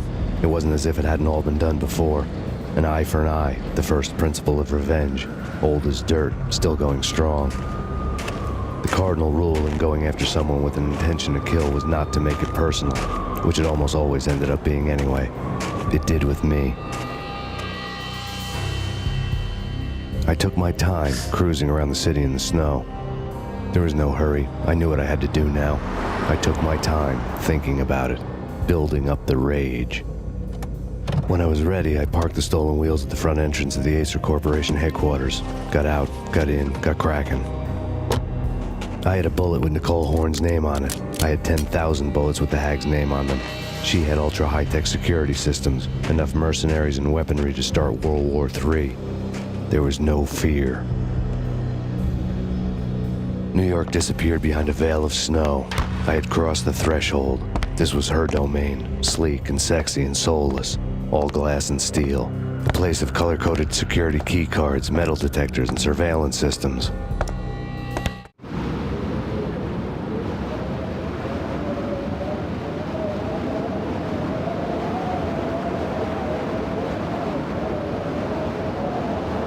Colder than a walk-in fridge. Cold as a gun. Cold as ice. Cold as like when it's really windy outside and you don't have a proper jacket and it's a little damp in the air, so you get a little wet. Jeg tror, vi gemmer den her bygning og afslutningen på Max Payne til i morgen. Og det tror jeg bliver en good old time. Det var fedt, I kiggede forbi. Det var en kæmpe fornøjelse. Nu har vi også næsten kørt på i 4 timer, så man kan også mærke, at det var ren hygge og fornøjelse fra min side. Det håber jeg også, I kunne. Ha' en rigtig god aften. Vi ses i morgen kl. 17 til Nextory, den her fredags stream. Pallas, du prikker bare, hvis der er overskud til en Rocket Sesh. Ellers må jeg alle sammen have rigtig god aften.